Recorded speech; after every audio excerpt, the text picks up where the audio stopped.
Jefferson and Hamilton. Illustration, Thomas Jefferson. By Nancy Clifton, M. Randolph after Thomas Sully. Jefferson and Hamilton. The Struggle for Democracy in America. By Claude G. Author of The Party Battles of the Jackson Period. With illustrations. Boston and New York Houghton Mifflin Company, The Riverside Press, Cambridge.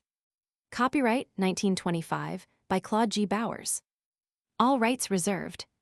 10th impression, January 1927. The Riverside Press, Cambridge, Massachusetts, printed in the USA. Preface. All American history has since run along the lines marked out by the antagonism of Jefferson and Hamilton. Our history is sometimes charged with a lack of picturesqueness because it does not deal with the belted knight and the moated grange.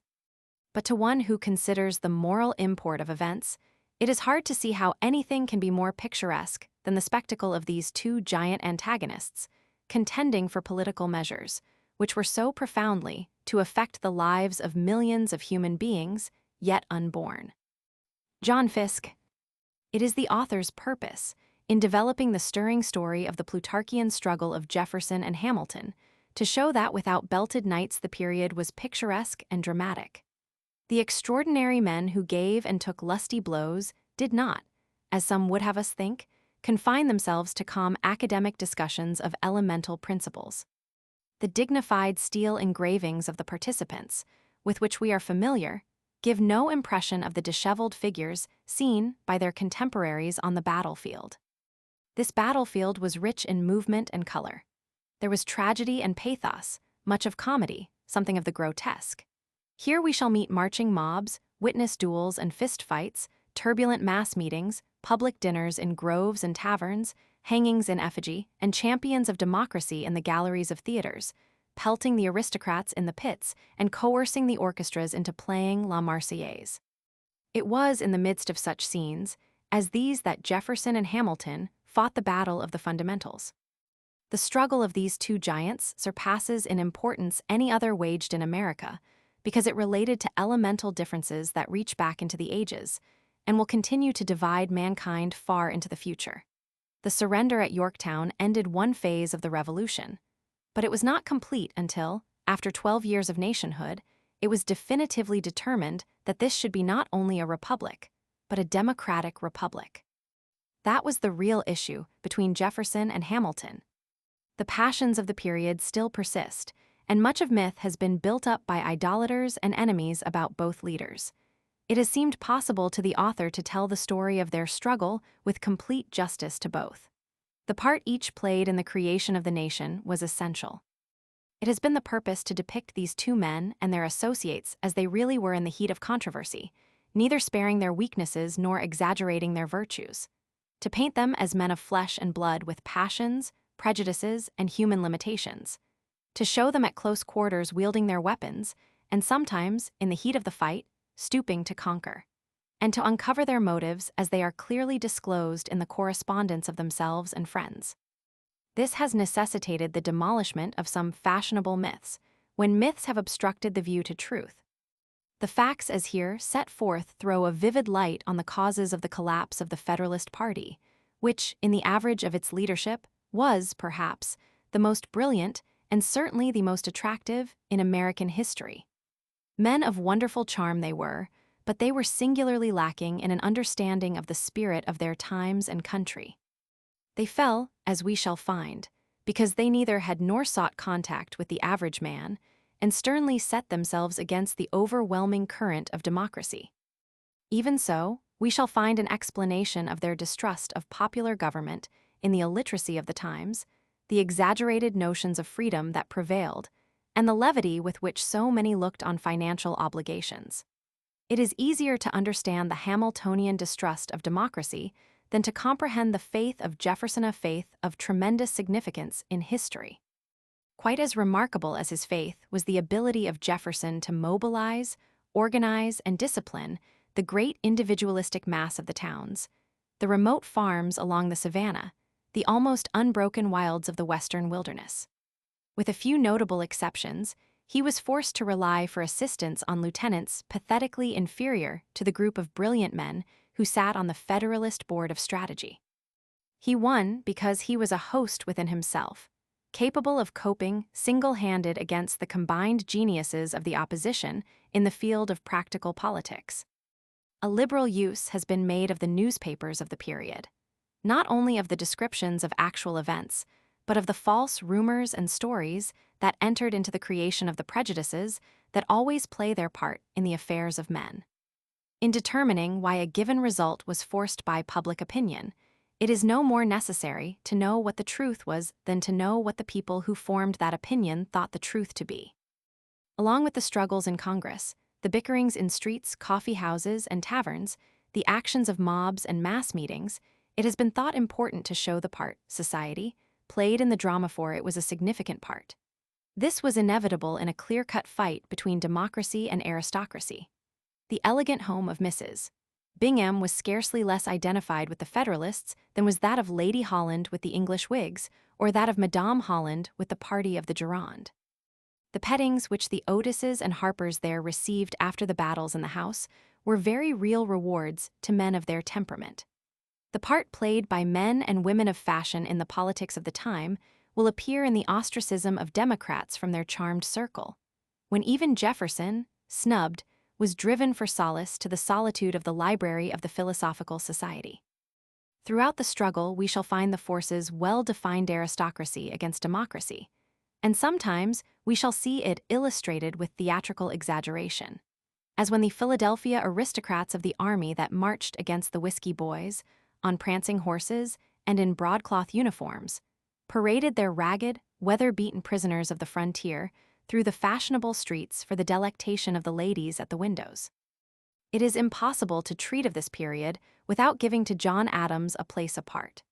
He was in some respects a tragic figure, and, though ludicrously vain and often all but clownish in small things, we shall have occasion to admire and respect his independence and courageous subordination of his personal fortunes to the service of humanity and country in making the peace with France.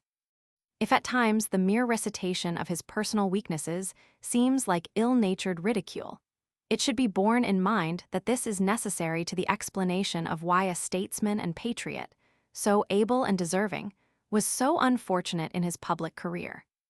The purpose of the author is not to make out a case for or against democracy, but to show how it came to the Republic, sometimes blundering and making a fool of itself on the way, to recreate, if possible, an heroic, picturesque, and lusty age, to make the men of the steel engravings flesh and blood, to stage the drama of a day when real giants trod the boards.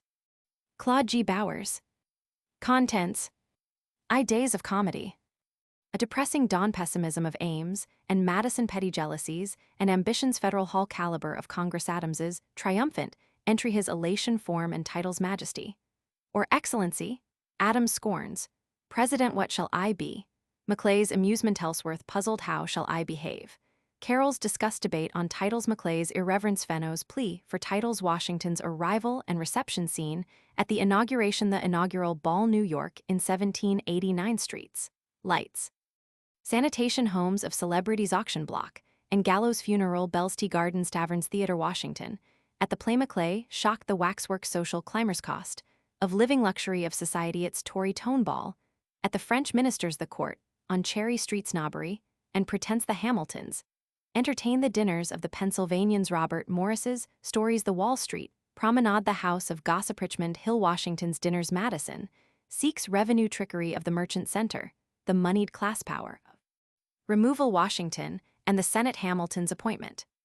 Roman II, Hamilton, a portrait. Appearance elegance mystery of origin precocity Santa Cruz early ambition at King's College literary brilliancy his eloquence was, he a military genius.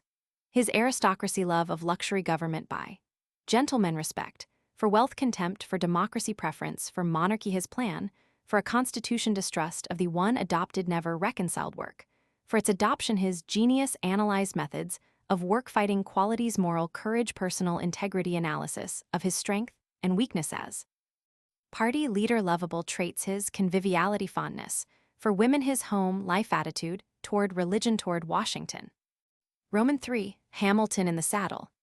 Confidence in Hamilton in commercial circles report on public credit, reason not personally presented scene, when read reactions of a radical enthusiasm, in commercial quarters the discords hate of speculators, in the interest of the rich plan, to bind moneyed class activity of speculators public men, involved rumors of Robert Morris fast sailing vessels the gambling mania fenno, defends speculators the debate on funding gallery scenes Jackson's, attack Hamilton, turns lobbyist organizes his forces.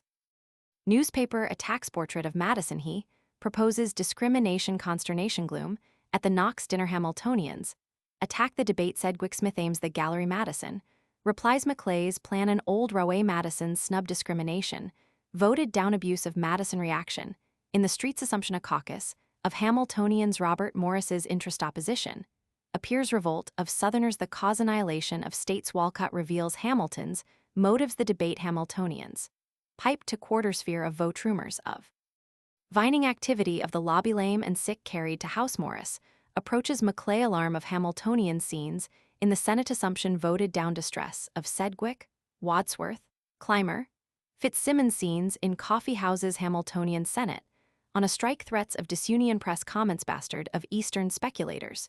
Jefferson reaches New York Hamilton, tries bargaining early morning walk on the Battery Hamilton and Jefferson barter dinner, at Jefferson's Madison agrees assumption wins. Roman IV, premonitions of battle. Hamilton at high tide idol of business masterful manner in cabinet new fortunes, and class-feeling Hamiltons, excise welcomes test of strength distillers, arouse Pennsylvania protests neutrality, of Jefferson and Madison Street debates House debate enunciations, of Jackson Madison's embarrassment liquor, and Morals Giles approves revenue agents in elections Hamilton, takes personal charge in Senate meets with Committee Maclay's rebuff Hamilton, fails in nothing bloodshed predicted the National Bank Hamilton's powerful following. Maclay notes drift of moneyed men debate in House Madison, attacks monopoly and implied powers Ames defends sectional significance of vote fight in the cabinet Madison, consulted by Washington asked to reduce views to writing fear of veto Ames, explains Washington's hesitation ugly talk in New York Hamilton and Jefferson, break the battle of the press Hamilton man of the hour given reception in New York Jefferson and Madison, on a journey their intimacy their association, in the public mind significance of their journey. Pamphlet duel of Burke and Payne rights of man and Adams's, discourses of Davila Jefferson's, preface, to Payne's pamphlet reference to Adams' British agent shocked also. Society Press joins the Freyberg versus Payne in Country Towns Adams, disgusted with Payne enraged by Jefferson J.Q. Adams attacks Jefferson, and Payne defends English institutions. The war in the press turmoil pleases Jefferson embarrassed by the preface explains to Adams' friends of democracy aroused scandal, of scripomany swindlers, harvest. Frenzy of speculation press warns political phase scandal, in choice of bank directors Hamilton's brilliant support. V. Thomas Jefferson, a portrait. Appearance a woman's impressions his cold first look charm of manner Maclay's, impressions his, conversation his frontier training Westerner with Eastern polish bred, in Democratic Community College, influences fights for democracy in Virginia associations in Paris life, their interest in peasants' plight sympathy, with dawning of French Revolution chats, with Gouverneur Morris consulted by leaders of revolution his plan, to save the monarchy his humanity toward Hessian, prisoners against death penalty, for minor offenses against. Degrading prisoners' relations with servants with slaves hostility, to slavery attitude toward religion toward the Constitution methods, as party leader his tact persuasions of dinner table dislike of quarrels and separation self-control justly. Estimates.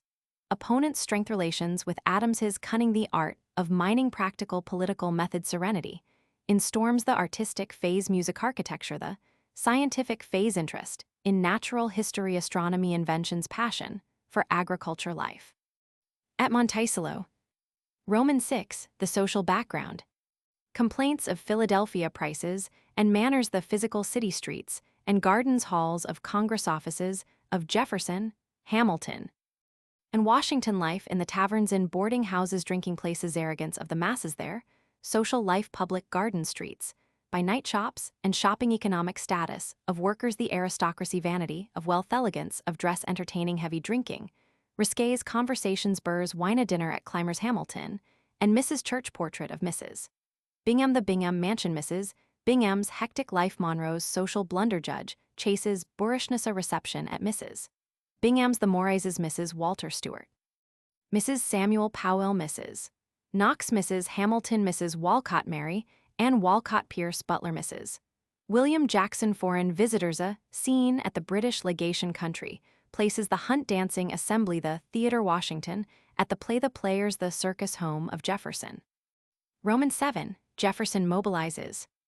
Hamilton's advantage in organization Jefferson's, raw material his problem the scattered masses the disfranchised Jefferson, plans amalgamation of local Democratic groups busy, with his Penn Hancock and Sam Adams Charles, Jarvis Ben, Austin Abraham Bishop politics, in Connecticut Gideon Granger Ephraim Kirby John, Langdon Matthew Lyon George, Clinton the Livingston Zarin Burr Jefferson, approaches Burr Tammany Jeffersonian leaders, in Pennsylvania John Francis Mercer the Virginia, Machine Willie Jones of Halifax. Nathaniel Mackin Timothy, Bloodworth James, Jackson of Georgia Charles Pinckney Jefferson's iron discipline he works on the masses aristocrats, shocked at his associations uses. The press John Fenno his relations with Federalist leaders launching of Freno's Paperit's National Appeal portrait of Freno. Roman 8, the gauge of battle.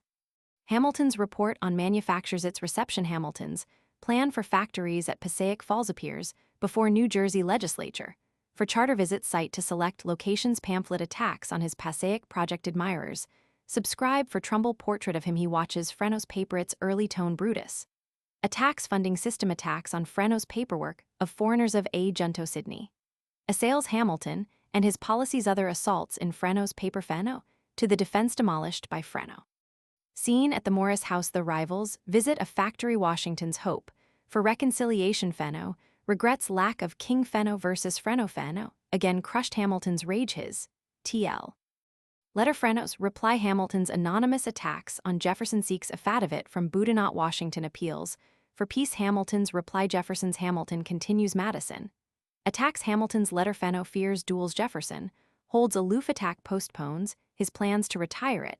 Is a fact collapse of St. Clair's expedition Jeffersonians, attack Knox bubble of speculation bursts press, denounces the gamblers the doer failure business, paralyzed charge to funding system the Clinton J. contest bitter campaign of 1792, Federalist pessimism Maryland, fight Hamilton, involved in North Carolina and Kentucky and Virginia Hamilton's cultivation of Virginia Federalist Adams, opposed Hamilton to the rescue Carroll for Vice President McHenry's letter Hamilton, orders Adams to his post-press battle over Adams' results.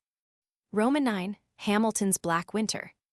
A remarkable winter Jeffersonians' aggressive Hamilton's methods challenged Madison, demands report on finances hints of corruption threats of doer blackmail of Reynolds' explanation asked of Hamilton scene, in Hamilton's, office in his home his confession, concerning Mrs. Reynolds Jeffersonians, attack finances fight, planned at Jefferson's portrait of Giles Freno. Creates atmosphere for assault first Giles resolutions Giles's speech Hamilton's indignation his, candlelit office his prodigious achievement his friends. Enthusiasm criticism of his enemy's technical violation of law Giles resolution of condemnation the political strategy the caucus, at Hamilton's the debate the night session Madison. Sums up Ames replies the vindication reactions of the press toast at Providence Society dinner Jeffersonians, analyze the vote parties to the cause Jefferson, finds bank directors and speculators, did at a conference at Port Royal John Taylor's pamphlet end of the fiscal phase. Exa era. The French Revolution its appeal to American Democrats a wave of enthusiasm at Baltimore at Boston at Charleston political significance of the Revolution, to Americans divide on issue of democracy Federalists oppose their action, in the Senate denunciations of France Federalists scorn, for Louis's weakness Jefferson's, attitude his instructions to ministers Hamiltonians capitalize execution of King Cato. Revived in Philadelphia Caput, has lost his caput sorrow at Providence Cordelia.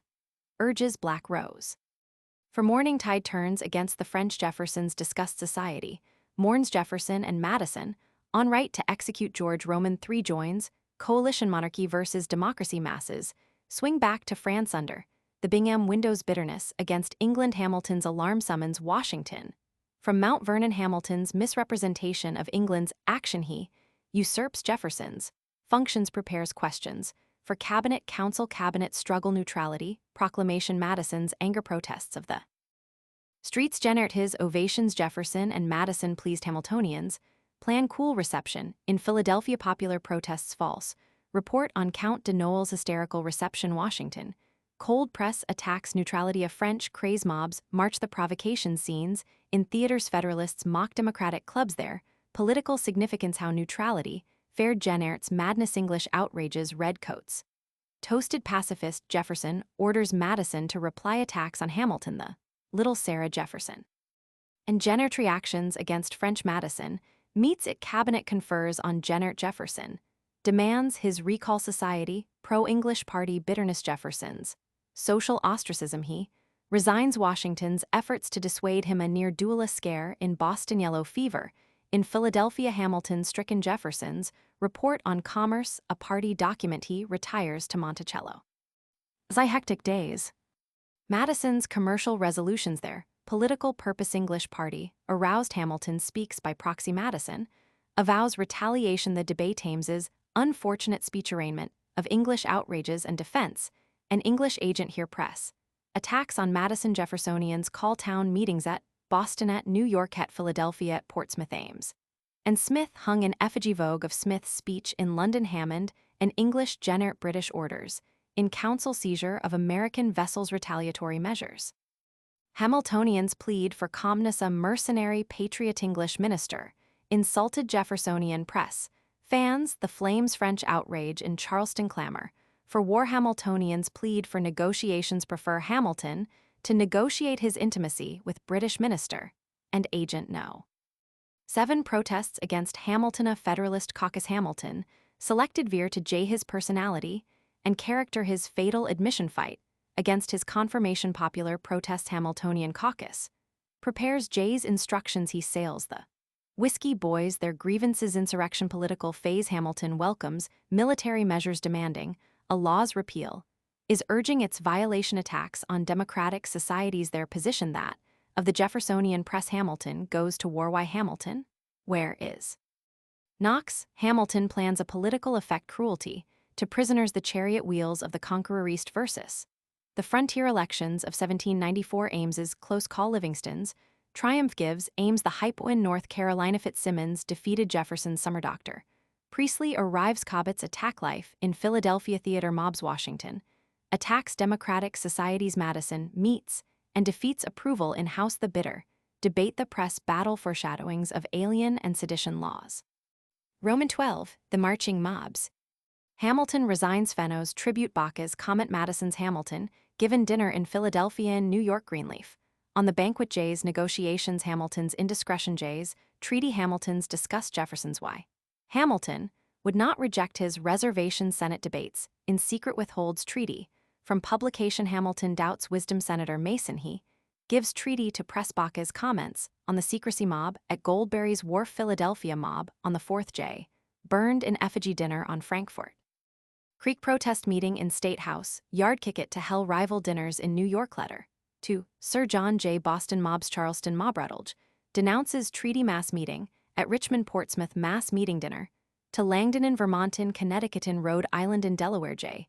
burned in effigy in Georgia Street. Brawls. Tavern quarrels. Washington's hesitation. Cabot anxious. Ellsworth disgusted. Randolph scandal. Washington signs treaty. Appeals to Washington to make public plea. Bach attacks him. Hamilton writes Camillus trouble with editor. British outrages continue. Jeffersonians use them. Jefferson asks Madison to reply to Hamilton. Roman 13. The drama of 96.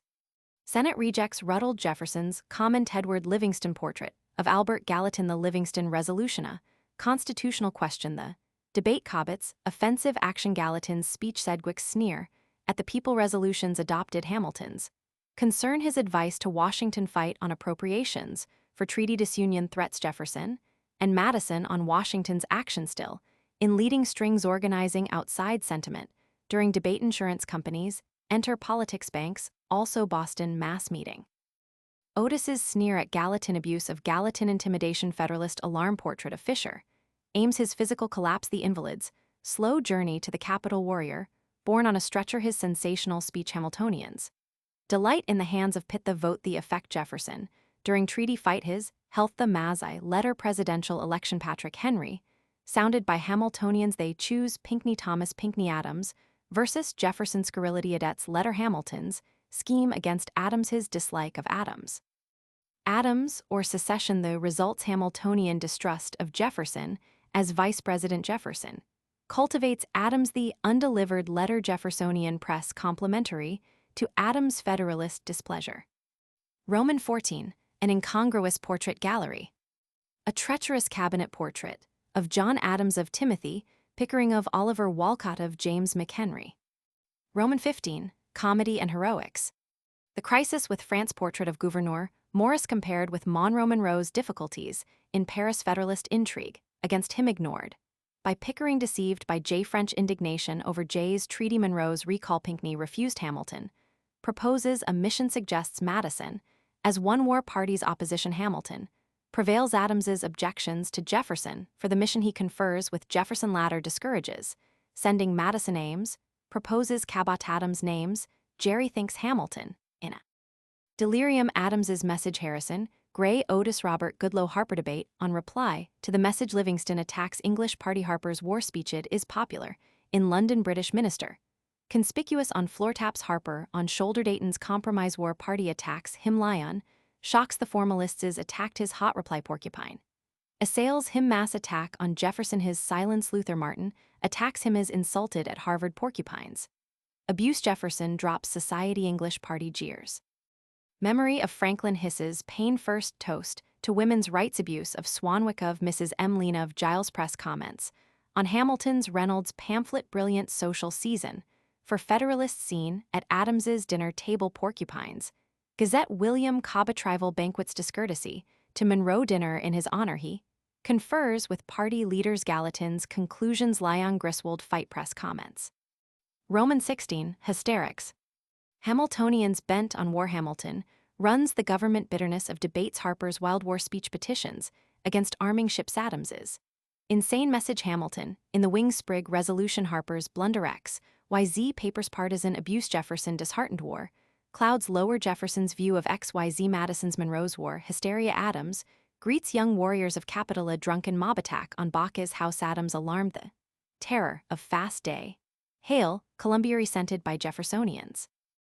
Author rewarded war hawks beat Tom-Tom's Hamilton, urges Washington to stir the country Ames demands war at once return of Marshall his ovation partisan purpose capitalization of Pinckney's return Hamilton, writes Philippics against France Jefferson, asks Madison to reply porcupines.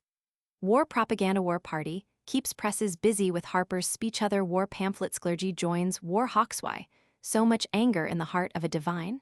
Terrorizing Jeffersonians Jefferson Reddybach, assaulted Hamilton. Goes gasconading his amazing letter Democrats fight for time Jefferson insulted ostracized spied upon mail opened abusive toasts persecution of Lyon of Livingston of a Boston editor the alien law hatred of the Irish political reason Jeffersonians and English Whigs versus Hamiltonians and Pitt Hamiltonians and Irish rebellion kings partotuses. Wild Irish. Speech sedition, laws proposed Hamilton shocked at original bill mobbing Democrats in debate Livingston's speech on alien bill wild talk in sedition.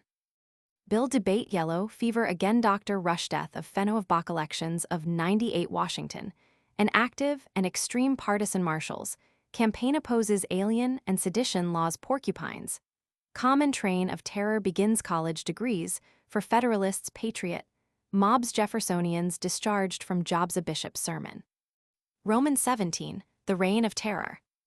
Arrest of Matthew Lyon a ludicrous trial cruel treatment loathsome cell protest of Green Mountain Boys Lyon in jail, elected to Congress plans to rearrest him his fine subscribed dramatic scene on release ovations, en route to Congress persecution of the Reverend J.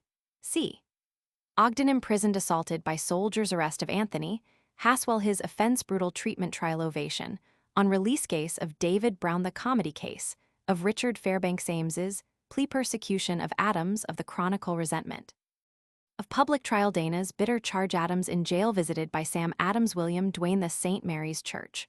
Riot arrest trial Dallas excoriation acquittal rearrest case of Thomas Cooper Chase, on the bench his conduct Cooper.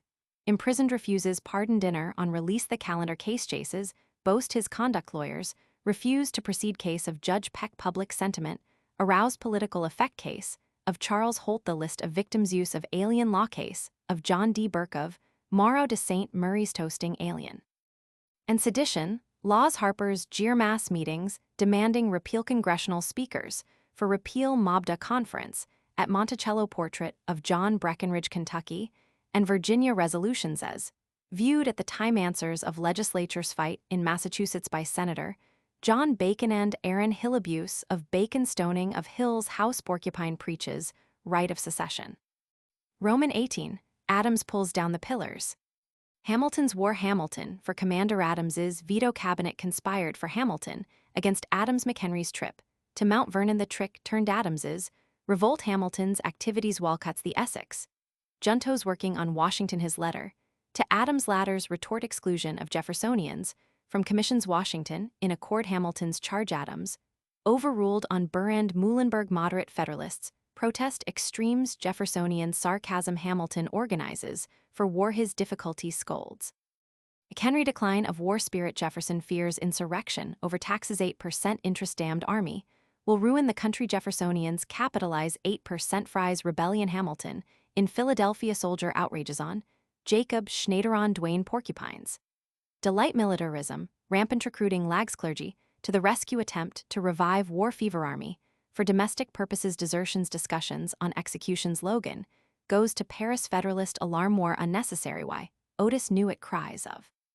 treason. Logan learns French wish peace. Snubbed by Pickering by Washington. The Logan law. Jeffersonians fight Harper. Exposed case of Jerry the Miranda conspiracy. Hamilton's part. His plan to wipe out the states. Adams consults cabinet on negotiations. Is ignored. Conspirators frame message. Adams's amendment. Hamiltonians caucus to force declaration of war. Defeated Pickering sulks. Adams nominates an envoy. Enemies caucus committee calls Porcupine attacks. Retreats. Compromise on mission. Some Hamiltonian letters in Adams. Dinner procrastination. Working on Adams. Cabot calls Adams's summer. Adams at Trenton talks with Hamilton. With Ellsworth. A cabinet meeting. Envoys sail. Rage of Hamiltonians. Dreary winter in Philadelphia. Marie Bingham's escapade.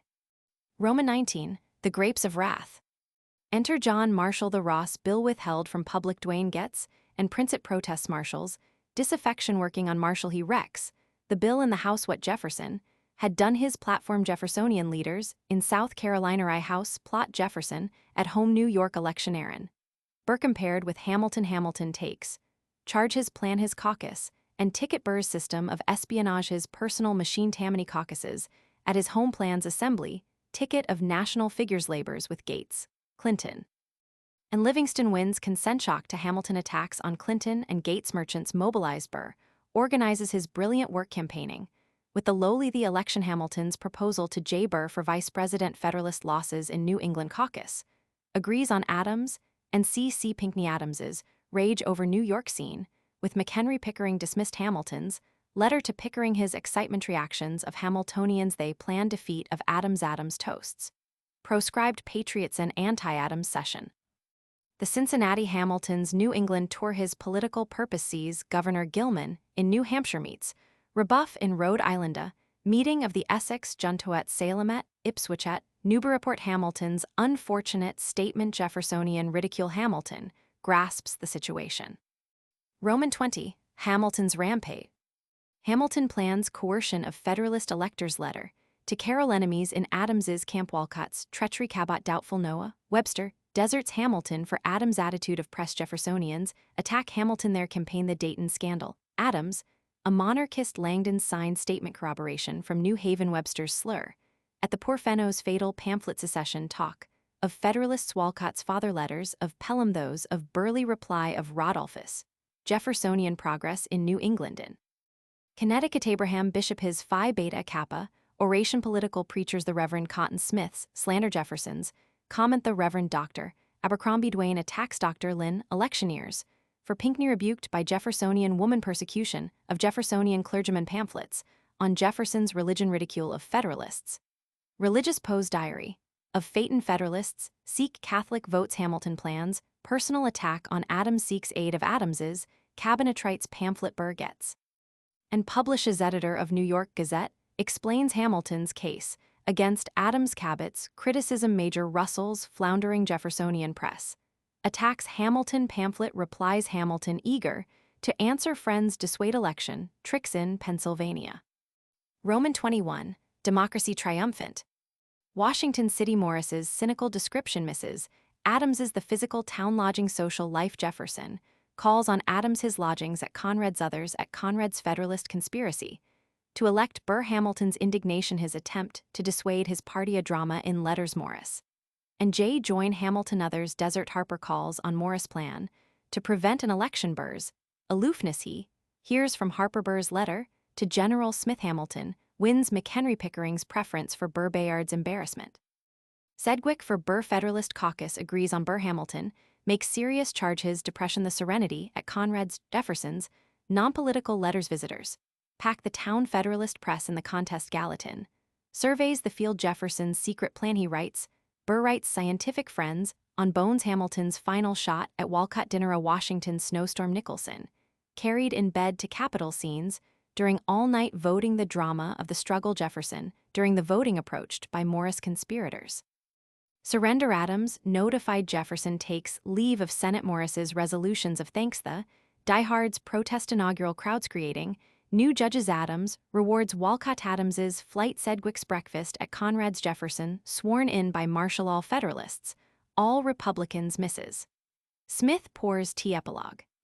Books, pamphlets, newspapers and magazines cited or consulted. Index. Illustrations. Thomas Jefferson frontispiece. From a copy of the Thomas Sully portrait, painted by Nancy Clifton M. Randolph, wife of Thomas Jefferson Randolph Roman IV, a lineal descendant of Jefferson. Alexander Hamilton. From an engraving by E. Prudhomme, after a miniature, by Archibald Robertson. Mrs. William Bingham. From an engraving in Rufus Wilmot Griswold's Republican, court after the painting by Gilbert Stuart. 4 Hamiltonians. Fisher Ames from a portrait by Gilbert Stuart. Robert Goodloe Harper from a painting. George Cabot from a woodcut after a pastel of Cabot at the age of 16, the only known portrait. Gouverneur Morris from an engraving after a portrait by Thomas Sully. 4 Jeffersonians. Albert Gallatin from a portrait by Gilbert Stuart. Edward Livingston from an engraving by E. Wellmore after a drawing by J. B. Longecker. William Branch Giles from a miniature painted in Washington in 1812, reproduced in heliotype in the centennial of Washington's inauguration by Clarence Winthrop Bowen. James Madison from a portrait by Thomas Sully. Facsimile of Hamilton's letter to Oliver Walcott, appointing him auditor in the Treasury Department. From the original pasted in George Gibbs's own copy of his administrations of Washington and Adams. The Griswold Lion fight in the House from a contemporary cartoon. Mad Tom in a Rage from a contemporary cartoon typical of the Federalist attacks on Jefferson. Jefferson and Hamilton. The Struggle for Democracy in America. Chapter 1. Days of Comedy. 1. When Fisher Ames, exuberant over his unhorsing of Samuel Adams and eager to try his lance on others, reached New York to take his place in the House of Representatives, he was disgusted to find few indications that a new government was about to be established. Wandering about the narrow, crooked streets, he encountered few colleagues. That was the beginning of his cynicism. A week after the date set for the opening of Congress, but 6 senators had appeared, and a circular letter was sent to the others urging their immediate attendance. 2 weeks more and neither House nor Senate could muster a quorum. Ames could see little improvement on the languor of the old Confederation, but expected an organization of the House within a day or 2. A Virginian, lingering in Philadelphia with a slight indisposition, was expected momentarily, and the representatives from New Jersey were on the way. But there was nothing definite on which to base such fair hopes of the Senate. The next day Madison wrote Washington in a similar vein. This seeming indolence or indifference was the subject of pessimistic conversations among the members in town as they meandered about the streets. Revenue was being lost £1,000 a day, credit was going, the spirit of the new experiment was sinking. The people will forget the new government before it is born, wrote Ames. The resurrection of the infant will come before its birth. Already petty jealousies and ambitions were manifesting themselves, with much intriguing for the honor of being messengers to notify the president and vice president of their election. The little city was overrun with job hunters. Even before the gavel fell on the first session, there were discussions of removing the capital elsewhere because of the unreasonable expense of living in New York. It was not until April 2d, almost a month late, that a quorum was formed in the two houses. The following day, George Washington was elected president, John Adams vice president, and messengers started for Mount Vernon and Braintree. Confronted by the most momentous governmental task in history, the men on whom fell the burden of creating a new nation had consulted their personal convenience about starting. It was not a promising beginning. 2. If the lawmakers had been derelict, the people of New York had not. They at least appreciated the possibilities of a capital. The task of designing Federal Hall in which Congress was to meet had been entrusted to El Infante, was to win undying fame by planning the city of Washington, and he had done his work well, some thought too well. Ames was rather delighted over the fact that it had cost £20,000 York money.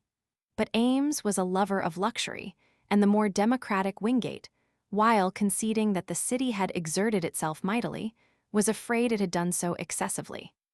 In truth, there was dignity and beauty in the stately arches and the Doric columns, in the lofty vestibule paved with marble and lighted from an ornate dome, in the design and decorations of the chambers, with their graceful pilasters and their crimson draperies. There was richness enough to disturb the republican souls of members from the rural districts and the small towns. Among the members who sat down amidst these surroundings were a number who were nationally known and brilliant, but the majority were comparatively obscure and mediocre. Looking over his colleagues, the enthusiastic and impressionable Ames found himself less awed and terrified than he had expected, for while it was quite a Republican assembly, because it looks like one, he could see few shining geniuses. To the more experienced Madison, the outlook was not so pleasing. I see on the list of representatives a very scanty proportion who will share in the drudgery of business, he wrote. 3. After a triumphant journey, constantly interrupted by ovations and addresses, by the thunder of artillery, the clatter of cavalry, and the ringing of bells, John Adams reached the city, took his seat beneath the canopy of crimson velvet in the Senate, and began his reign. The ceremony and adulation of his progress from Braintree had gone to his head. Almost immediately, he began to mimic the manners and parrot the language of the old-world court circles, until even the aristocratic Ames was moved to regret his long absence from the country, because of which he had not so clear an idea of the temper of the people as others who have not half his knowledge in other matters. With the approach of Washington, the Senate, partly under the inspiration of Adams, began to grapple soberly with the problem of form and titles. Even before the arrival of Adams, when everyone was busy in collecting flowers and sweets to amuse and delight the president, on his arrival, the prosaic Roger Sherman had set his head to work to devise some style of address more novel and dignified than excellency. There was an ominous growl from the skeptics who doubted the propriety, and some ribald laughter from the wits. A caricature had even appeared under the caption, "The Entry," representing the president on an ass, and in the arms of his man Billy Humphreys, who was shouting hosannas and birthday odes, while the devil looked on with the comment, "The glorious time has come to pass when David shall conduct an ass." It was to require more heroic treatment than this, however, to cool the senatorial ardor for high-sounding names. Even before Adams had been elected, he had participated in serious discussions in Boston as to whether the president should be called Majesty, or Excellency, or nothing at all. Of course, the senators and representatives should be given the honest English title of Most Honorable, for Major Russell in the Sentinel had been doing that all along. But the time for decision had come. The president was approaching.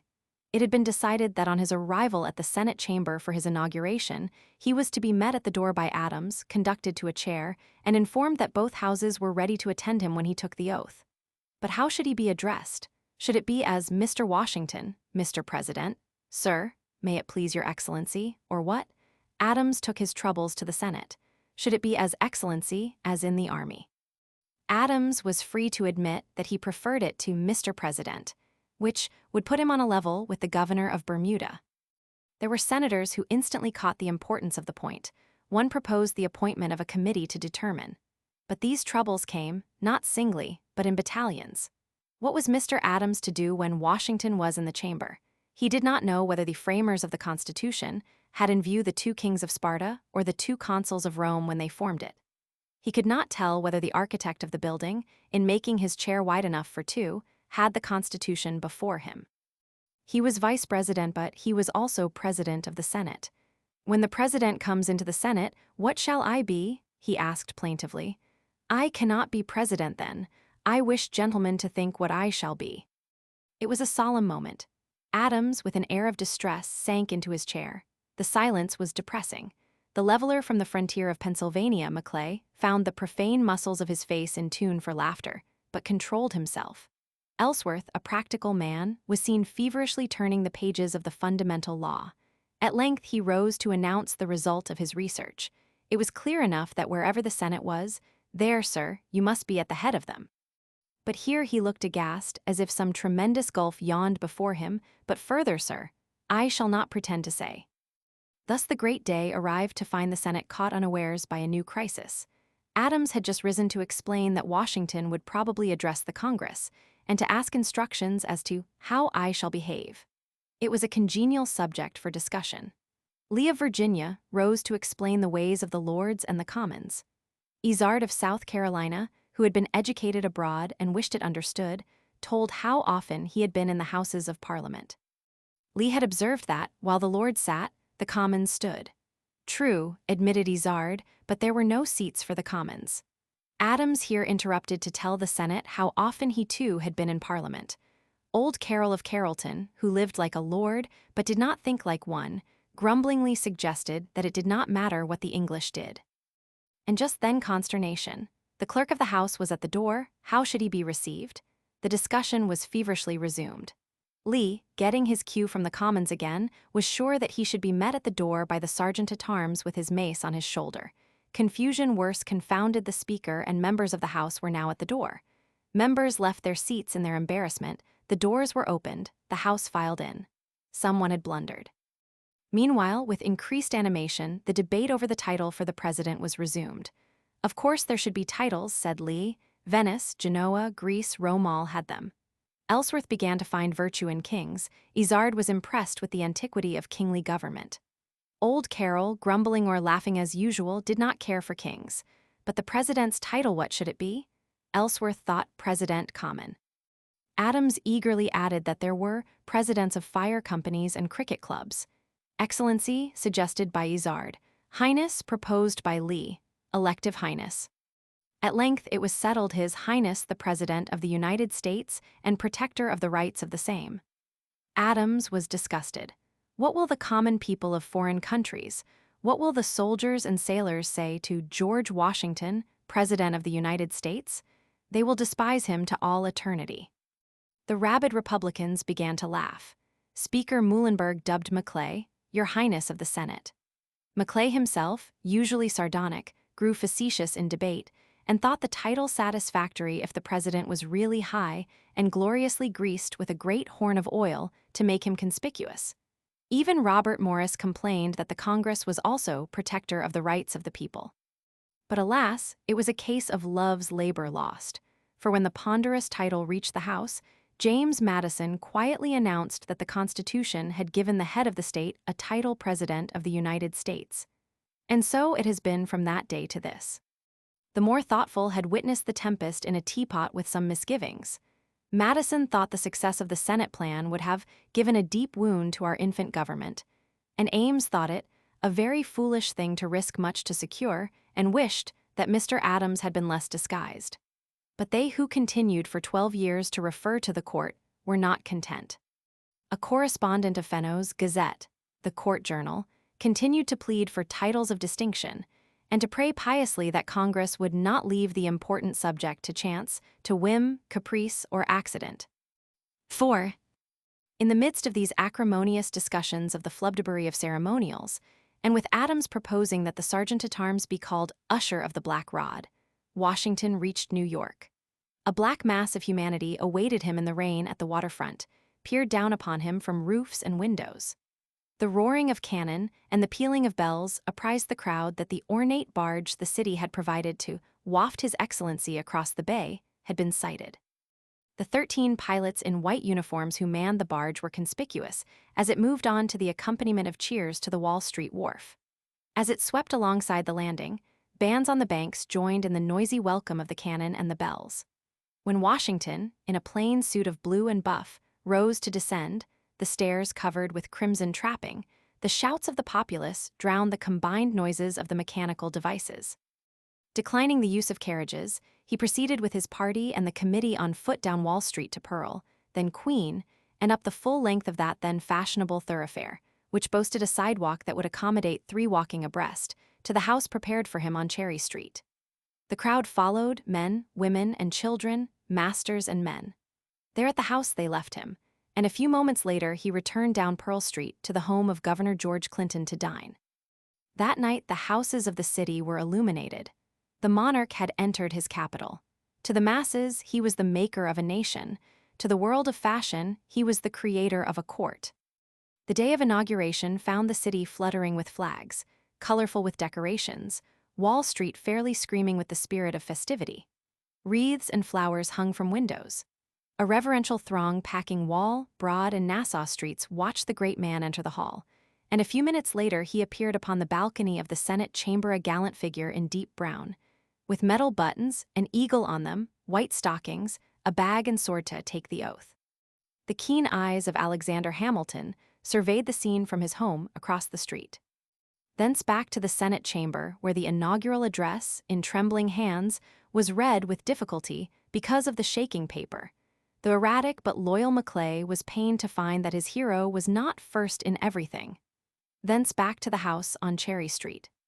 Never had the little city been so picturesquely and brilliantly illuminated as on that night of general rejoicing. Transparent paintings shone all over the town that, at the bottom of Broadway, the finest ever seen in America. It was a beautiful evening, and no accident cast the smallest cloud upon the retrospect. A few evenings later, an inaugural ball was given by the Assembly in their rooms on Broadway above Wall Street.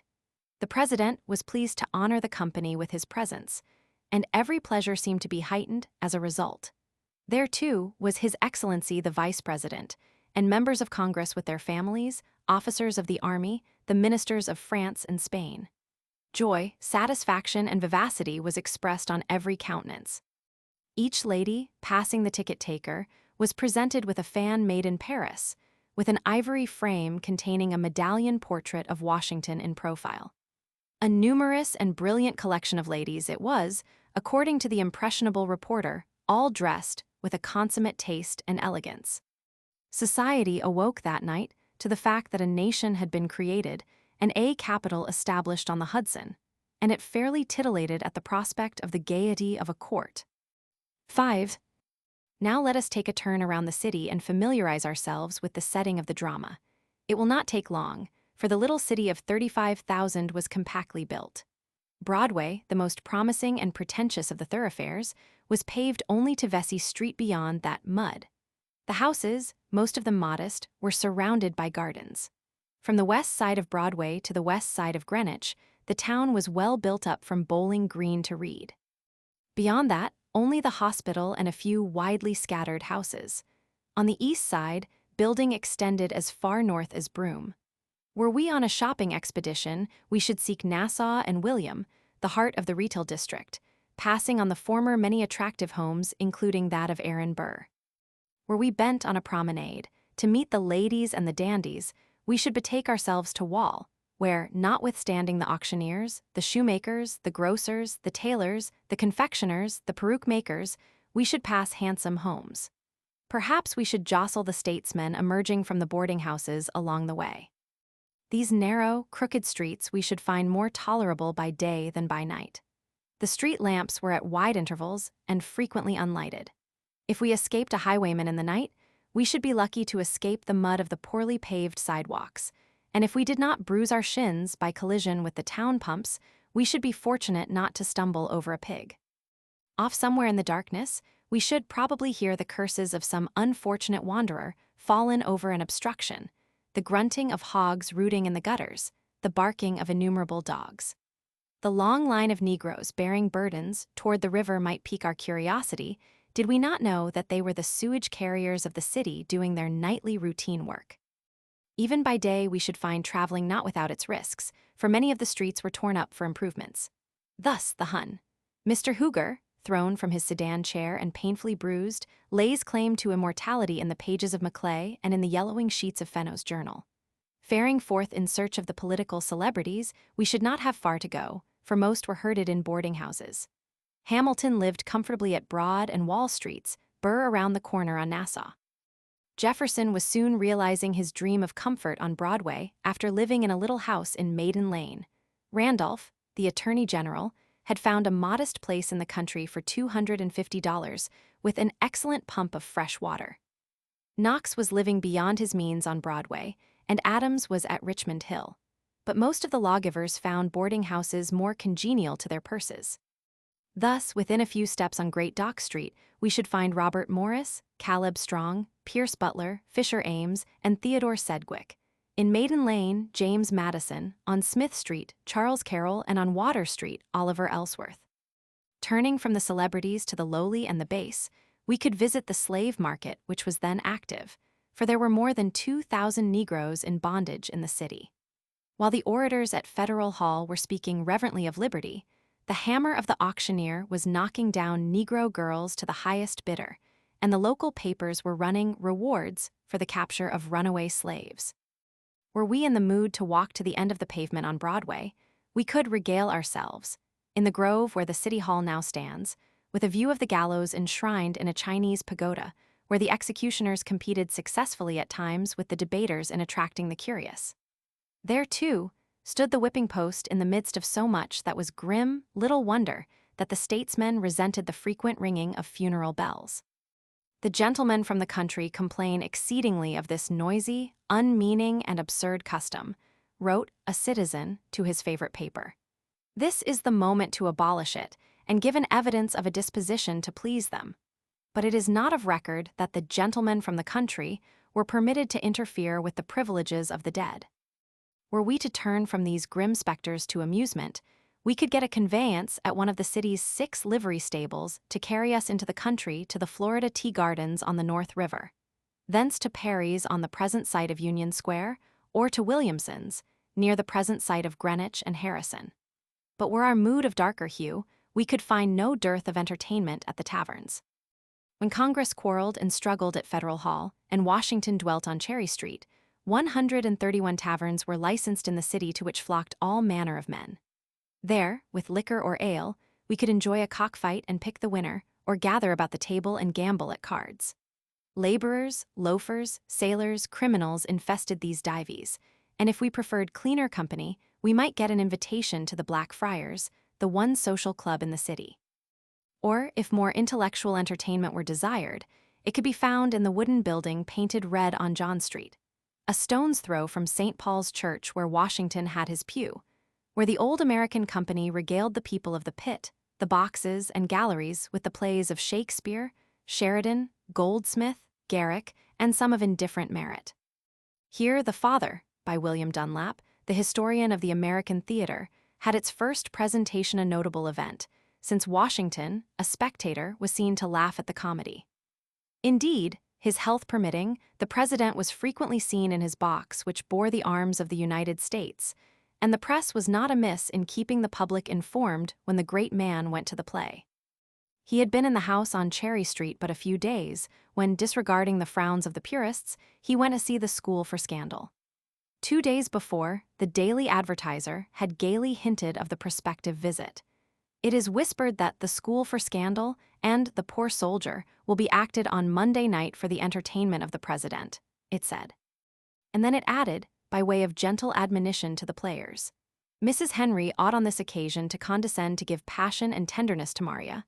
Mrs. Henry ought to act Nora and improve the delightful farce by the melody of her voice. Mrs. Henry ought to take no offense at the suggestion. We may be sure it was a festive occasion, for Fenno's Court Journal said that there was a most crowded house and the ladies, who were numerous, made a most brilliant appearance. One sour senator in the presidential party did not take kindly to the play. I think it an indecent representation before ladies of character and virtue. He wrote, and there were ladies in the party. The president, however, was pleased to go again quite soon to see the clandestine marriage, again subjecting ladies of character and virtue to temptation for Mrs. Morris and Mrs. Knox were with his party when Mrs. Henry and Mrs. Morris played with their usual naivete and uncommon animation, due to the countenance of such illustrious auditors. Other forms of entertainment, all too few, were not neglected by the celebrities. The president and his lady and family, and several other persons of distinction, were pleased to honor Mr. Bowen's waxworks exhibit with their company at 74 Water Street looms among the announcements of the Court Journal. 6. Nor were the entertainments dependent wholly upon the residents and governmental dignitaries. The little city was bravely simulating the airs of a real capital. The social climbers, hearing of the court, flocked to town from the four corners with their wives and daughters. The cost of living mounted alarmingly, and the rental of suitable houses was prohibitive to many. Oliver Walcott, hesitating about accepting a place paying $1,500 a year, had been assured by Ellsworth that a house could be had for $200, wood for $4 a cord, hay for $8 a ton, but that marketing was 25% higher than at Hartford. But soon after his arrival, the discouraged official was writing his father that the expense of living here will be greater than I had imagined. The leading tavern, on the west side of Broadway, near Cedar, was a modest establishment with immodest prices. And to make matters worse, society had set a giddy pace. We are especially interested in this society because Jefferson, on his arrival, was shocked at its unrepublican tone. The inner or select circle did not number more than 300. A French traveler was impressed with its tendency to luxury, its love of grandeur and ostentatious display. English luxury, English fashions, the women in the most brilliant silks, gauzes, hats, and borrowed hair, the men more modest as to dress, but taking their revenge in the luxury of the table and in smoking cigars from the Spanish islands. The Loyalist families were forward in asserting their social prerogatives in the shadow of the Republican court. Did they not have money and the prestige of having wined and dined and danced with the officers of His Majesty in the days of the occupation? None more conspicuous than the Henry Whites with a fine house on Wall Street, with one son in His Majesty's army, another a rear admiral in His Majesty's navy. About the Mrs. White so gay and fashionable, so charming in conversation, with such elegant figures the young blades gathered like moths about the flame. Giddy were the parties there, the men beau brummels in the extreme of fashion, and out of the few fugitive pictures we catch a glimpse of Mrs. Verplanck dancing a minuet in hoop and petticoats, and a young beau catching cold from riding home in a sedan chair with one of the glasses broken, after partaking too freely of hot port wine. Balls and teas there were aplenty, but society preferred to dine and talk. Hamilton in his home on Wall Street gave frequent dinners insinuating, when not boldly proclaiming his doubts of the people. Van Breckel, the Dutch minister, entertained lavishly, making his dining room the resort of the little foreign circle, and everyone tried to keep up the pace. It was the pace that killed financially. The Henry Knoxes then began their journey toward bankruptcy, living elaborately on Broadway, maintaining horses and grooms, 5 servants, and giving 2 dinners a month. Almost a ninth of his salary went for wine alone. What with his own hairdressing, and that of the expansive Lucy, who wore her hair, after the extreme fashion, at least a foot high, much in the form of a churn bottom upward. The family account with Anthony Latour, hairdresser, was no small matter, and his annual deficit was 1/3 of his salary. Nor was the Secretary of War unique. The social life was a hectic swirl of calls, teas, entertainments. "When shall I get spirit to pay all the social debts I owe?" wrote one lady of quiet tastes. It was harvest time for the dressmakers, the jewelers, the hairdressers. The ball given in compliment to Washington by the French minister called for special costumes, for there were 2 sets of cotillion dancers in complete uniforms, one set in that of France and the other in buff and blue, while the ladies were dressed in white with ribands, bouquets, and garlands of flowers answering to the uniforms of the gentlemen. And so with other functions equally gay. But after all, the court had come to town, and if there was no majesty on Cherry Street, it was not because the court set did not pretend it so. The illusion of vanity was fostered by the snobbery of Fenno of the Court Journal. When Madame Washington arrived, conducted over the bay in the president's barge rowed by 13 eminent pilots in handsome white dress, the editor enumerated the ladies who had paid their devoirs to the amiable consort of our beloved president. There were the Lady of His Excellency, the Governor, Lady Sterling, Lady Mary Watts, Lady Kitty Dewar, La Marchioness de Brehon, the ladies of the Most Honorable Mr. Langdon and the Most Honorable Mr. Dalton, and a great many other respectable characters. This was too much for a Republican who worked off his fury in a scornful letter to the opposition paper referring to the tawdry phraseology, to the titular folly of Europe's courts, and suggesting that we leave to the sons and daughters of corrupted Europe their levees, drawing rooms, routs, drums, and tornadoes. It was to require more than this, however, to jar the high-flying Fenno from the clouds, and his readers were soon informed that His Excellency the Vice President, His Excellency the Governor of the State, and many other personalities of the greatest distinction will be present at the theater this evening. It was not for nothing that the pedagogue pensman from Boston had launched his paper with the hope that the wealthy part of the community will become patrons of this publication.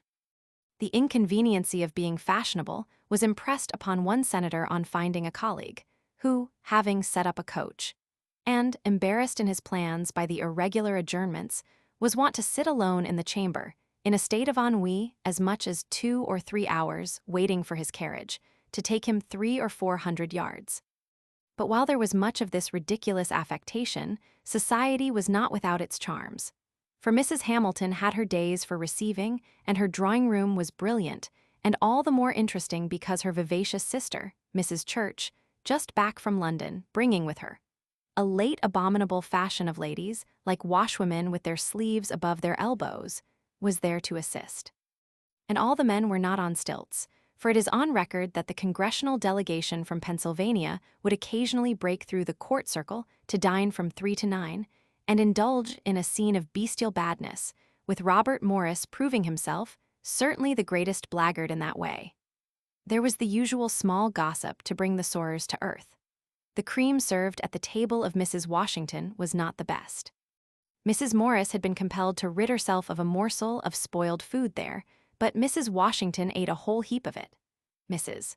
Knox amused the mother Grundys because so fat, and her blundering misuse of words caused much tittering behind fans and much whispering among her friends. But it was on the Wall Street promenade that the gossips depended for their choicest morsels. The Wall Street of that day was just beginning to displace Pearl as the abode of fashion. True, there were a few business houses, a tavern, a fashionable caterer, a jeweler, but from Broadway to Pearl there was a row of substantial residences in which dwelt people of importance. It was there in the promenade that the political celebrities were encountered. But more appealing to the gentlemen of pleasure were the fine ladies who passed in their finery gay silks and satins walking, or taking the air luxuriously in their sedan chairs. The cronies of Dan McCormick, the unsnared and lordly entertainer, who gazed out of the windows of his house of gossip at number 39, and from his front steps surveyed the parade with the eyes of connoisseurs, must have been trying to the modesty of the timid, but perhaps none such passed that way. If they laughed over the latest blunders of Mrs. Knox, as she hove into sight like a huge ship in full sail, and made merry over the sister of the French consul, as she was borne luxuriously along in her sedan chair, we may be sure that they were appreciative of the pretty. And these crowded the narrow street for the promenade, quite as much bent on amusement and flirtation as the men about town on the steps of the house of gossip. For it was an age of gallantry, the men quite as vain as the women dared be, and there, in addition to political celebrities, paraded the local blades of society in their white buzz wigs, their 3-cornered hats, and silver shoe buckles. Here the elegant Hamilton in banter with a blushing belle. There the courtly Burr bowing over the hand of a coquette unafraid of the fire, and yonder Dr. John Bard, who prescribed pills for the fashionable, pounding the pavement with his heavy cane as he walked along smiling a bit sardonically upon his patients.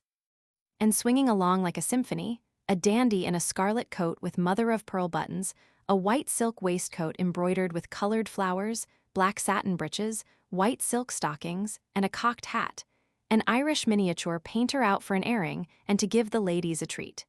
Here on Wall Street was Vanity Fair. Albeit the vice president had not then become the social head of the nation, society liked nothing better than an invitation to Richmond Hill, the home of Adams, a mile and a half from the city. Even Abigail was delighted, for her home reminded her of the Valley of Honiton in Devonshire. With its avenue of forest trees, its shrubbery, its green fields, its pastures full of cattle, and the Hudson white-flecked with sails. Here at the dinner table statesmen and their wives, and the social leaders contrived to talk like ladies and gentlemen of the court, and Jefferson thought in a language foreign to a republic. But good talk it was, and good dinners, we may be sure, even though the French consul did take his cook to Richmond Hill with the explanation that he had had experience with New York dinners. There was enough elegance at Richmond Hill to encourage the Adams coachman to put on airs that offended the groundlings as he drove through the streets. 7. But it was about the court on Cherry Street that the interest of society centered. It was a plain brick mansion with 5 windows looking out on Cherry Street and as many on Franklin Square. The furniture was plain, and Madame Washington had sent by sea from Mount Vernon numerous articles of luxury and taste pictures, vases, ornaments presented by European admirers. Here the first president in the first days of the Republic received visitors, gave dinners and receptions, consulted with his cabinet. The following year, he moved to a more commodious house on Broadway below Trinity Church. The great man had entered upon his physical decline when he assumed the presidency, and many found him changed pale, almost cadaverous, his deportment invariably grave, his sobriety barely stopping short of sadness. Even at Mrs. Washington's drawing rooms, when beautiful girls swarmed about him, his face never softened to a smile. It is more than probable that he was not a little bored by the artificial restraints imposed upon him by his advisers on etiquette, who had aristocratic notions of the dignity of his position. Both Hamilton and Adams were responsible for planning his isolation from the people. Did citizens seek a meeting? This was a matter for the chamberlain or gentleman-in-waiting. Should he give public entertainments? Not at all, only small dinners. Could he make calls? Very guardedly, and with few attendants. But formal visits should be reserved for the rare occasions when an emperor of Germany or some other sovereign should travel in the country. Thus it came to pass that he found himself with a court chamberlain in the flamboyant Colonel Humphreys, who reveled in ceremony, and on one occasion moved Parson Weem's perfect man to profanity. When the erstwhile host of France's tavern was selected as the presiding deity of the kitchen, he appeared in the papers as steward of the household. He, too, tried the great man's patience and outraged his sense of economy by serving a shad early in the season that had cost $2, and the royal fish was devoured by the steward of the household in the kitchen. But on state occasions, the highfalutin notions of his advisers prevailed, and he rode forth in regal magnificence in the finest coach ever seen in America, a marvelous thing in shape and color, decorated with cupids and festooned with flowers. Thus he lumbered through the streets drawn by 4 horses except when driving to Federal Hall, when 6 were necessary. And so they who dreamed of royal pomp were pleased with the progress made, and at the dinner tables wagging tongues dwelt ecstatically on the advantages of monarchical government. And Fenno's court journal began the publication of the Discourses of Davila by the vice president. Thus, when Jefferson arrived the following spring to meet society at the dinner tables, he was filled with wonder and mortification to find that politics was the chief topic, and a preference for kingly over republican government. Evidently, the favorite sentiment. But we may be sure that no such sentiments were heard at the president's dinners, which appear to have been dull, formal, and silent enough. No fault could be found with the food, drink, or service. Even the gout-pestered Maclay found one of these dinners the best of the kind I was ever at, and the more easily pleased Iredell was immensely delighted with the wine. But such silence, such solemnity. The most solemn dinner ever I sat at, wrote Maclay. Not a health drank, scarce a word said until the cloth was taken away. Then Washington filled his glass and solemnly drank to the health of each of his guests by name. Then everybody imitated him, and such a buzz of "Health, sir," and "Health, madame," and "Thank you, sir," and "Thank you, madame," never had I heard before. Then another prolonged silence, and the ladies retired and the dinner was over. Months later, Maclay dined at the president's again. The president seemed to bear in his countenance a settled aspect of melancholy, he wrote. No cheering ray of convivial sunshine broke through the cloudy gloom of settled seriousness. The great man was evidently bored much company forced upon him that he would gladly have shunned. Cold, serious to melancholy, silent, he sat and played on the table with a knife and fork like a drumstick. So it was at the previous dinner when, retaining his fork as the cover was removed, he played with the fork, striking on the edge of the table with it. Here we may leave him playing on the table with his fork, and turn to the proceedings at Federal Hall. 8. Madison soon verified his fear that few members of Congress could be relied upon for constructive work. Then, as ever after, this fell to the industrious few, of whom Madison himself was by odds the most dependable and wise. Petty ceremonies and formalities continued to disturb the serenity of some. When a member took exception to the reference in the minutes to a presidential message as a most gracious speech, as imitative of the parliamentary references to addresses from the throne, Adams was all but shocked to suffocation. As for himself, he preferred a dignified and respectable government, but the point was pressed and the offensive words erased. Receiving a letter addressed to him as His Excellency, Adams took the sense of the Senate on the propriety of opening it. Robert Morris dryly remarked that their Majesty, the people, could write as they wished, and that crisis passed.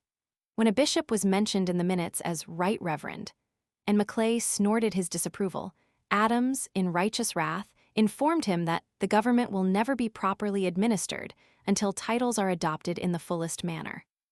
But all the while James Madison, constructive, profound, was seeking to drag his colleagues of the divine afflatus from the clouds to the working of the untilled field.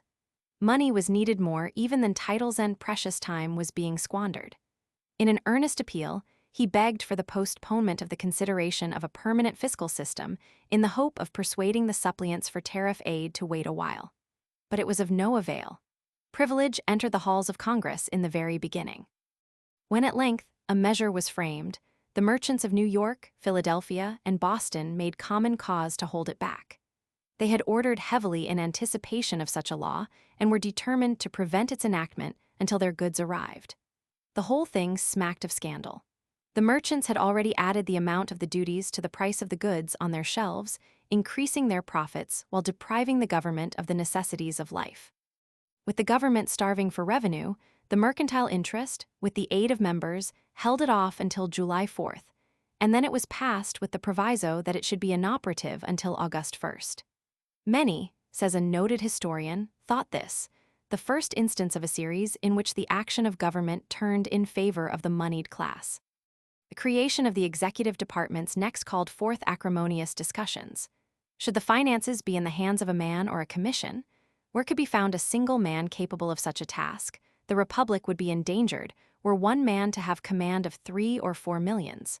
Then, too, the cabinet was liable to be looked upon by the president as of more consequence than the Senate.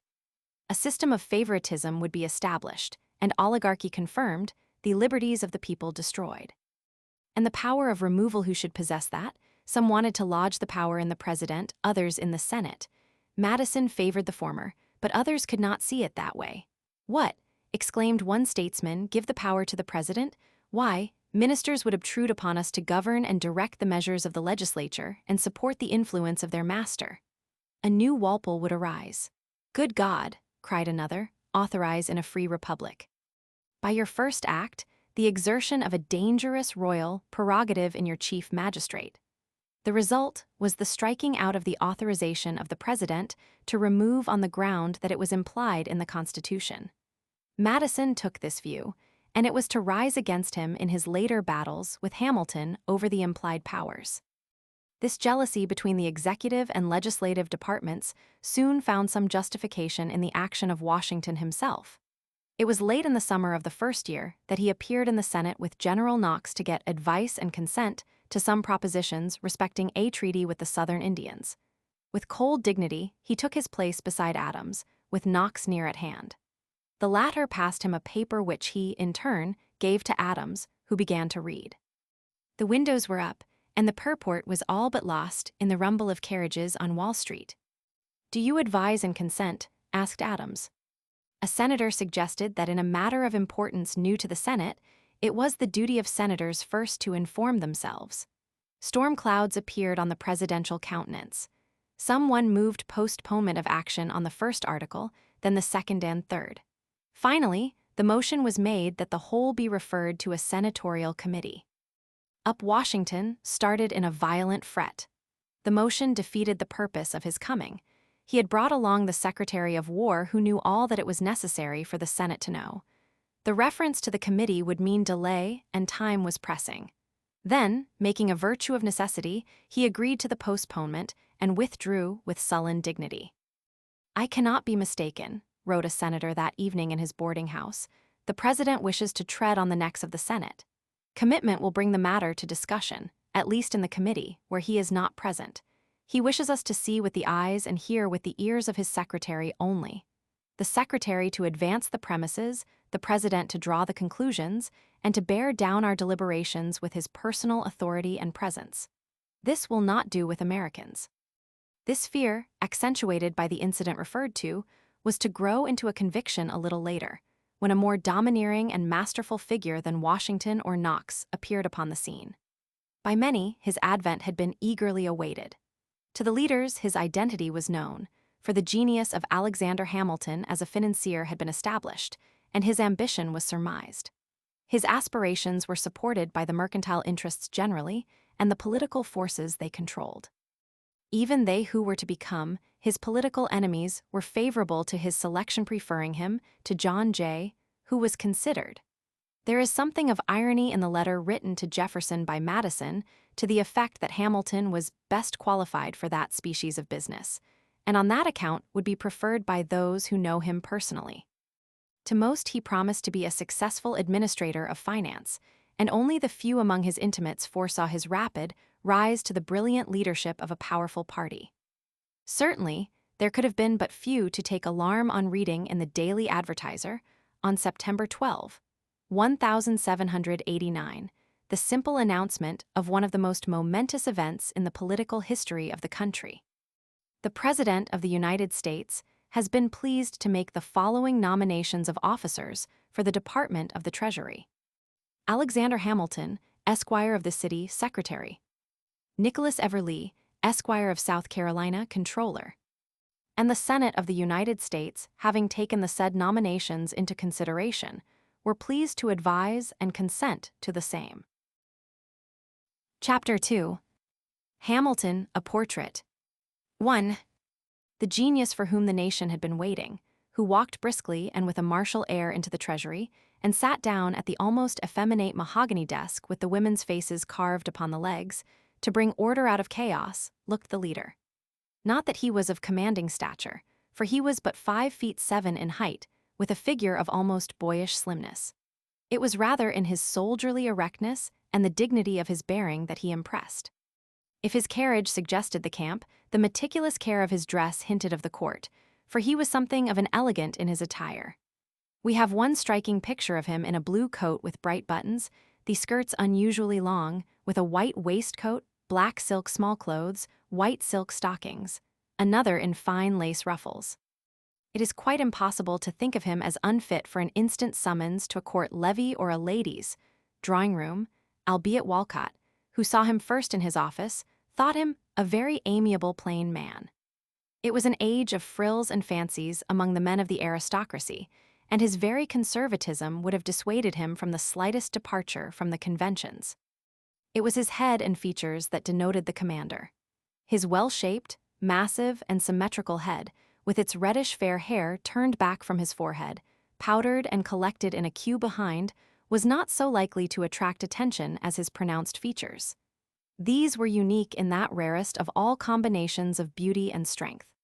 He was handsome enough to be attractive to women, with his fair complexion and almost rosy cheeks, his well-molded lips and dark, almost violet, deep-set eyes that could smile as sweetly and seductively as any gallant S.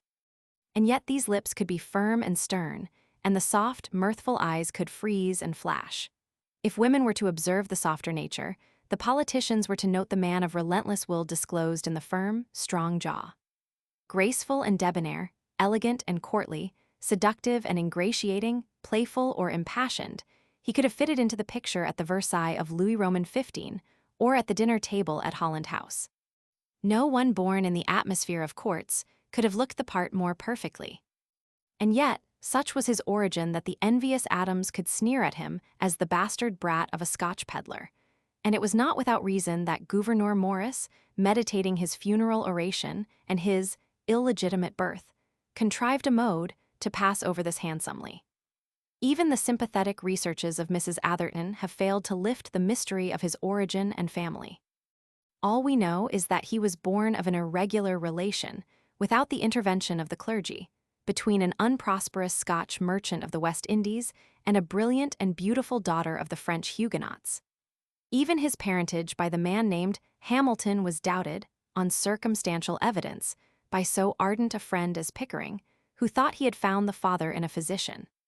Whoever the father and the Pickering papers are not convincing there is no doubt that Hamilton inherited his genius from his brilliant, passionate, high-strung mother. Nor does the mystery end with his birth.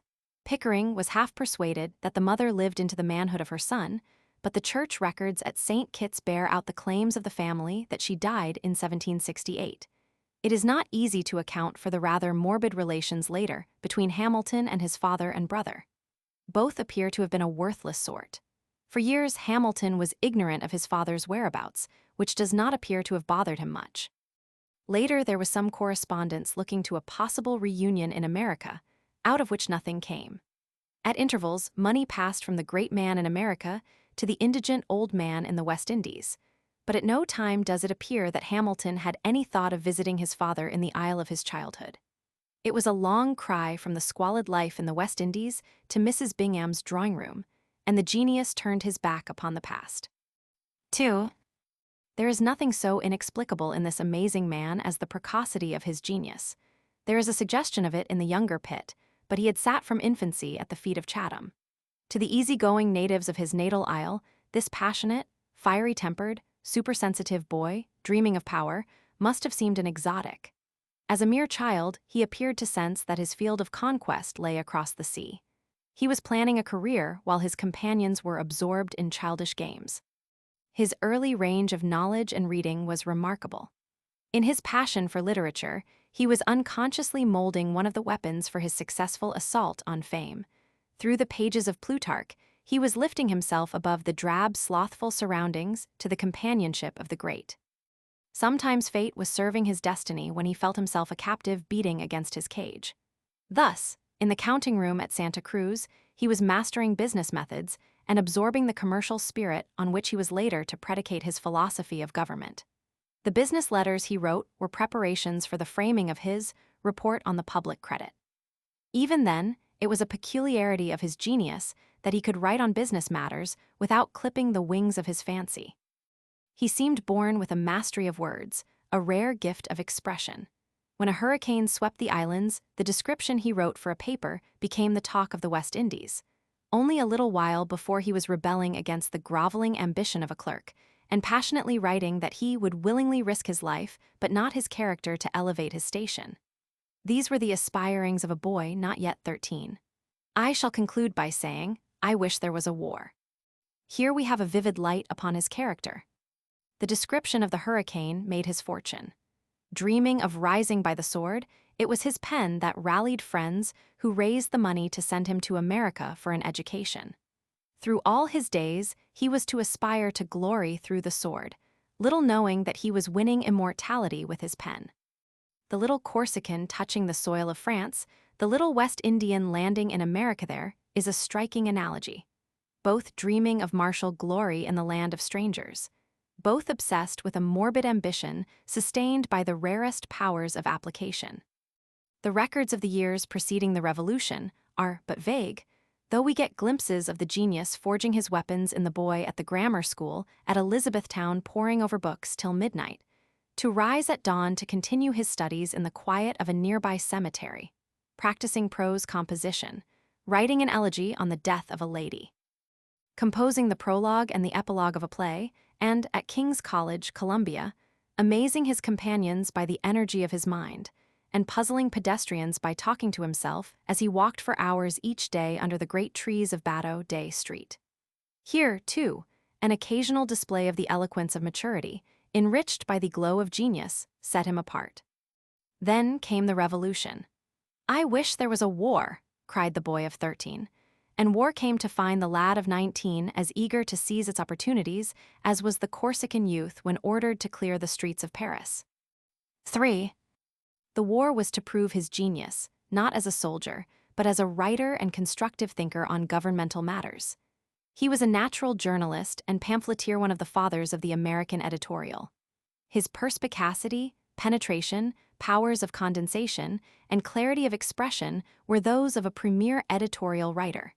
These same qualities made him a pamphleteer without a peer. That he would have shone with equal luster in the repertorial room of a modern paper is shown in his description of the hurricane, and in his letter to Laurens picturing vividly the closing hours of Major Andre. From the moment he created a sensation, with a farmer refuted, in his 18th year, until, in the closing months of his life, he was meeting Coleman surreptitiously in the night to dictate vigorous editorials for the New York Evening Post he had established, he recognized his power. No man ever complained more bitterly of the attacks of the press. None ever used the press more liberally and relentlessly to attack. In A Farmer Refuted, the maturity of the thought, the severity of the reasoning, the vigor of the onslaught, the familiarity with history and governmental processes displayed, denoted the hand of one seasoned in controversy. The sprightliness, wit, humor, sarcasm suggested more than talent. The evident joy in the combat, with the air of assurance, was that of the fighter unafraid. These are the qualities that were to run through all of Hamilton's literary work. Nowhere in the literature of invective is there anything more vitriolic than the attack on a war speculator and profiteer, under the signature of Publius. This tendency to bitter invective will appear, as we proceed, in Hamilton's attacks on Jefferson and Adams. But usually he appealed to reason, and then he was at his best. Thus, in The Continentalist, urging a more perfect union and a more potent government, and in his letter to James Dewar, we are impressed with the writer's intimate knowledge of conditions, his constructive instinct, his vision. And thus, especially do these appear in The Federalist, one of the most brilliant contributions to the literature of political science in the world's history. It will be impossible to comprehend the genius of Hamilton, his domination of his party and his power, despite his unpopularity with the masses, without a foreknowledge of his force with the pen. It was his scepter and his sword. 4. His power as an orator was unsurpassed in any assembly that called it forth, but with very few exceptions he did not appear before the multitude. He swayed the leaders and won them to his leadership. There was little of fancy in his speeches, scarcely any appeal to the emotions, but he spoke with enthusiasm and an intensity of conviction. Force, clearness, fire logic on fire, and a rapid fusillade of impressively directed facts with, these he usually swept all before him. The comparatively few speeches which have come down to us fail to explain his power. The stories of audiences moved to tears are scarcely in keeping with the absence of the slightest attempts at pathos or appeals to the emotions. Kent, who heard him in court, recalled, long after Hamilton was dead, the clear, elegant, and fluent style and commanding manner. Physically, he was far from imposing, but it is easy to imagine the virility of his manner, the flash of his conqueror's eye. In the New York Convention called to pass on the Constitution, it was the force and persuasiveness of his arguments that converted a hostile majority. Later Congress was to refuse him permission to present personally his reports on the ground that he might unduly sway its judgment, and Jefferson was to resent his interminable and passionate harangues in the cabinet room. But these exhibitions of his eloquence advanced his political career by impressing the leaders with the brilliancy of his intellect. 5. It is significant that, while he was not vain of his power as a writer and orator, he lived and died firmly convinced of his genius as a soldier. In the earliest of his letters, we have his longing for a war. His son and biographer was impressed with the fact that, while arms seemed to be his predominant passion, the world was at peace. He never faced the prospect of a war without seeing an opportunity for distinction. At a time when he abhorred the French Revolution and all associated with it, he wrote of Napoleon as that unequaled conqueror from whom it is painful to detract. Was he a military genius? We have nothing on which to base a judgment. In the Revolution, we see him attracting the attention of Washington by his military alertness on the heights of Harlem. At Monmouth, we see his horse shot under him as he dashes into the fray with a recklessness that looked to the commander like a courting of death. Throughout his services in the military household of Washington, where he became all but indispensable in a secretarial capacity, and in diplomacy, he chafed under the conviction that his place was in a position of command. One of his friends declared that the pen of our army was held by Hamilton, and for dignity of manner, pith of matter, and elegance of style, General Washington's letters are unrivaled in military annals. But the youthful Hamilton felt that he should have been the army's sword. The vision of the renown of the military conqueror was ever before him. The war was an opportunity for glory, and he was missing it. I explain to you candidly my feelings in respect to military reputation, he wrote Washington when seeking a separate command, and how much it was my object to act a conspicuous part in some enterprise that might perhaps raise my character as a soldier above mediocrity. At Yorktown, he took desperate chances in an effort for renown. We shall find him leaving the Treasury to command soldiers sent to put down the Western insurrection, with no possible occasion for it beyond his preference for the saddle and the sword. And when war with France loomed large, we shall find him resorting to importunity and intrigue to get the command over the protest of the president. Was Hamilton a Napoleon? He thought himself of the race of military masters. He had the courage, the coolness under fire, and the audacity, but nothing that he did disclosed more genius than was shown by Aaron Burr. Had the chance come, he might have justified his own high pretensions as a military genius, but it did not come. He died with his boyhood ambition to command great armies unrealized and undimmed. 6. His association of a strong military establishment with a strong and stable government was due in large measure to his temperament. He was essentially an aristocrat. From the moment of his arrival in America, he cultivated only the elite. His most partisan biographer has painted his portrait in a sentence: his sympathies were always aristocratic, and he was born with a reverence for tradition. There is nothing more contradictory in his career than the lowliness of his origin and his inherent passion for the lofty. This charity student moved in mansions as to the manor born. He had lived on terms of comparative intimacy with the aristocratic Washington of the camp, with Lafayette, who brought something of the flavor of old-world aristocracy, and he married into one of the proudest of the manorial families, but his love of grandeur was inherent. He luxuriated in elegant society and fine houses, loved fine laces as an adornment, and, without having ever seen the interior of a gallery, at least affected a partiality for the fine arts, collecting such prints as his purse permitted, painting some himself, and advising Mrs. Washington in the purchase of paintings. His ideal of government was the rule of gentlemen, the domination of aristocrats, on the theory that these, with a certain prestige to maintain, were more jealous of their honor and above the vulgar strivings for mere place.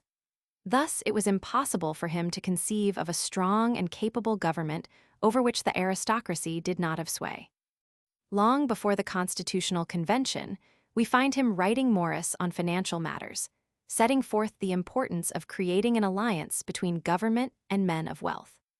One of his most enthusiastic panegyrists has illustrated his ideal.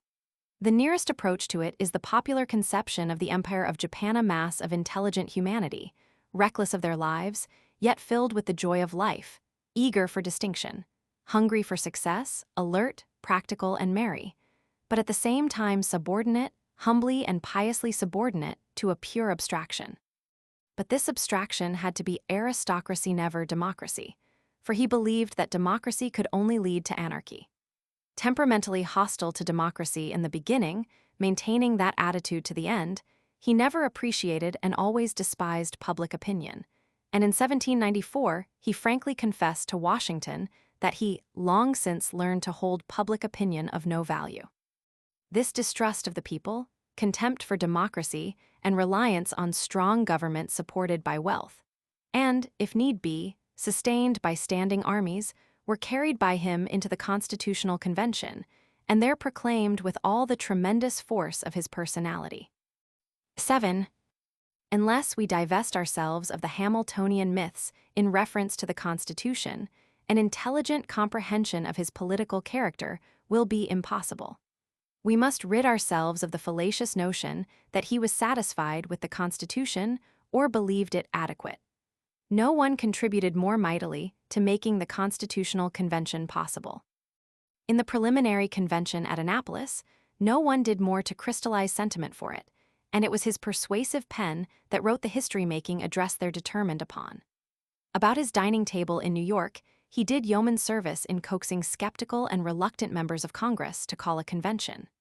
There, under a simulation of gaiety, his eloquence and wit and banter made converts of the most stubborn a service of immeasurable value. But in the convention itself, he played no such part as is popularly ascribed to him.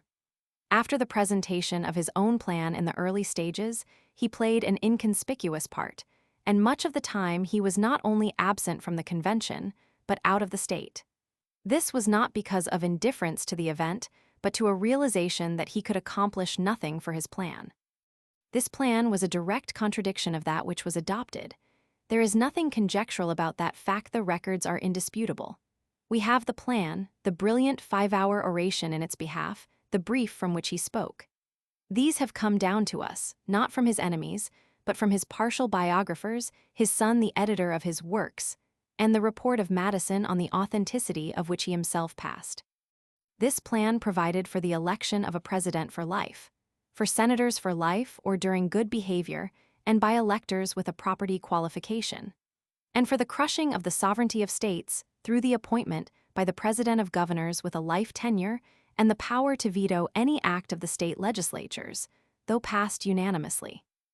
Not only was the president enabled under this plan to negative any law enacted, but he had the discretionary power to enforce or ignore any law existing. Though his president, serving for life, was not called a king, he was to be armed with more arbitrary power than was possessed by the King of England. His English eulogist does not overstate when he says that what he had in mind was the British Constitution as George Roman III had tried hard to make it, and failed because the English people would not tolerate it. This interpretation of Hamilton's purpose is reinforced by another of his most brilliant disciples who asserts that Hamilton's governor would have been not dissimilar to Louis Roman XIV and could have said with him, "Elate et c'est moi." Thinly veiled, his plan contemplated an elective king with greater powers than those of George Roman III, an imitation House of Lords, and a popular House of Commons with a limited tenure. Even so, this plan confessedly fell far short of his conception of an ideal government. In the brief for his speech, we are left in no doubt as to his partiality for a monarchy, in which the aristocracy should have a special power. The monarch ought to be hereditary and to have so much power that it would not be his interest to risk much to acquire more. As for the aristocracy, they should be so circumstanced that they can have no interest in a change. We should be rescued from the democracy. As to the republican form of government, republics are liable to corruption and intrigue, and since a republican government does not admit of a vigorous execution, it is therefore bad. Later, in one of his few discussions, he said that those who mean to form a solid republican government ought to proceed to the confines of another government. His republic, and in his great speech he had conceded that no other form would be accepted by the people, was to be an aristocratic as distinguished from a democratic republic, and the power of the separate states was to be effectually crippled. In one of his brief convention talks, he said of the states that, as states, he thought they should be abolished. Even after the Constitution had been adopted, he believed that one of the objects of administration should be to acquire for the federal government more consistency than the Constitution seems to promise for so great a country, to the end that it may triumph altogether over the state governments and reduce them to an utter subordination, dividing the large states into simpler districts. Such were the ideas urged by Hamilton in the forceful 5-hour speech, which Gouverneur Morris thought the most brilliant intellectual exhibition he had ever witnessed. After this exhaustive exposition, he took but little part. Toward the close, he explained his comparative silence. He had been restrained from entering into the discussions by his dislike of the scheme of government in general. This distaste did not diminish as the convention closed its labors, and he accepted the Constitution in the end as better than nothing. His motive for joining in recommending it to the people is conclusively shown in his last convention utterance. No man's ideas are more remote from the plan than my own are known to be. But is it possible to deliberate between anarchy and convulsion on one side, and the chance of good to be expected from the plan on the other? Nor did he ever lose faith in his own plan, or gain confidence in the Constitution which was adopted. Just before retiring from the cabinet, he avowed himself a monarchist who had no objections to a trial being made of this thing of a republic.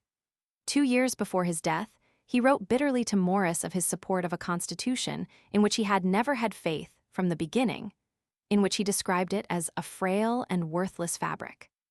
And the night of his death, when his bosom friend and confidant was meditating the funeral oration he was to deliver on the steps of Trinity Church, he wrote in his diary, "He was in principle opposed to republican and attached to monarchical government, but then his opinions were generally known and have been long and loudly proclaimed. His share in the forming of our Constitution must be mentioned, and his unfavorable opinion cannot therefore be concealed.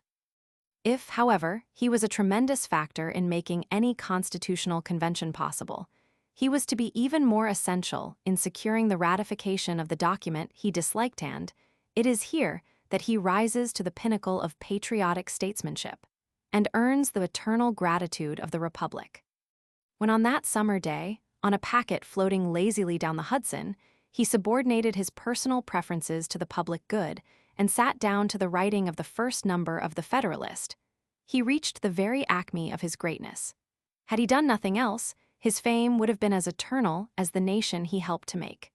Thus does he take his rightful place among the greatest nation builders of all time. 8. The qualities of strength and weakness accounting for the successes and failures of his political leadership are easily found in an analysis of his character. As is true of most genius, his was 3/4 hard work. From his earliest boyhood, he had learned the value of system. Nothing was permitted to disturb the program by which he regulated his days and nights. We may surmise that he was his own most relentless taskmaster from the rules he wrote for the guidance of his favorite son. This almost monastic schedule denotes the system by which he governed his own life. He never completed his education, and the exactions of politics and his profession never made him a stranger to his library. Here, surrounded by his family, he ministered to an insatiable mind. Never tiring of the classics, he kept pace with the printing press, and Mrs. Church rummaged about the bookstalls of London to supply him with all the new worthwhile publications. Thus, the wealth of nations was in his hands as soon after its appearance as a boat could cross the sea. His manner of study was intensive, absorbing, and he fairly lashed his mind and memory to their allotted tasks. Walking the floor while reading and studying, it was a comment of his friends that with equal exertion he could have walked from one end of the country to the other. Quite as remarkable as the intensity of his application was his abnormal capacity for sustained exertion. He thought nothing of sitting over a paper until the dawn dimmed his candles. Talleyrand's comment on finding lights in his office in the early morning is famous. It was not unusual for him to ponder a problem long and earnestly until he had thought it through, then to retire to sleep regardless of the hour of the night, and after a while to arise, refresh himself with a cup of strong coffee, seat himself at his table, and work on with great rapidity for 6, 7, or 8 hours without rest. The resulting product of his pen was so perfect, we are assured, such was his felicity of expression, that it seldom required revision. This tenacity was one of the factors in his leadership. He was never a fair-weather fighter. Opposition only whetted his appetite for battle, nor was he easily discouraged. Explaining to a friend who wished to carry the news to New York of the situation in the Poughkeepsie Convention, that the members stood 2-1 against the ratification of the Constitution, he concluded with grim emphasis, "Tell them the convention shall never rise until the Constitution is adopted." Along with this tenacity, he had an illimitable moral courage, which made it easy for him to fight for a cause without counting the cost. The real Hamilton is seen in his defense of the persecuted Tories at the close of the Revolution. In his fighting his way through a mob eager for the blood of the Tory president of Columbia College to hold it at bay with his indignant eloquence. In his letter to Jay against the destruction of the notorious Rivington Press by a mob. This reverence for law and the constituted authority was the mainspring of his political character, and he always had the moral courage to stand for both when cowardice would have recommended compromise. To these qualities must be added another, which gave character to his leadership: he was personally honest. Called to a station where he might easily have enriched himself, as did many of his friends, he retired to private life poorer than when he entered the public service. Small wonder that Talleyrand was astounded at such disinterestedness and restraint. There was no affectation in his letter lamenting his inability to succor some immigrants from France. "I wish I was a Croesus. I might then afford solid consolation to these children of adversity, and how delightful it would be to do so. But now, sympathy, kind words, and occasionally a dinner are all that I can contribute." And at the time he wrote, great fortunes had been built on the financial system he had created. So impeccable was he in this regard that his great political protagonist, writing an estimate of his character in the calm of his closet, recorded him as disinterested, honest, and honorable in all private transactions. Profound as a thinker, exhaustive as a student, moving in eloquence, powerful with the pen, logical in his reasoning, constructive in his methods, tenacious in the advancement of his plans, possessed of the courage of his convictions, personally honest in public and private action, he possessed qualities of leadership that drew high-minded men about and to him. But he unhappily had the weakness of his strength that was to operate disastrously upon his political fortunes. It is impossible to understand his ultimate failure as a leader without a reference to his temperamental deficiencies. 9. As a party leader, he was singularly lacking in tact, offensively opinionated, impatient, and often insulting to well-meaning mediocrity and dictatorial. He did not consult, he directed. He did not conciliate, he commanded. In the cabinet, he was to offend Jefferson early because Hamilton could not rid himself of the idea that he was really the prime minister. It was not diplomatic to order Adams back to his post of duty in Philadelphia in the manner of one addressing a subordinate. Nor was it considerate to write to McHenry, who adored him, and was doing the best his limited ability would permit. "Pray take a resolution adequate to the emergency, and rescue the credit of your department." These outbursts of impatience and this intolerance of weakness were forgiven by the strong, but treasured against him by smaller and more envious minds, and the time was to come when, with his field marshals loyal, he was to have few colonels and captains, and practically no privates. He was a failure in the management of men, and only his superior genius made it possible for him to dominate so long. There was much of egotism and some vanity behind this dictatorial disposition. This was inherent and incurable. The lowliness of his origin, the phenomenal rapidity of his rise, the homage properly paid him for the brilliancy of his youthful efforts with voice, pen, and sword, all tended to convince him of his superiority. No one knew or lamented his egotism more than men who loved him. Morris went weeping from his deathbed to write his intimate opinion in his diary that he was vain and opinionated. Cabot, who clung to him like a lover, wrote him frankly, "I am bound to tell you that you are accused by respectable men of egotism." A descendant and biographer concedes his vanity, taking issue with Hamilton's son who had foolishly, but naturally, denied it in his biography. His self-sufficiency is evident in his letter to Laurens. "It is my desire to preserve myself free from particular attachments, and to keep my happiness independent of the caprices of others." But were we without these confessions from his friends, we should find them in his letters. What more amazing and amusing than his letter to Schuyler explaining with gusto and some swagger his quarrel with Washington? Even at the age of 23, and while serving in a secretarial capacity to one of the foremost figures of all time, he was placing himself on an equality at least with Washington and writing glibly of what we owed to each other. This spirit of self-exaltation was to drive many of the minor leaders of his party from him, and to lead him, in the end, to the supreme folly of his pamphlet attack on Adams, which was hopelessly to cripple, if not completely destroy, his influence. Even more serious than his flamboyant egotism was his queer lack of judgment in the handling of men. It was an irreparable blunder to force the election of his father-in-law to the Senate from New York over Chancellor Livingston, who had superior claims. It was a temporary triumph that drove one of the most powerful families in the state into the ranks of his enemies. Only the most execrable taste can pardon the undignified writing of anonymous attacks on a colleague of the cabinet. His blunder in the case of the Schuyler election could be excused by his lack of political experience, but his most sympathetic biographer admits that middle age, instead of ripening his judgment, warped it. His was a nature of eternal youth, and in many respects the indiscretions of boyish exuberance cursed him to the end. If these personal weaknesses were to weaken him with the leaders of the second rank, his unpopularity with the rank and file was to come from his lack of sympathy for, and understanding of, the American spirit. No one realized it more than he. In justice, it must be said that he honestly tried to suppress his doubts of America, but in moments of depression, he burst forth with expressions that bear the marks of long incubation. "Am I a fool, a romantic Quixote, or is there a constitutional defect in the American mind?" he wrote King. "Were it not for yourself and a few others, I would adopt the reveries of Depox as substantial truths, and could say with him that there is something in our climate which belittles every animal, human or brute." And toward the close of his life, he wrote Morris, "Every day proves to me more and more that this American world was not made for me. You, friend Morris, are a native of this country, but by genius an exotic. You mistake if you fancy that you are more of a favorite than myself, or that you are in any sort upon a theater suited to you." This touch of the exotic, of which he himself was painfully conscious, was not lost upon his political enemies.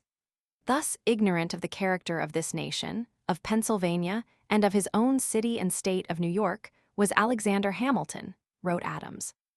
But it was left for another to discover the real secret of his confusion as to the American character. He had never known the spirit, or had the training, of the New England town meeting. A marvelous genius, he thought in terms of world politics at a time when America was creating a new spirit and system of her own.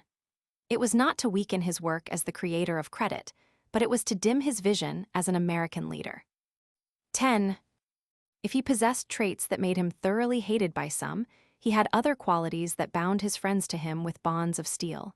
He commanded affection because he was himself affectionate.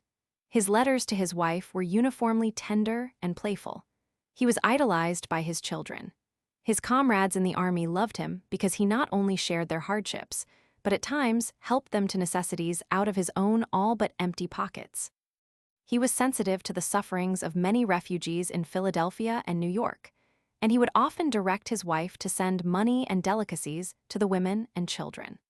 We have many instances of his generosity, like his attempt to spare Andre the humiliation of the scaffold, and his letter to Knox protesting against the execution of British officers in retaliation for the murder of an American.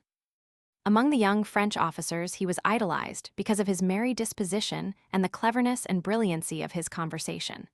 While prone to hold aloof from the mass, he was a good fellow among those whom he considered his social equals. In social assemblies of both sexes, he fairly sparkled with boyish enthusiasm.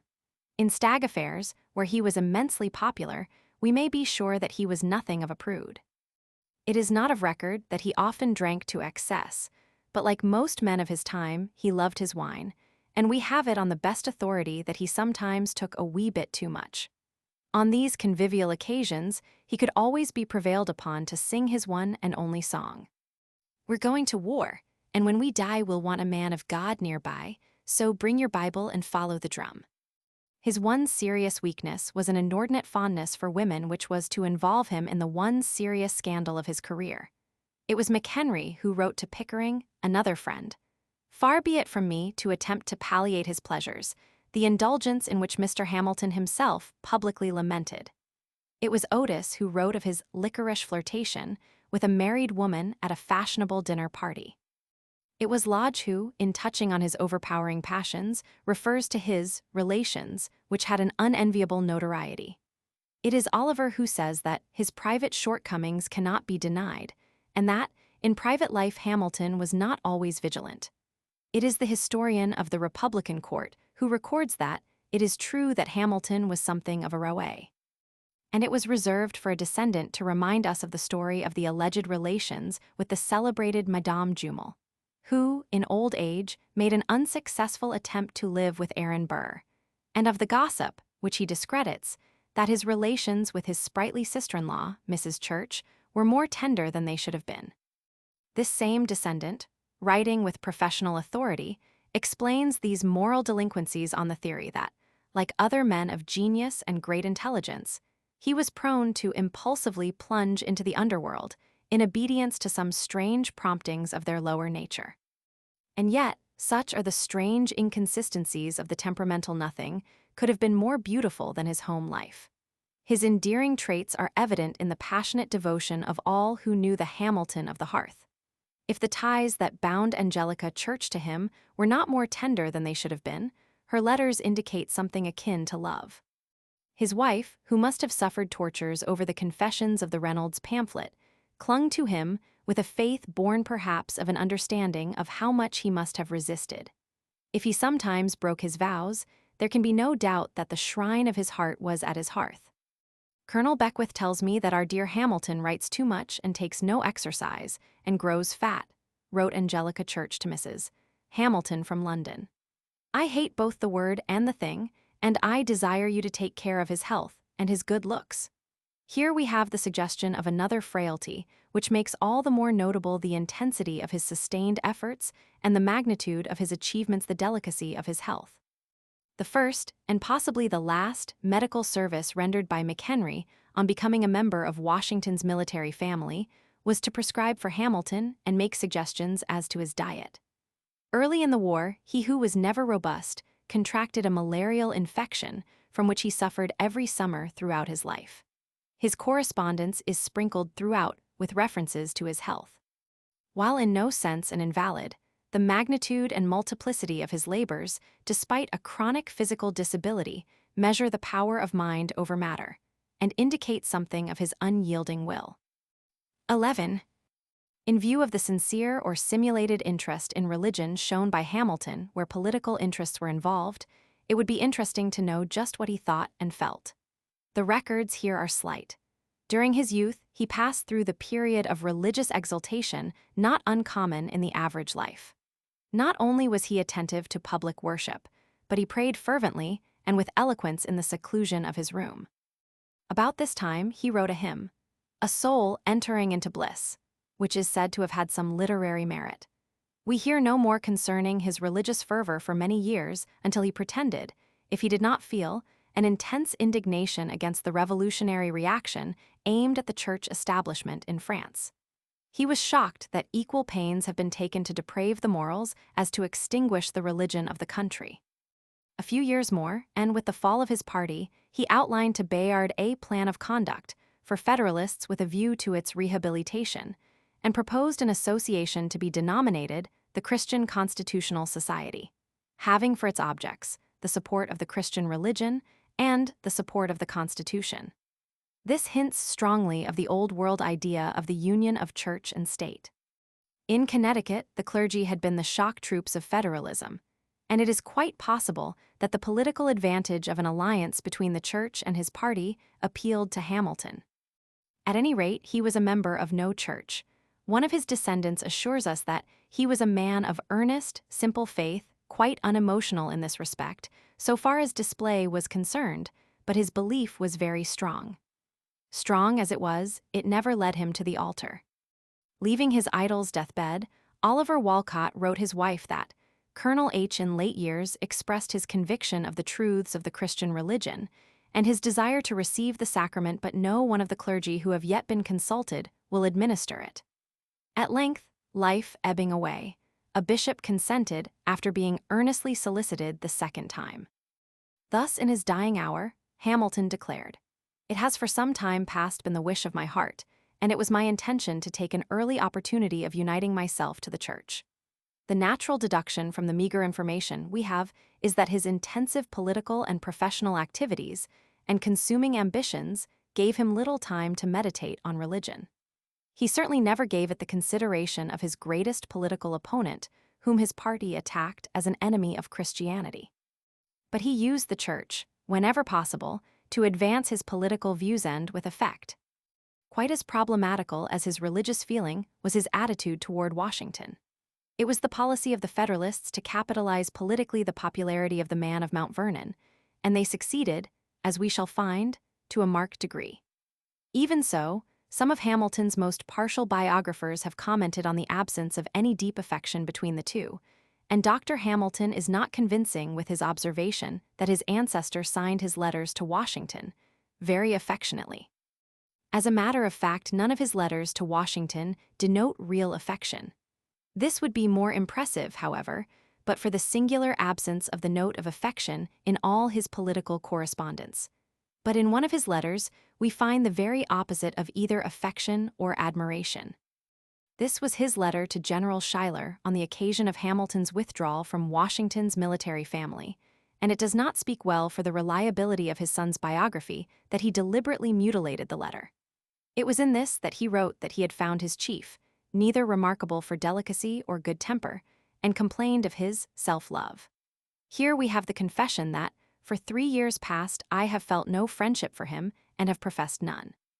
In his letter to Lear, the secretary, when Washington died, he probably came perilously near to summing up his attitude in a sentence. I have been much indebted to the kindness of the general, and he was an aegis very essential to me. And then, the significant postscript, in whose hands are his papers gone, our very confidential situation will not permit this to be a point of indifference to me. Such a man was Hamilton, a colossus, brilliant, fascinating, daring, and audacious, a constructive statesman of the highest order, a genius of the first rank, with all the strength and the weaknesses of genius. Such the man who sat down at the mahogany desk to write the documents that were to give credit to a nation and a program to a party.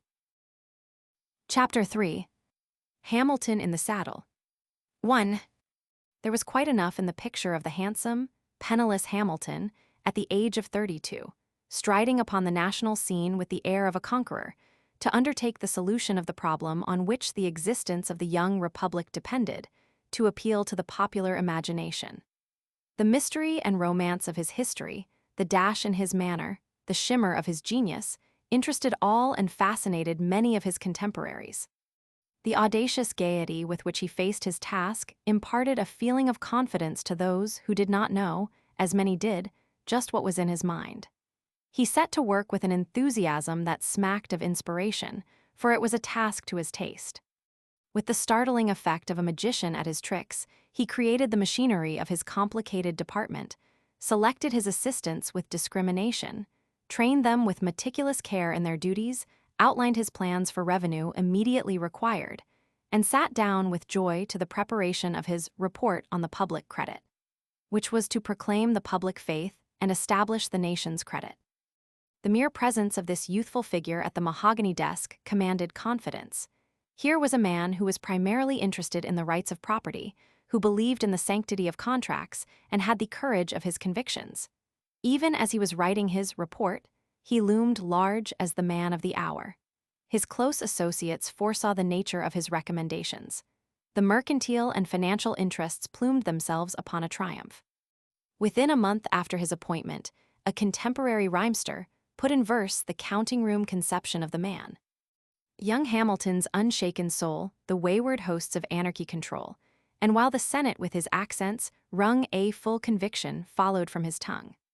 His plans, given in confidence to some, were soon whispered among the politicians and the merchants of New York, Philadelphia, and Boston, and the market price of public securities in the cities rose 50% 2 months before Congress convened.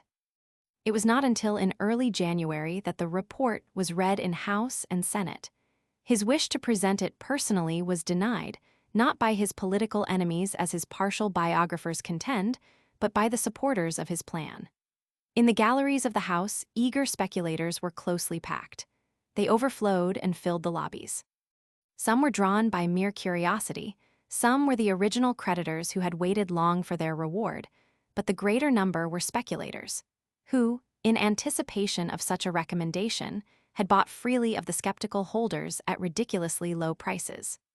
Not a few of these poured forth into Wall Street at the conclusion with the exhilarating knowledge that a fortune was within their grasp.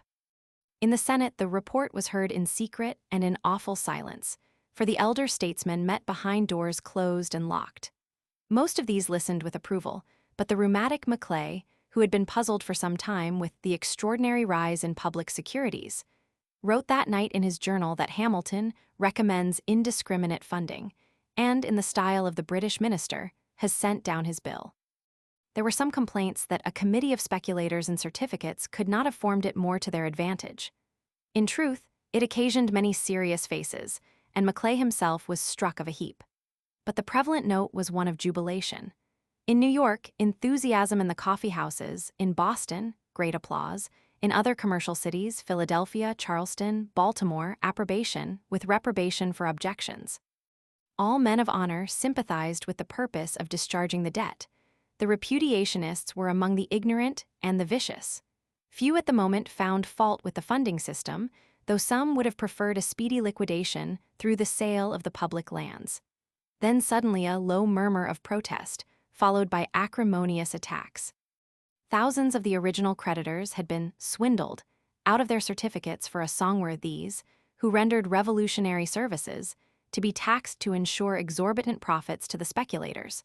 Why should the federal government assume the debts contracted by the separate states' debts unevenly distributed? And what was the purpose of the proposal that the government should be prohibited from paying more than 2% of the principal a year? The indignation of the insurgents, at first a glimmer, became a flame. The greater part of the certificates were in the hands of the prosperous, who had taken advantage of the necessities of the original holders' revolutionary soldiers, small farmers, hard-pressed country merchants.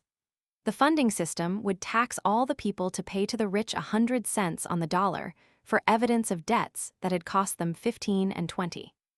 With the people taxed to pay the interest, it was proposed to perpetuate the debt.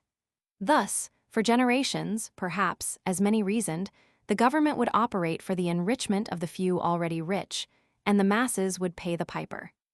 Had Hamilton been disposed to frankness, he would have smiled his acknowledgment of the charge. One of his biographers has conceded that through this system he hoped to array property on the side of the government, by giving it a financial interest in the government, and to assure to the property of the country a powerful influence upon the government. Having been unable to introduce a class influence into the Constitution by limiting the suffrage. With a property qualification, he hoped through his financial system to accomplish his purpose in another way. There was nothing diabolical in the plan coming from one who looked upon the masses as lawless and unfit for self-government. His obsession was a strong, stable government, and, to sustain it, he required the interested devotion of the propertied class. The astonishing thing is that the comparatively crude Maclay from the wilds of Pennsylvania and the leather-lunged James Jackson from sparsely settled Georgia should have caught the full significance of it all before it dawned on Jefferson and Madison. The latter thought the report well digested and illustrated, and supported by very able reasoning. But after a while he, too, was depressed with the injustice to the original creditors who were most instrumental in saving their country, and concluded there was something radically wrong in suffering those who rendered a bona fide consideration to lose 7/8 of their dues, and those who had no particular merit toward their country to gain 7 or 8 times as much as they advanced. 2. Meanwhile, speculation was manifesting itself with incredible audacity and mendacity. The greater part of the securities in the hands of original creditors were in the hands of soldiers, farmers, and merchants in the remote interior. To most of these, they had come to mean so much worthless paper. No telegraph could flash the news into the back country of Georgia and North Carolina that Congress was about to legislate to par the promises to pay. Weeks or months would pass before the proceedings in New York could be known and comprehended by holders of the paper living in the woods of the Carolinas or on the banks of the Savannah. Poor, and mostly ignorant, they had no correspondents in the coffee houses to write them of the activities at Federal Hall. And even if they had, it required weeks for a letter to reach them. But members of Congress knew what to expect, for they were the actors in the drama, and their friends, the capitalists and merchants of the cities, knew, for they had been informed. The unscrupulous and adventurous soldiers of fortune on the scene comprehended the opportunity at a glance. The day after the report was read, the city buzzed with the gossip of the speculators. One senator, making calls in the congressional circle, found it almost the sole topic of conversation. He heard that Robert Morris of the Senate, who had been consulted by Hamilton, must be deep in it, for his partner had one contract for $40,000 worth. It was whispered that General Heister had brought over a sum of money for Mr. Morris for this business. Senator Langdon, it was noted, was living with a Mr. Hazard, who is an old and intimate friend of Mr. Morris, and he admitted that he had followed buying certificates for some time past. Ah, said the visiting senator. "So you are one of the happy few who have been let in on the secret," and Mr. Hazard seemed abashed. It was understood that Representative Fitzsimmons of Philadelphia was likewise concerned in the business. 4 days after the report was read, expresses with very large sums of money on their way to North Carolina for purposes of speculation in certificates splashed and bumped over the wretched winter roads, the drivers lashing the straining horses. 2 fast-sailing vessels, chartered by a member of Congress who had been an officer in the war, were plowing the waters southward on a similar mission, and this scandalous proceeding was to be mentioned frequently in the subsequent debates. "I really fear," wrote Maclay, "the members of Congress are deeper in this business than any others." Whether they were deeper or not, they were deep enough and numerous enough to hold the balance of power in the body that legislated the certificates to par. These ranged from Robert Morris, the chief legislative agent of Hamilton in the Senate, to Fisher Ames, who was his most eloquent defender in the House. In later years, Jefferson was to record in justice to Ames that his speculative activities had been greatly exaggerated, and that he had acted as an agent in the enterprises of his Boston friends, Gore and Mason. So thoroughly did this money madness take possession of the minds of men that even the Puritanic John Quincy Adams was to write his father, without a homily, that by September of 1790, Christopher Gore, the richest lawyer in Massachusetts and one of the strongest Bay State members of Hamilton's machine, had made an independent fortune in speculation in the public funds, and that other leaders of the bar had successfully engaged in speculation by playing at that hazardous game with monies deposited in their hands by clients at a distance. They took the chance of becoming masters of sums to an equal amount before they have been called upon for payment. Maclay thought, there is no room to doubt but that a connection is spread over the whole continent on this villainous business. Everywhere men with capital and a hint were feverishly pushing their advantage by preying on the ignorance of the poor. Thus, paper held for years by the private soldiers was coaxed from them for 5, and even as low as 2 shillings on the pound by speculators, including leading members of Congress, who knew that provision for the redemption of the paper had been made. In all this, Hamilton had no part and no responsibility beyond having made indiscreet disclosures of which his friends availed themselves, and through buying and selling through his agents in New York and Philadelphia for his brother-in-law. Just how he viewed the scandalous proceedings in the earlier stages, we do not know. They were not without defense from his supporters. The obsequious John Fenno took notice of the gossip with a defense of speculation in the Gazette. Were not moneyed men the props of the infant credit of the United States? The dark insinuations of the gossips, the criticism of the rabble, we may be sure caused Hamilton no concern. Surveying the field at the beginning of the battle, he must have been content. He saw the financiers, the commercial interests of the large centers, including the speculators, enlisted under his banner. The influential Society of the Cincinnati, composed of revolutionary officers, men of means who had been able to hold on to their paper, gave dignity to his cause. With its compact organization in every state and its system of correspondence, it was an engine of tremendous power. The social and intellectual circles were flying his flag. He looked upon his work and called it good. 3. With the first discussion in the House, it was apparent that speculation was to play a conspicuous part in the debates. The speculators packed the galleries, overflowed into the lobby, causing the complacent Theodore Sedgwick of Massachusetts, himself a speculator, to insist that the ardent expectations of the people on this subject want no other demonstration than the numerous body of citizens assembled within these walls. The effect was different on the pugnacious Jackson of Georgia. "Since this report has been read," he shouted, with a contemptuous glance at the eager gallery, "the spirit of speculation has arisen and been cherished by people who had access to information the report contained that would have made a Hastings blush to have been connected with, though long inured to preying on the vitals of his fellow man. 3 vessels, sir, have sailed within a fortnight from this port freighted for speculation." The unctuous Sedgwick was melting suavity. Speculation within reasonable bounds was not bad, but action should be taken with all possible speed to stop it, and the troublesome Jackson returned to the attack this time on New York City. He wished to God Congress had met in the woods and out of the neighborhood of a populous town. The gallant veterans, driven by economic necessity to the wilderness, were being robbed by these speculators of the pittance a grateful country had bestowed. Since the assumption of state debts was proposed, why not postpone action until the various legislatures could express the sentiment of the states? Then these men may send out other vessels to countermand their former orders, and perhaps we may yet save the distant inhabitants from being plundered by these harpies. This line of attack had not been anticipated, and Hamilton was not the man to take anything for granted. His well-groomed figure was seen moving nervously about the lobbies of Federal Hall within a few days after the commencement of the debate. One of his enemies observed that he spent most of his time running from place to place among the members. In the evenings, he gathered his more influential supporters about him at his home. At his table, he brought his most seductive charms to bear upon the doubting. Time was all-important, and indefinite delay might be fatal.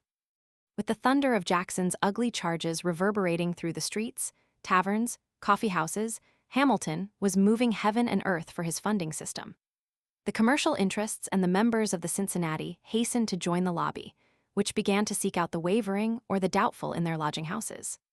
A fashionable minister found his way to the quarters of Speaker Muhlenberg and Senator Maclay to extol the policies of the dynamic young secretary, and argued as if he had been in the pulpit.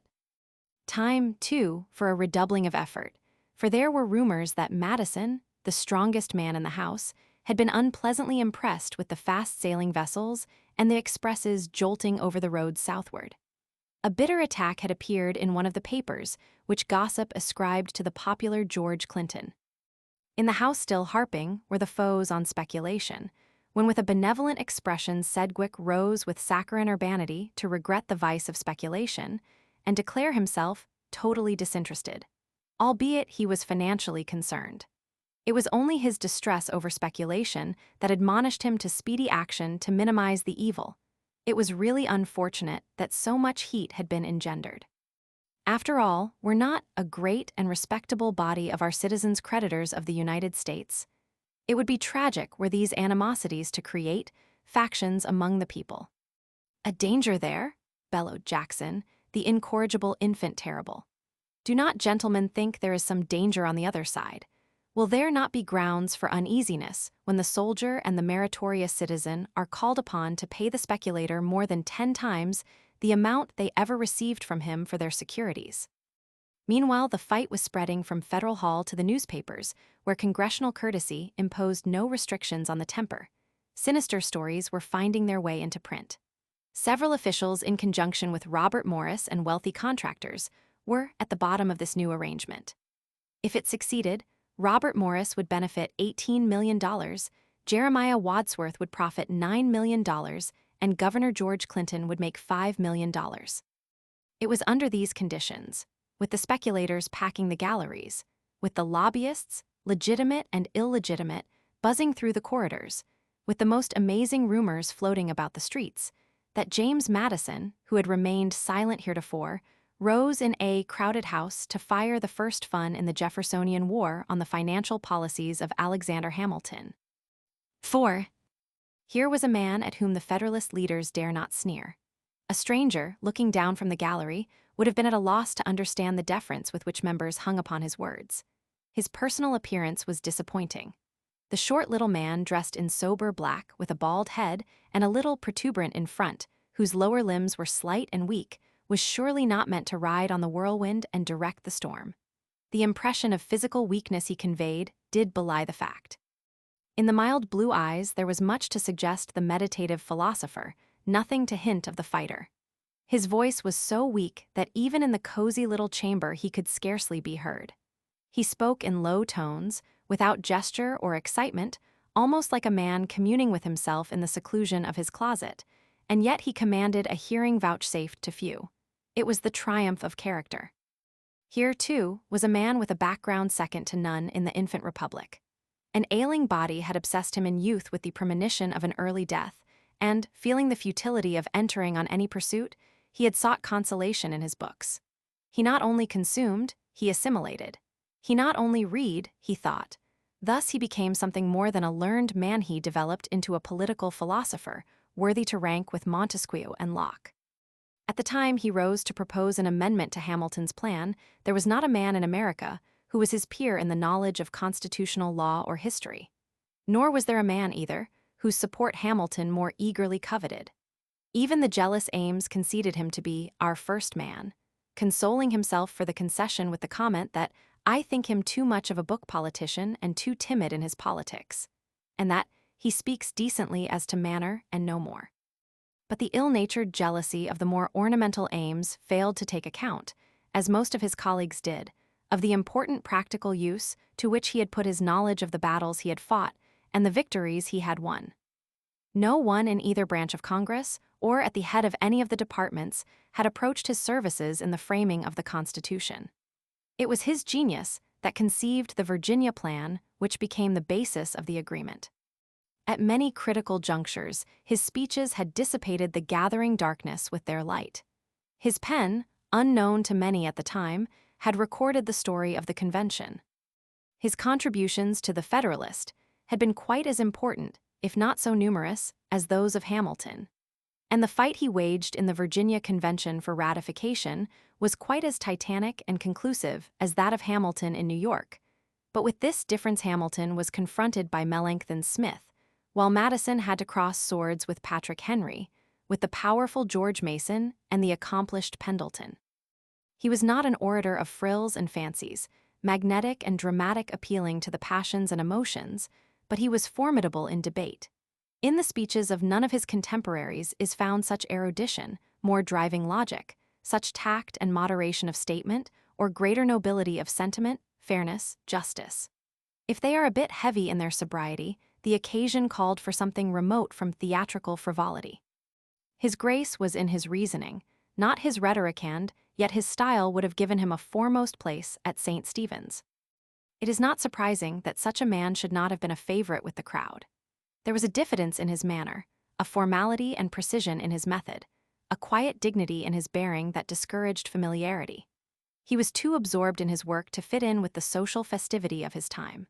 Only at his own table and among his intimates did he appear in the role of an incessant humorist and keep the table in roars of laughter over his stories and his whimsical way of telling them. Even his letters read like state papers, but there were a few, greater than Ames, who appreciated him. These were the three most important personages of his time: Washington, Hamilton, and Jefferson. Washington consulted him and made use of his pen. Hamilton cultivated him. Jefferson loved him as a son. His relations with the latter were no less than beautiful. Through many years, they constantly interchanged visits, corresponded regularly, and traveled together whenever possible. A strikingly incongruous pair they must have seemed as they plodded along country roads together, or rode to and from Philadelphia together in Jefferson's carriage, the tall, thin, loose-jointed, and powerful master of Monticello, and the short, frail, bald-headed Madison. But the incongruity was in their physical appearance only, for they had much in common: a common sweetness of disposition, a common code of political principles and morals, a common liberality of views, and a common passion for knowledge. The older man paid tribute to his protégé's qualities long after both had passed from active public life. His habits of self-possession, which placed at ready command the rich resources of his luminous and discriminating mind. His language, soothing always the feelings of his adversaries by civilities and softness of expression. His pure and spotless virtue, which no calumny has ever attempted to sully, all qualities that made him a congenial companion for the philosopher who shared them in a large degree. Observing Jefferson's happiness at the inauguration of his successor, a lady who knew them both intimately wrote what all who knew them felt. I do believe father never loved a son more than he loves Mr. Madison. But when Madison rose that cold February day to make his first attack on Hamilton's program, he acted on his own volition and without consultation with the man who was to be his chief. 5. The character of Madison's speech in favor of discrimination between the original holders and the purchasers of securities was not so open to attack as that of the impulsive and loose-thinking Jackson. He began in a manner to conciliate his hearers, matching Hamilton in his insistence on the sanctity of the debt and the necessity for its discharge. The question is, to whom is the money due? There could be no doubt in the case of the original holders who had not alienated their securities. The only rival pretensions were those of the original holders, who had assigned, and the present holders of the assignments. The former may appeal to justice, he said, because the value of the money, the service, or the property advanced by them has never been really paid to them. They may appeal to good faith, because the value stipulated and expected is not satisfied by the steps taken by the government. The certificates put in the hands of the creditors, on closing their settlements with the public, were of less value than was acknowledged to be due. They may be considered as having been forced on the receivers. They cannot therefore be adjudged an extinguishment of the debt. They may appeal to the motives for establishing public credit, for which justice and faith form the natural foundation. They may appeal to humanity for the sufferings of the military part of the creditors who never can be forgotten, while sympathy is an American virtue. Admitting that the purchaser also had a claim, he proposed a plan designed, as he thought, to do justice to both to pay the original holder in full, and, where there had been an assignment, the assignee to receive the highest market value and the original holder whatever remained over. The plan spread consternation. At the Knoxes' dinner table that night, where members of Congress and diplomats were gathered, it was almost the sole topic of conversation. In the coffee houses, where the speculators gathered about their mugs, Madison was denounced as a dreamer and an enemy of public faith. The more cautious regretted the insurmountable difficulties of the scheme.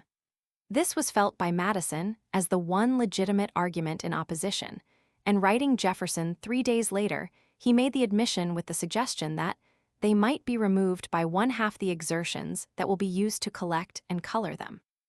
It was not until 4 days later that the Hamiltonian leaders attacked the plan with their heavy artillery. One by one they rushed to the assault. "It is not pretended," cried Sedgwick, "that any fraud or imposition has been practiced, which is precisely what was charged.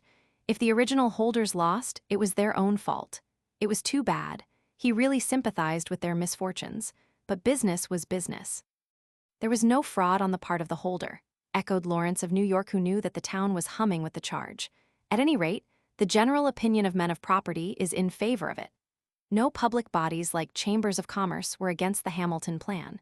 As for the people, newspapers and pamphlets could not be taken as expressive of public opinion. William Smith of Charleston had heard few advocates of discrimination in society. As for the newspapers, they appeared on both sides. And why so much sympathy with the original holders? It was reserved for Ames, whose friend Gore was getting rich on speculation, to take a stouter stand. Why should not the seller who sold for a trifle be taxed to pay the purchaser? He asked. He certainly ought to fare as other citizens do. If he has property, then the plea of necessity is destroyed. If he has none, then his taxes will be a mere trifle. And public opinion against it. Then all the more duty on government to protect right when it may happen to be unpopular. That is what government is framed to do. Away with maudlin sentiment, it was not the function of the state to rob on the highway to exercise charity. Meanwhile, the commercial organizations of the larger towns were summoned to the field against discrimination, and they responded even in Richmond. "It is the natural language of the towns," wrote Madison, "and decides nothing." As the debate proceeded, Wall Street swarmed with the curious who could not get into the house where the speculators packed the galleries and lined up deep behind the railing in the rear of the chamber. Petitions began to pour in. Passions rose. "I do not believe the crowd in the gallery consists of original holders," shouted one speaker with a contemptuous glance at the covetous group bending over the railing. "Soldiers, poor soldiers," sneered Wadsworth. "He who had sent the 2 fast-sailing vessels to the South. I am tired of hearing about the poor soldiers. Perhaps soldiers were never better paid in any part of the country." 2 days later, Madison returned to the attack in a speech unusually spirited for him. Only when he had parted with his self-respect could he admit that America ought to erect the monuments of her gratitude, not to those who saved her liberties, but to those who had enriched themselves on her funds. It was his last effort. He had spent himself to the utmost. A spectator entering the house late in the day found him rather jaded. He had incurred the hate of the Hamiltonians without having consolidated all the opposition in favor of his plan. 3 days later, it was Sunday, that extreme Democrat Senator Maclay, who was indifferent to Madison's plan because opposed to funding altogether, sat down in his boarding house and framed a plan of his own looking to the extinguishment of the debt through the sale of public lands. Having satisfied himself, he went forth in search of Thomas Scott, his colleague. But shame to tell it, he, a man in years, and burdened with complaints, had lodged out, and was not home yet. Pity that a good head should be led astray by the inordinate lust of its concomitant parts. At length, the old roué was found, and he urged that it be submitted to Madison at once. The next day found Maclay indignantly chafing at Madison's lodging-house, because it was a long time before he appeared. As the radical from Pennsylvania read his plan, it seemed to him that Madison attended to no one word, being so much absorbed in his own ideas. Maclay handed him the paper, and Madison handed it back without glancing at it. Alas, thought the radical, his pride seems of the kind that repels all communications. It was not an easy task to organize the forces of democracy. The next day Madison's plan was voted down. It was found long afterward that of the 64 members of the House, 29 were security holders. 6. One thing, however, had been accomplished: the public interest had been awakened. The tongue of criticism had been loosened. The man in the street began to hold forth. It was all beyond him, as problems of finance were beyond Madison himself, but he could understand that a policy had been adopted that would be advantageous to the rich, profitable to the speculator, and mean loss to the common soldier. In the commercial centers of the cities, Madison became anathema. Young Adams reported to his father that in Boston, Mr. Madison's reputation has suffered from his conduct. Albeit so respectable a character, as Judge Dana had adopted Madison's views. The immediate reaction through letters to the papers was so bitter that Fenno was moved to a homily under the caption, "Honor your rulers," in which he pointed to such outrageous derelictions as expressions of doubt concerning the propriety of the proceedings of Congress. These expressions had gone far beyond a mere questioning of the wisdom of Congress. A war-worn soldier thought it, "Happy there is a Madison who, fearless of the bloodsuckers, will step forward and boldly vindicate the rights of the widows and orphans, the original creditors, and the war-worn soldier." Another real soldier described the poor emaciated soldier, hungry and naked, in many instances now wandering from one extreme part of the country to another. But thank God there lives a Madison to propose justice. An uglier and more pointed note was struck by a farmer in Pennsylvania.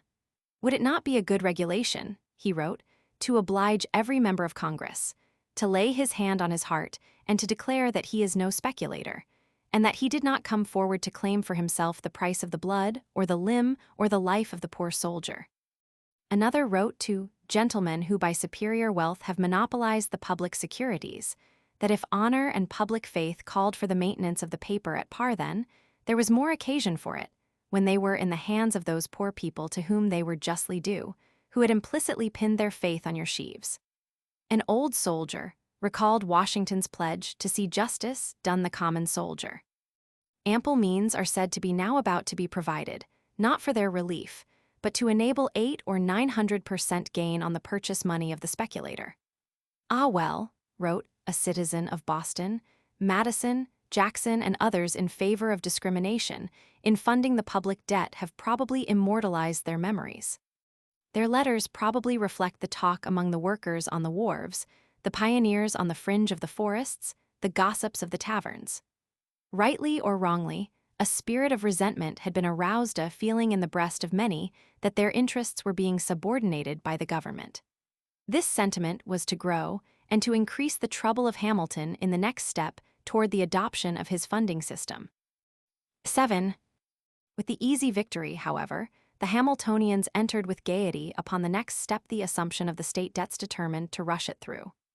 On the very night of the day discrimination was defeated, the Pennsylvania delegation, on the suggestion of Robert Morris, met at the lodgings of Representative Fitzsimmons of Philadelphia to consider the matter of assumption. One glance convinced the keen-eyed Maclay that the meeting was for ratification, not for consideration purposes. "By God," swore Morris, "it must be done." George Clymer, another of the Hamilton reliables, bubbled with enthusiasm over the advantage that would accrue to Pennsylvania. Maclay was embarrassed by the almost affectionate camaraderie of some of his colleagues. Why should the delegation not hold weekly social sessions and work in harmony? Fitzsimmons's lodgings would be the very place to meet. Yes, agreed Morris, and they could have wine and oysters. A few days later, Muhlenberg, returning to Maclay's lodgings from a levee at the presidential mansion, declared with intense emphasis that the state debts must be assumed, which impressed the suspicious senator as the language of the court. But it was not to be so simple as all that. Assumption, argued many, would but extend the scope of the operations of the hated speculators. It was another move to mortgage the government to the capitalists. The greater part of the speculating gentry were in the North. They would soon accumulate all the state certificates of the South into their own hands, and one section would be paying taxes to increase the fortunes of a favored class in another. There was another reason for the revolt of the Southerners, which, reversed, would have operated quite as powerfully on the Northerners. The states with the largest unpaid debts were in the North, Massachusetts with the greatest debt of all. Virginia, which led the opposition, had liquidated most of her debt. There is nothing inexplicable in the objections of the Virginians, who had paid their debt, to being taxed to help pay the debt of Massachusetts and Connecticut. This was appreciated by many in the North, and a citizen of Stockbridge, Massachusetts, writing for a New York paper, thought it unfair. If the leveling system was vicious as applied to men, it was quite as bad when applied to states. Then, too, the public creditors, the most opulent part of the community, would, by this means, be detached from the interest of the state governments and united to that of the general government. This aimed at the annihilation of the state governments and the perpetuation of the debt. Thus an attack began on the general policy of funding, taking an ugly form, appealing to class prejudices. A number of drones are brought into society, and the industrious bee is forced to furnish them with all the honey of its search. But this opposition from the unimportant meant nothing to Hamilton. In those days, and for many days to come, it was only necessary to know what Oliver Wolcott said or wrote to know what his master thought. Writing his father about this time, Wolcott gives us sketchily the operations of Hamilton's mind. This matter of assumption was connected with the engine of government. Since the influence of the clergy, the nobility, and the army was impossible, some active principle of the human mind can be interested in the support of the government. It would never do to have civil establishments, but there was an influential class in existence, the moneyed class. They could and should be bound by interest to the general government. What more active principle of the human mind than the desire for wealth? And if the capitalists look to the federal rather than to the state governments for their money, what better engine of government than that? For these reasons, wrote Wolcott, I think the state debts should be assumed. True, it would make the debt of the United States inconvenient. The taxes would be burdensome, and will appear to be just only to those who believe that the good attained is more important than the evil which is suffered. It was fear of the effect of these burdensome taxes on the popularity of the federal government that led some men, including Madison, into opposition. Some of the Hamiltonians were alarmed, fearing that such bold politics are unfitted to the infant resources of the young republic. Every enemy of assumption was not hostile to the central government, but all who were jealous of the sovereignty of the states were in opposition. Rufus King, the brilliant and virile Hamiltonian leader in the Senate, was convinced that in New York, the anti-federalists think that the advantages to be derived to the state from the retention of that debt are so great and important that they stand ready to accede to any terms which the creditors may propose.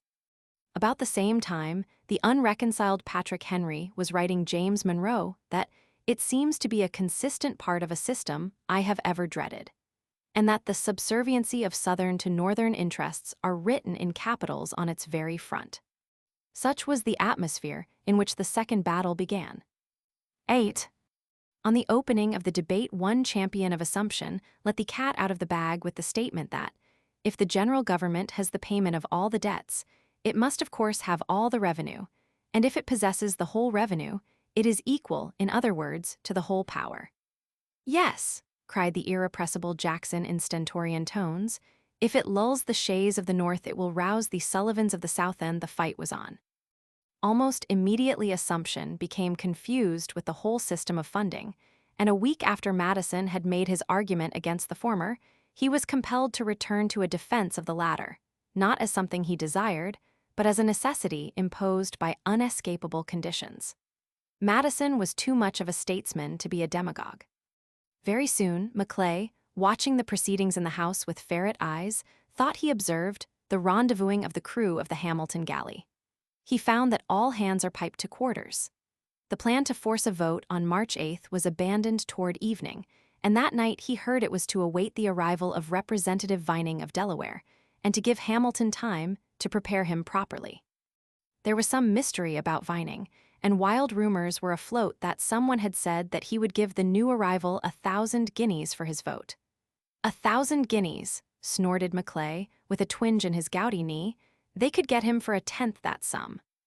Meanwhile, there was feverish activity among Hamilton's supporters in Congress and out. Government officials left their desks to become lobbyists. The clergy turned politicians and solicited. The speculators were active. The members of the Cincinnati were mobilized and marched. 2 congressmen, one lame, the other sick, were carried to the House to meet a possible emergency. Another, planning to leave town, was ordered to his post. The friends of Assumption were becoming uneasy. Letters in opposition were pouring in from men like Doctors Rush and Logan of Philadelphia, and were being peddled about by Maclay to members of the Pennsylvania delegation. Alas, that he should have found a woman in the room with old man Scott again. These activities so wrought upon the nerves of Robert Morris that he sought a new avenue of approach to his erratic colleague. Would Maclay join Morris in some land speculations? The former was suspicious, but interested. For several days, Morris talked land, the play continuing for 11 days. The debate was becoming bitter. The able, bitter-tongued E. Dennis Burke of South Carolina made a ferocious attack on Hamilton, and the lobbies, coffee houses, streets buzzed with talk of a duel. The distress among Hamilton's friends increased. In the Senate, shut off from the curious eyes of the public, feelings could be manifested with some abandon. Ellsworth and Izard walked all the morning back and forward. Strong of Massachusetts and Patterson of New Jersey seemed moved but not so much agitated. King looked like a boy who had been whipped. And the hair on Schuyler, a heavy speculator and father-in-law of Hamilton, stood on end as if the Indians had fired at him. But courage was revived, and there was unwanted activity. Most of Washington's household joined the lobby. Humphreys, Jackson, and Nelson, his secretaries, and were particularly attentive to Vining. This was the result of a caucus of Hamilton's supporters the night before when the decision was reached to risk a vote. 3 days later, the chance was taken, and Hamilton lost by 2 votes. The scene was dramatic. Sedgwick made an ominous speech and, on being called to order, took his hat and left. A funeral oration, sneered Maclay. When he returned, he seemed to have been weeping. Even the eyes of the self-contained Fitzsimmons were brimming full as he went about, reddened like scarlet. Clymer, always pale, was deadly white, his lips quivering. But happy impudence sat on Lawrence's brow. Wadsworth, who was financially interested, hid his grief under the rim of a round hat. And Boudinot, another speculator, left his distress naked to his enemies. His wrinkles rose in ridges, and the angles of his mouth were depressed and assumed a curve resembling a horseshoe. The speculators poured out of the galleries and into the coffee houses and taverns to relieve their feelings with oaths over a mug. The air was electricant cause enough. Many speculators or their agents had been scouring the back country of the Carolinas and Georgia for months, buying up state securities on the assumption that they would be funded. They had bet on a sure thing and lost. 9. For a moment, the friends of Assumption appeared to lose interest in the new government. Some acted as though the experiment launched by the Constitution had failed and was not worth a ceremonious burial. The interest of Congress lagged, and in the Senate, where the Assumptionists were strongest, business was practically abandoned. In less than an hour after it was called to order, Rufus King would move an adjournment. It was a gloomy and cold April, the distant hills, and even the housetops covered with snow. The Eastern members talk a strange language, wrote Madison to Monroe. They avow, some of them at least, a determination to oppose all provisions for the public debt, which does not include this, an intimate danger to the Union from a failure to assume. Senator Johnson of North Carolina found the gentlemen who are in favor of assumption very sore and impatient under their defeat. Not a few of the Federalists began to speak and write pessimistically of the doubtful value of the government. From his library at Beverly, George Cabot could see the danger of division, anarchy, and wretchedness, and if the states seized the opportunity to provide honestly for their creditors, the general government would be ruined irrevocably. But the thing that pained Cabot most was the attitude of Madison. Had he changed his principles? In the Hamiltonian press, the comments were funereal. Fenno's paper teemed with indignant protests and savage attacks on the state demagogues who were hankering after popularity at home. Americanus, paying tribute to Hamilton and his funding plan, found it wantonly destroyed and in broken pieces at the several shrines of ambition, avarice, and vanity. Yet all the scribes were not similarly depressed. A writer in the New York Journal, describing the birth and death of Assumption, worked the advocates of the measure into a frenzy. He pictured it as the bastard of Eastern speculators who have lost their puritanic manners, the brat, having been brought into the world by the dexterous application of the forceps. Thus it was injured by the violence of the delivery, but Dr. Slop had hoped to save it by having it bathed in Yankee rum.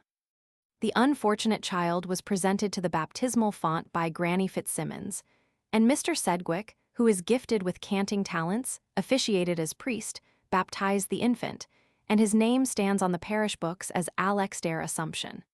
But alas, the child of promise who would have redeemed the Eastern states from poverty and despair is now no more. But Hamilton was not despairing. He had just begun to fight. 10. It was under these conditions that an event of tremendous import occurred. On Sunday, a stagecoach lumbered up to the tavern on Broadway, and a tall, travel-worn man emerged and entered the hostelry. Momentous as was the meaning of his arrival, it claimed but scant notice in the papers of the city. On Sunday last, arrived in this city Thomas Jefferson, Esquire, Secretary of State for the United States of America. There is nothing in the press or the correspondence of the time to indicate the slightest appreciation of the significance of this accession to governmental circles. No doubt Madison was among the first to greet him, but of this we have no evidence. For 2 weeks, Jefferson had been upon the road from Richmond, resting a day at Alexandria, where an 18-inch snow caused him to send his carriage on by water and take the public stage. The roads were wretched, and there was little opportunity for restful sleep. Occasionally, the long-legged traveler left the stage to mount his horse for exercise. Thus he rode to the field of battle. 11. As Hamilton surveyed the wreckage of the field, he saw an opportunity. There was another bitter battle pending over the selection of the site of the permanent capital. Might he not bargain a bit and trade enough votes for Assumption? The site of the capital was a matter of indifference to him. No sentimental ties bound him to any state or community. No dust sacred to him rested anywhere in American soil. He was ready to go with any group that could contribute enough votes to make Assumption sure. Philadelphia, New York, the Susquehanna, Baltimore, the Potomac, mere bagatelle to him. In the fact that it was more than that to others, he saw his chance. Could the Virginians or the Marylanders who had opposed Assumption pay him in votes for a capital at Georgetown or even Baltimore? Could Robert Morris whip the stubborn Pennsylvanians into line for a capital in Philadelphia or on the Susquehanna? True, Washington favored Georgetown, but that meant nothing to Hamilton if Georgetown could not bring Assumption. It is a myth of history that he was tenderly considerate of the wishes of his chief. The facts to sustain it do not appear.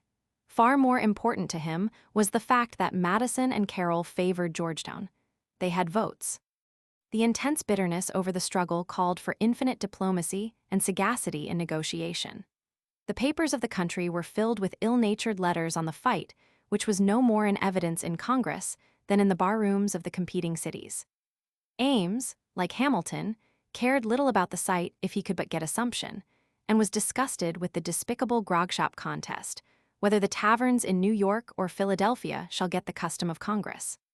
Sedgwick had become a perfect slave to the business, and Goodhue frowned all day long and swears as much as a good Christian can. By early June, the bargaining stage had been reached. One day Tench Cox of the Treasury and Jackson, one of Washington's secretaries, called at the lodgings of Fitzsimmons and Clymer with the bald proposition to trade the permanent residents to Philadelphia for enough Pennsylvania votes to pass Assumption. Taking this as a hint from Hamilton, Robert Morris wrote him that early the next morning he should be taking a walk on the Battery, and if any propositions were open, he would be very glad to have the Secretary of the Treasury join him in his constitutional. Thus, long before many of the statesmen had enjoyed their coffee, Hamilton and Morris paced up and down at the deserted Battery. With Walpolean directness, Hamilton went to the point. He needed 1 vote in the Senate and 5 in the House. If Morris could assure him these, he could give assurance, in return, that the permanent residence would be given to Germantown or the Falls of the Delaware. Morris promised to consult his colleagues, but how about the temporary residence for Philadelphia? After thinking it over, Hamilton sent word that he would not think of bargaining on the temporary residence. For several days, these negotiations continued. The Pennsylvanians moved with a deliberation that tried Hamilton's patience. A few days later, he threatened his Philadelphia friends with the possibility of the New Englanders going to Baltimore or the Potomac. Meanwhile, Hamilton had been thinking seriously of Jefferson. They met as strangers, knowing one another well by reputation. Their feelings were friendly. There were innumerable reasons why they should ultimately fly at each other's throats, but that was in the future. One June day, they met at the presidential mansion on Broadway, and, leaving at the same time, Hamilton saw his opportunity. There was a picture for an artist to paint Hamilton and Jefferson, arm in arm, walking along Broadway discussing the possibilities of a bargain. With all the persuasiveness of his eloquence, Hamilton dwelt on the very real danger of disunion if assumption failed. With subtle diplomacy, he seemed to throw himself trustfully on Jefferson's mercy. A great struggle for independence, a promising young nation, and was all to be lost. The South wanted the capital, the North wanted assumption. Could there not be a common meeting ground? Jefferson would see. A dinner at Jefferson's table in the house on Broadway, men from the South about the board, the topic the pending bargain. A little later, Hamilton was informed that an agreement could be reached. The word was passed along the line. Even Madison satisfied himself that, since assumption could not be prevented, the bargain might as well be made, but if there had been no bargain, there would have been no assumption. A few nights later, the Pennsylvania delegation entertained both Hamilton and Jefferson at dinner. The latter impressed one guest with his dignity of presence and gravity, Hamilton with his boyish, giddy manner. Whatever may have been the cause of the gravity of Jefferson, there was reason for the giddiness of Hamilton. He had won. 12. The attempt of Jefferson in later life to explain his part in the bargain over assumption, with the assertion that he had been deceived by Hamilton, is in the nature of an alibi created after the crime. He was not a simple-minded rustic, and his correspondence previous to the bargain shows that he had given serious consideration to assumption. He had been in daily contact with Madison, who had led the fight against it. A meticulously careful student of the press, he unquestionably was familiar with every objection to assumption and funding which he afterward offered. He had undoubtedly read Madison's argument, which had been published a month after he reached New York. As late as June 20th, he was writing Monroe that, unless the quarrel over assumption and the residence was settled, there will be no funding bill agreed to, our credit will burst and vanish, and the states separate to take care, every one of itself. Much as he would prefer that the states pay their own debts, he could see the necessity of yielding to the cries of the creditors, for the sake of the Union, and to save it from the greatest of all calamities, the total extinction of our credit in Europe. Here was justification enough for his action, without resorting to the fanciful story of his deception by Hamilton. The question of assuming the state debts has created greater animosities than I ever yet saw. He wrote Dr. Gilmer a week after his letter to Monroe. Thus he knew precisely how the lines were drawn. Perhaps he did not appreciate at the moment the political advantage of appearing on the side of the opposition, but he was not deceived. Nor was Madison imposed upon. He accepted the bargain because the crisis demands the spirit of accommodation. Albeit he wished it, considered as an unavoidable evil and possibly not the worst side of the dilemma. With many, however, the triumph of assumption meant placing Hamilton and his followers in an impregnable position. This, too, was the idea of the Hamiltonians, and great was their rejoicing. When the measure passed the Senate, members of the lower house were packed behind the iron railing, the smiling faces of Ames and Sedgwick conspicuous among them. To the extremists in the opposition, it seemed the end. "I do not see that I can do any good here, and I think I had better go home," wrote Maclay. Everything, even to the naming of a committee, is prearranged by Hamilton and his group of speculators. And the Hamiltonians, who had raged over the satirical article on the birth of assumption, made merry over a verse in Fenno's journal. "The wit who bastardized thy name, and croaked a funeral dirge, knew not how spotless was thy fame, how soon thou wouldst emerge." When Congress adjourned, Hamilton, rejoicing in his triumphs, turned gaily to the next step in his program, with more powerful influences behind him than he had ever had before. Chapter 4. Premonitions of Battle. 1. Hamilton was at the high tide of his popularity and power when Congress next convened in Philadelphia. His funding system had established the nation's credit, and the genius and daring of the brilliant young man of 33 were on every tongue. The Maryland Journal claimed respectable authority for the assertion that in Quebec he was supposed equal to the celebrated Mr. Pitt and superior to the Prime Minister of any other court in Europe. Among the merchants and people of wealth and property, he was acclaimed the savior of the state. Everywhere, he was the idol of the aristocracy. And in the saddle, he was riding hard. Although his was the second position in the cabinet, he thought of himself as the prime minister. Washington was a constitutional monarch. The other members of the president's official family were his subordinates.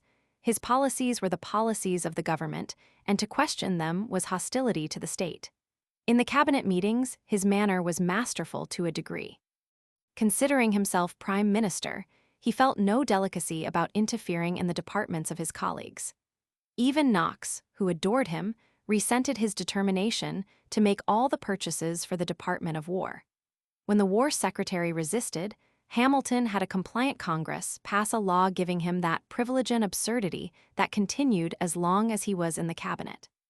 The soft-spoken, mild, and courteous Jefferson, who preferred the ways of conciliation and persuasion, observed the dictatorial airs of his masterful young associate with a surprise that hardened to distaste.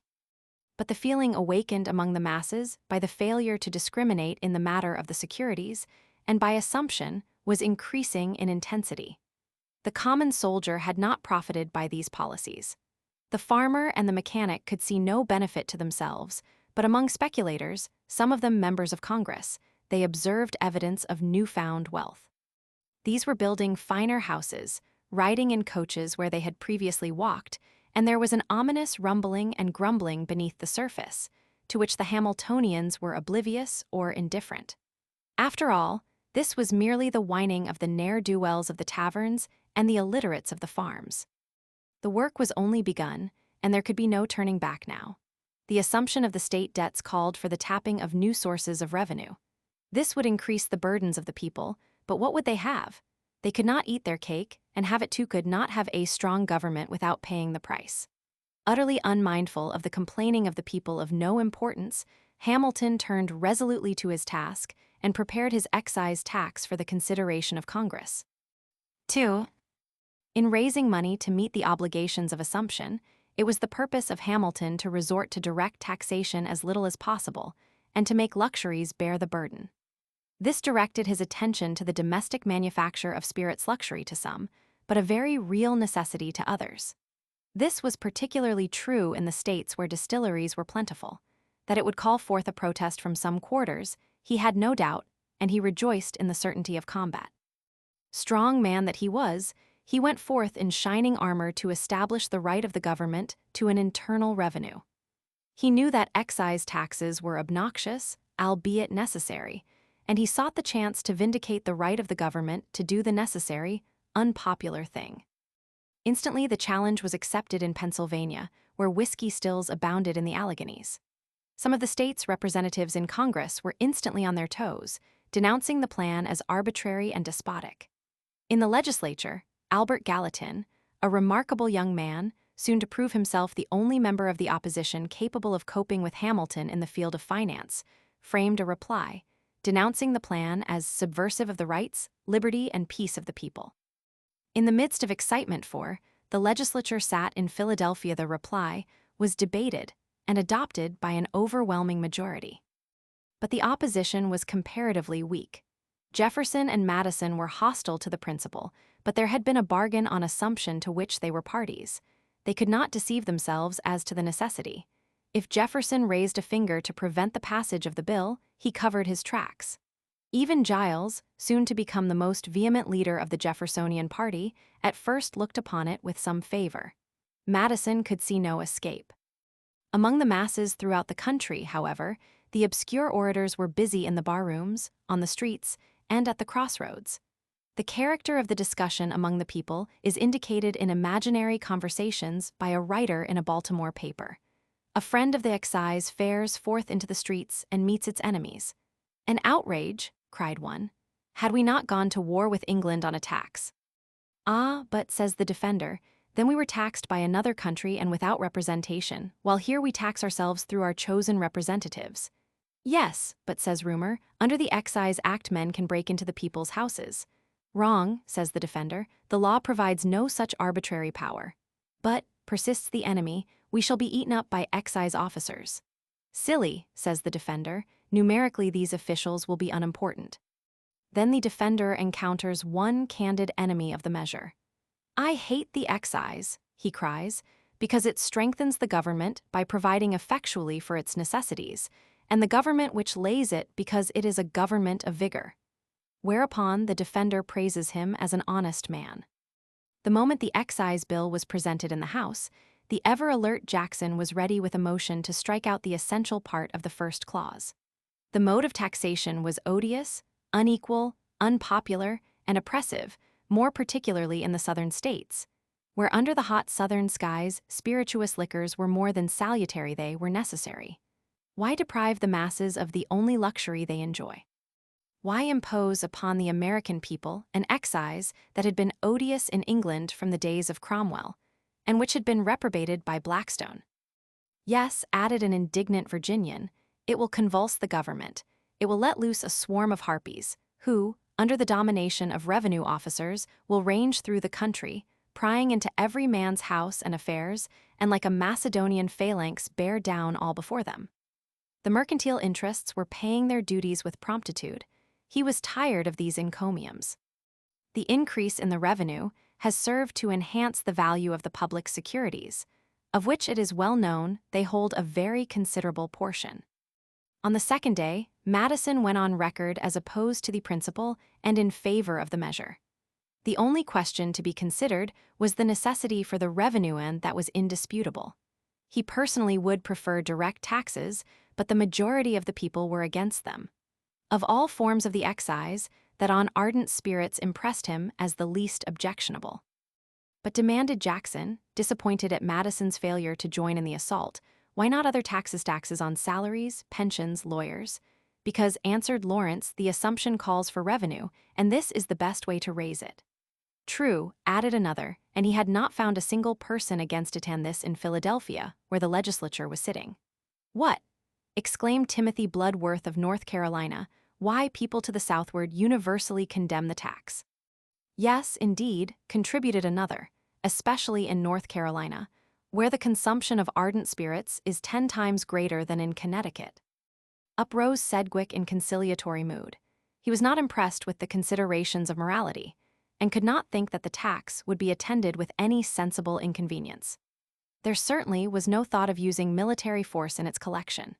And then it was that Giles, who, next to Madison, was the most fervent and able of the Jeffersonians, astonished many by giving his hearty approval to the tax as necessary to the honor, peace, and security of the country.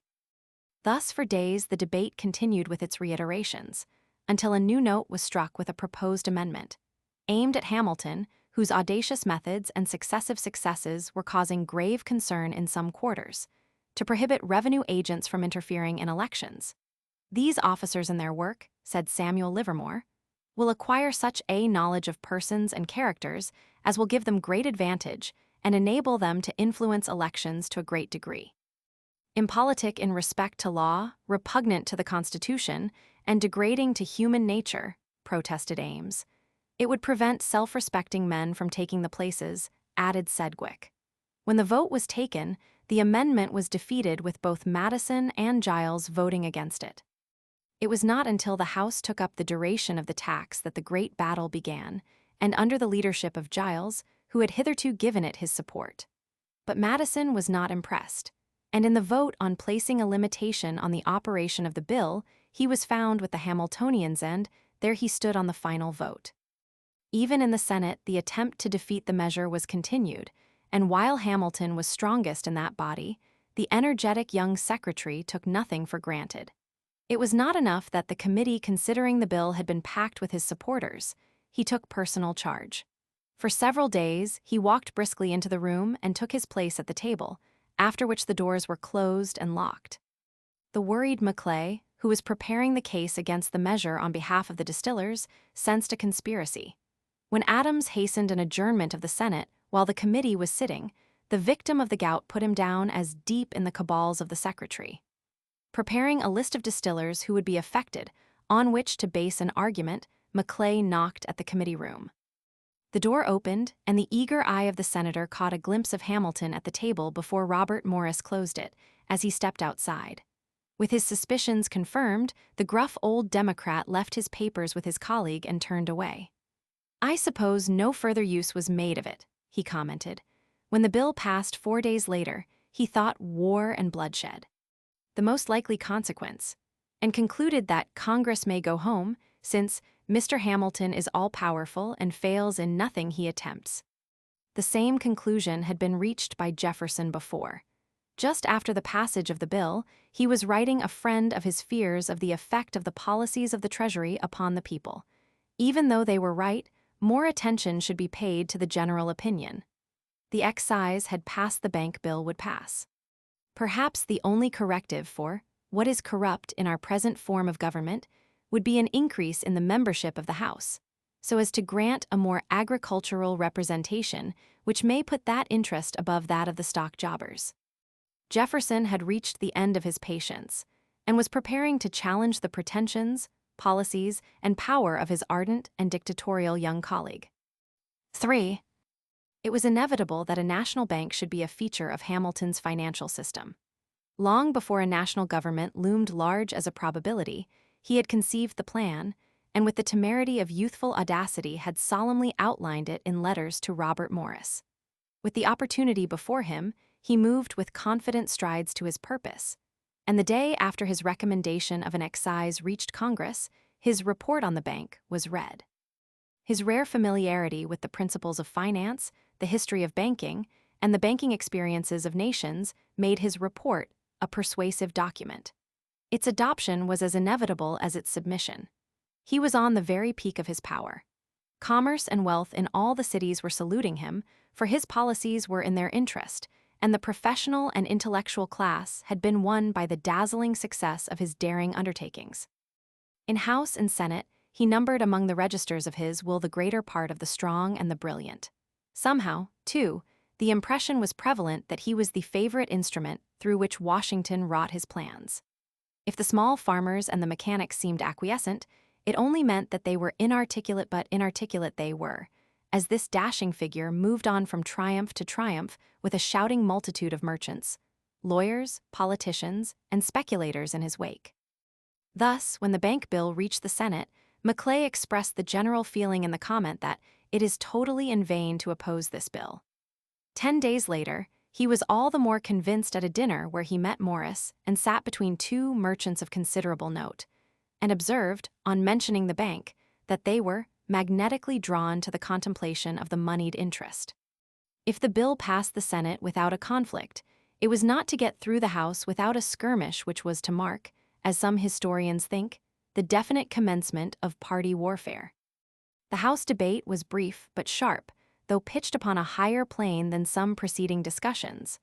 There was some questioning of the necessity of a bank, some criticism of the monopolistic features of the bank proposed. But Madison, who spoke at the beginning, furnished the dominant theme in his challenge to the constitutionality of such an institution. There was certainly no specific authorization of congressional power in the Constitution. This was conceded by Hamilton, who boldly evoked the doctrine of implied powers. It required no abnormal perspicacity to foresee the unlimited possibilities of these. Here was something read into the Constitution that would, rightly or wrongly, have made its ratification impossible had it provided a specific grant of such power. Hamilton and many of his lieutenants had been frankly dissatisfied with the powers that had been conceded by the people, and here was an opening for the acquisition of power that the people would have refused. This today, what tomorrow? When Madison rose to oppose the bank, we may be sure that it was after many intimate conversations with Jefferson. He spoke in low tones and with his customary dignity and precision and without abuse, and his argument was not susceptible to an easy assault. After all, the father of the Constitution knew something about his child. "The doctrine of implication is always a tender one," he said. "The danger of it has been felt by other governments. The delicacy was felt in the adoption of our own. The danger may also be felt if we do not keep close to our chartered authorities. If implications thus remote and thus multiplied may be linked together, a chain may be formed that will reach every object of legislation, every object within the whole compass of political economy. More than that, it takes from our constituents the opportunity of deliberating on the untried measure, although their hands are also to be tied by the same terms. More still, it involves a monopoly which affects the equal rights of every citizen." On the next day, Fisher Ames made his defense of the doctrine of implied powers. The argument of Madison had impressed him as a great speech, but steeped in casuistry and sophistry. He thought Madison had wasted his time, however, in reading the debates on constitutional powers in the various state ratifying conventions not at all to the purpose. "No man would pretend to give Congress the power," he wrote, "against a fair construction of the Constitution." But the clever Ames had no intention of making such a frank admission on the floor. He was a practical man, and he defended the Hamiltonian doctrine with eloquence and vigor. With these two speeches, the debate might as well have closed, but it continued long enough to permit the Hamiltonian old guard to say their pieces.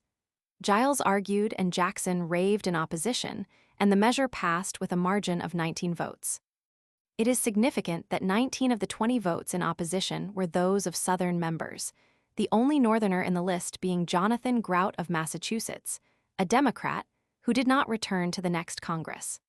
Like preceding Hamiltonian measures, this meant the concentration of the financial resources of the country in the commercial North to the disadvantage of the agricultural South. But this was not the only reason. With the Southerners, among whom banks were a rarity, and the Westerners, to whom they were as meaningless as the canals on Mars, the advantage of such an institution was not felt. In both sections, anything that hinted of monopoly was abhorrent. Thus, in addition to the constitutional difference, there was an economic conflict that was sectional in its nature. 4. But the battle was not yet won. The conflict was transferred to the cabinet, for Washington was not at all convinced that there was no constitutional prohibition. Not only did he withhold his signature till the last minute, but there are reasons to believe that he had a veto in mind almost to the end. For Madison, with whose part in the framing of the Constitution he was familiar, he had a profound respect. Having discussed the bill with Jefferson informally, Washington requested written opinions from both Jefferson and Randolph, the Attorney General. Both were in complete accord with the conclusions of Madison. The opinion of Jefferson, expressed with all his force of reasoning, was a powerful challenge to the doctrine of implied powers. It was at about this time that Washington summoned Madison to the Morris House, which served as the executive mansion in Philadelphia, to invite a fuller expression of his views. The great man listened in silence, and Madison thought with sympathy, while the little giant of the Constitutional Convention, out of the wealth of his learning and experience, poured forth his reasons for opposition. Not once, but several times, the little figure of Madison must have been seen entering the Morris House in those days of suppressed excitement, for there were numerous conferences. As the 10-day period followed for the affixing of the presidential signature was drawing to an end, and Washington requested his friend to reduce his objections to writing, Madison assumed that it was a veto message he was asked to frame. Nor was it a far-fetched assumption, for on more than one occasion the president had made use of Madison's pen. Meanwhile, the Hamiltonians, at first puzzled, became alarmed. From the temper of their talk in Philadelphia, Madison was convinced that in the event of a veto they were ready for open opposition to Washington, backed by the wealth and influence of the powerful. Ugly, silly stories, reflecting upon the great personage on whom the Hamiltonians found it profitable to claim a monopoly, were set afloat. Fisher Ames gave currency in Boston to the theory that Washington was influenced by the fear that the establishment of a financial capital in Philadelphia would prevent the removal of the political capital to the banks of the stream that washed the boundary of Mount Vernon. If some discretion was used in Philadelphia, where the grumbling was confined to the fashionable drawing rooms, no such circumspection was observed in New York, where the meanest motives were ascribed to the president, and among the speculators and Tory sympathizers open threats were made. Madison heard, while there a little later, that the licentiousness of tongues exceeded anything that was conceived. This struggle marked a definitive break in the relations of Hamilton and Jefferson. The dictatorial disposition of the former would brook no opposition, and he was temperamentally incapable of a differentiation between political opposition and personal hostility. The fact that Jefferson, in response to a command from Washington, had written an opinion against the bank could bear only one interpretation: asperity and ill humor toward me. The fact that Washington accepted Hamilton's view did not, however, shake Jefferson's faith in the president, and in defeat nothing so ill-tempered escaped him as flowed in a stream from the Federalists when threatened with defeat.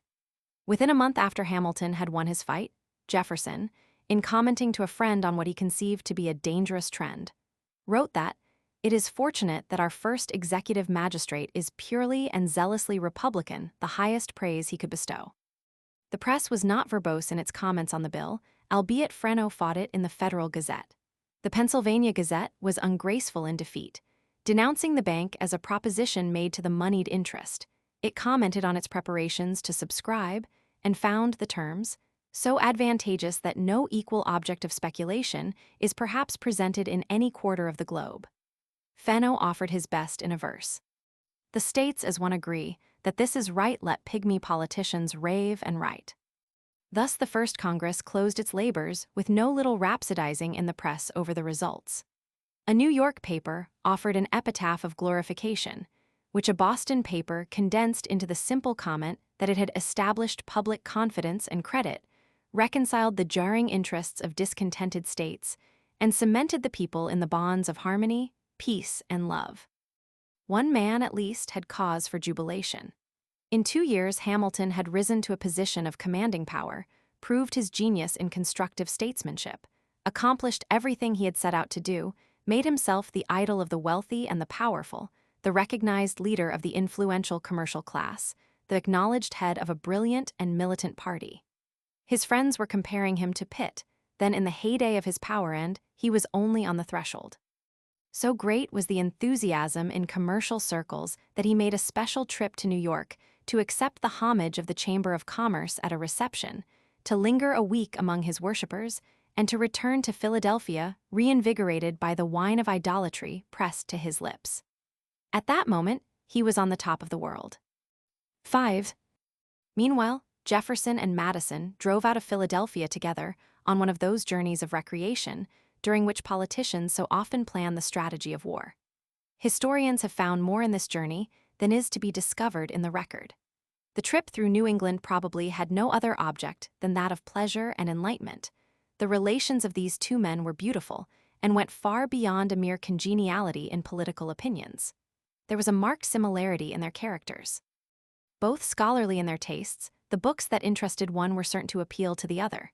Here were two men whose spirits were in accord. It is easy to think of them as sitting the candle out in converse about the winter fire, or as sitting far into the night in silence, each finding pleasure in the mere presence of the other.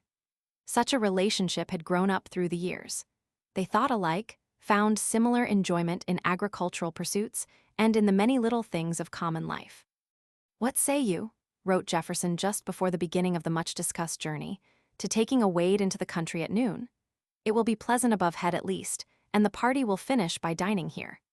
Information that Colonel Beckwith is coming to be an intimate with you, and I presume not a desirable one, encourages me to make a proposition which I did not venture as long as you had your agreeable congressional society about you. That is to come and take a bed and plate with me.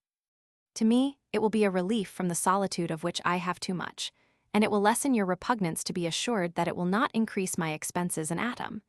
The approaching season will render this situation more agreeable than Fifth Street, and even in the winter, you will not find it disagreeable."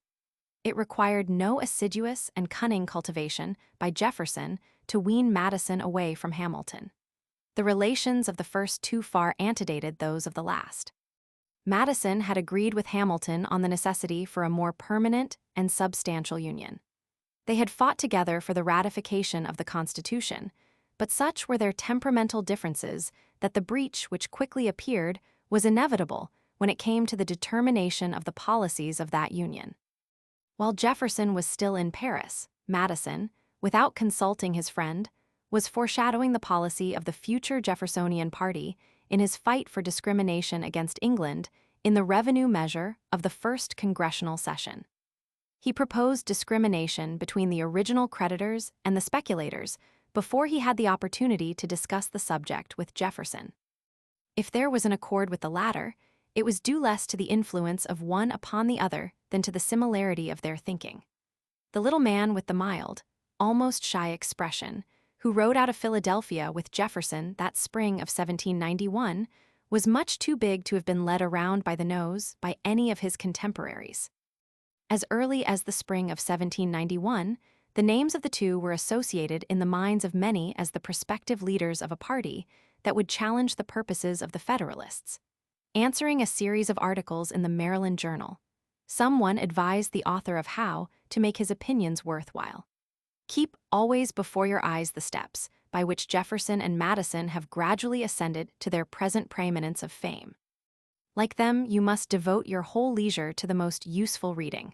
Like them, you must dive into the depths of philosophy and government. Thus, they were already associated in the public mind, and there was some whispering among the Federalist leaders when they set forth in their carriage. Bumping and splashing over the rough tree-lined roads those spring days, they unquestionably discussed the political situation, but these discussions were only the continuation of others that had been proceeding throughout the previous fall and winter. If politics was the object of the journey, they were both remarkably successful in covering their tracks. There is nothing in the letter Jefferson wrote his daughter Mary to indicate anything more than a pleasure jaunt. In a letter to his other daughter, Martha, we hear much of fishing for speckled trout, salmon, and bass, of the strawberries in bloom, of vegetation and agricultural conditions, but nothing of politics. To his son-in-law, he wrote descriptions of historic places, of botanical objects and scenery, and of running foul of the blue law in Vermont prohibiting traveling on Sunday. The one reference to the journey in the correspondence of Madison merely says that it was a very agreeable one and carried us through an interesting country, new to us both. In none of these letters do we find a single reference to politics or politicians. Something is made of the call of the travelers on Burr and Livingston when in New York, and on Governor Clinton at Albany. But their conduct would have been suspicious only if they had failed to observe the ordinary amenities of social life in calling upon the leading public characters in the towns through which they passed. Still, we may safely surmise that they found time, while waiting for the fish to bite, to exchange views on the necessity of organizing an opposition to the Federalists. It is even possible that out of these conversations on country roads actually sprang the Democratic Party, but there is no evidence. 6. On his return to Philadelphia, Jefferson found himself the center of a remarkable newspaper controversy. Fascinated by the beauty of Marie Antoinette, Edmund Burke of England had written his bitter attack, not only on the excesses of the French Revolution, but upon its democratic principles as well. It was the fashion in those days to conceal a hate of democracy under the cloak of a simulated horror over the crimes of the terrorists. Thomas Paine had replied to Burke with his brilliant and eloquent defense of democracy, the rights of man. In American circles where democracy was anathema, and even republicanism was discussed with cynicism, the Burke pamphlet was received with enthusiasm. It was not until some time later that the rights of man reached New York, albeit its nature was known, and there had been a keen curiosity to see it. Early in May, Madison had promised Jefferson to secure a copy as soon as possible. He understood that the pamphlet had been suppressed in England, and that Paine had found it convenient to retire to Paris. This, he wrote, may account for his not sending copies to friends in this country. At length, a single copy arrived and was loaned by its owner to Madison, who passed it on to Jefferson. He read it with enthusiasm. Here was a spirited defense of democracy, and of the fight the French were waging for their liberties. Here an excoriation of the prattle in high social and governmental circles of the advantage, if not necessity, for titles of nobility. Here was not only an answer to Burke, but to John Adams, whose Discourses of Davila had been running for weeks in Fenno's paper, and had been copied extensively in other journals with a similar slant. Jefferson was immensely pleased. Before he had finished with it, the owner had called upon Madison for its return, as arrangements had been made for its publication by a Philadelphia printer. It was agreed that Jefferson should send it directly to the print shop, and in the transmission, he wrote a brief explanation of the delay and added, "I am extremely pleased to find it will be reprinted here, and that something is at length to be publicly said against the political heresies which have sprung up among us. I have no doubt our citizens will rally a second time round the standard of common sense." To this note, he attached so little importance that he kept no copy. With astonishment, he found that the printer had used his note as the preface, with his name and official title as Secretary of State. The general conviction that the word heresies was meant to apply to the Ames papers sufficiently indicates the popular interpretation of their trend. The storm broke. Major Beckwith, the British agent, hastened to express his pained surprise to Washington's secretary at the recommendation by the Secretary of State of a pamphlet which had been suppressed in England. The secretary was sufficiently impressed by the scandalized tone of the aristocratic society of Philadelphia, which was usually lionizing some degenerate members of the European nobility, to write his chief in detail. When Randolph dined with Mrs. Washington, Lear retailed it to him, and the suggestion was made that Jefferson should know. Thus there was something more than a tempest in a teapot. Everywhere men were partisans of the pamphlets of Burke or Paine, the aristocrats on one side, the Democrats on the other, the stoutest of the Republicans everywhere delighted with the rights of man. This was true in even the small towns and the villages of far places. One traveler passing through Reading was surprised to find the two pamphlets the general topic of conversation, and he was assured of the delight that awaited him in the reading of Paine's. All too long had the Americans been drugged with Fenno's deification of the upper classes with John Adams's discourses on the necessity of distinctions, and here was old, common sense, back again in the old form, slashing the aristocrats fore and aft. The press responded to the popular demand, and everywhere The Rights of Man was being published serially to be eagerly read by the thousands who had not seen the pamphlet. But it was not all one-sided. If the Painites wrote furiously in some papers, the Burkites were prolific in Fenno's and a few others. In the fashionable drawing rooms, a poll would have shown a decided preference for the defender of aristocracy, who had wept so eloquently over the woes of a frivolous queen. Nowhere was Burke so popular and Paine so loathed as in the home of Adams, the vice president. "What do you think of Paine's pamphlet?"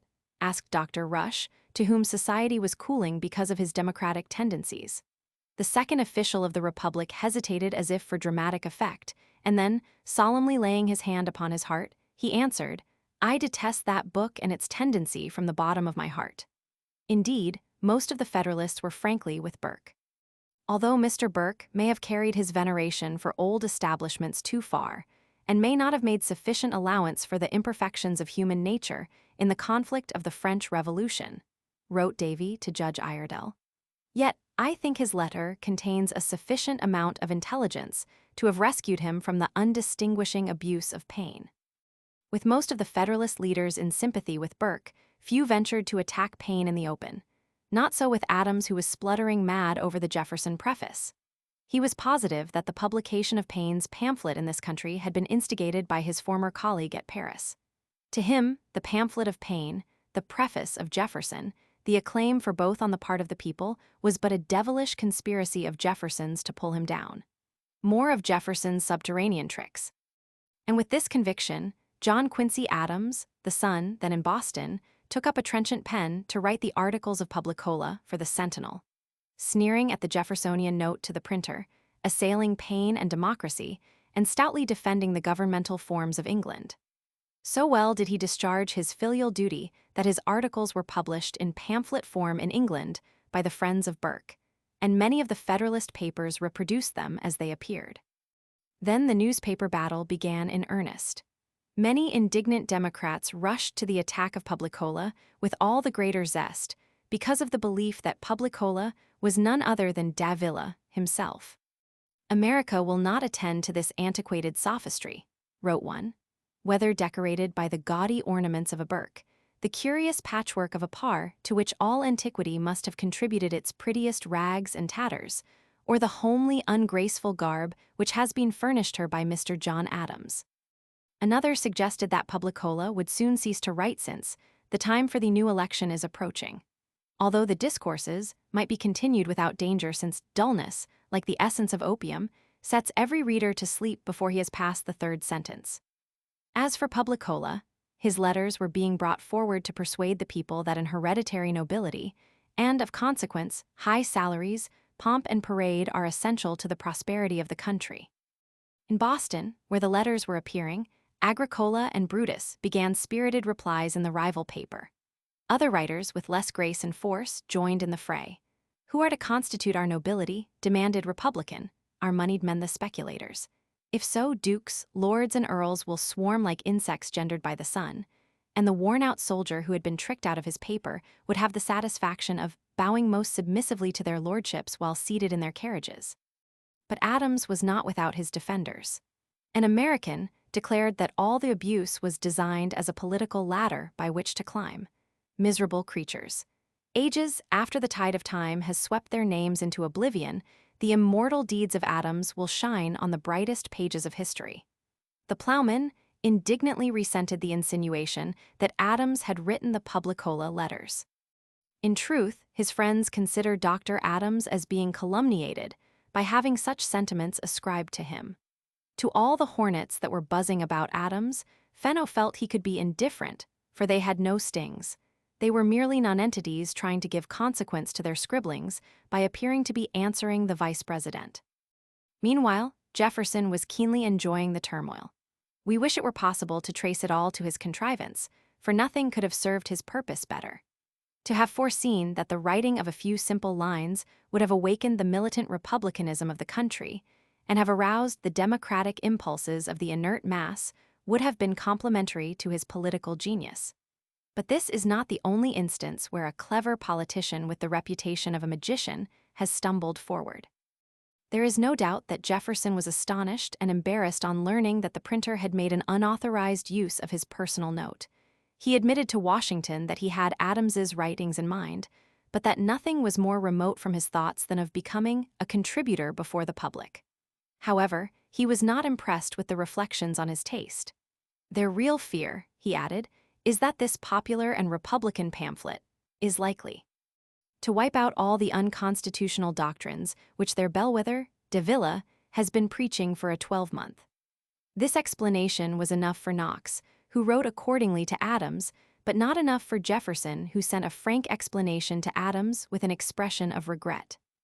In generous mood, the latter accepted the explanation with the protestation that their old friendship was still dear to my heart, and that there is no office I would not resign rather than give a just occasion for one friend to desert me.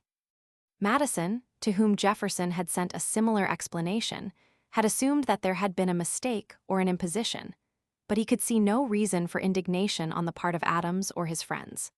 Surely, he wrote, if it be innocent and decent for one servant of the public to write against its government, it cannot be very criminal or indecent in another to patronize a written defense of the principles on which that government is founded. However much Jefferson may have regretted the unauthorized use of his letter, he rejoiced in its effect. He wrote Paine that the controversy had awakened the people, shown the monocrats that the silence of the masses concerning the teachings of Davila did not mean that they had been converted to the doctrine of king, lords, and commons, and that they were confirmed in their good old faith.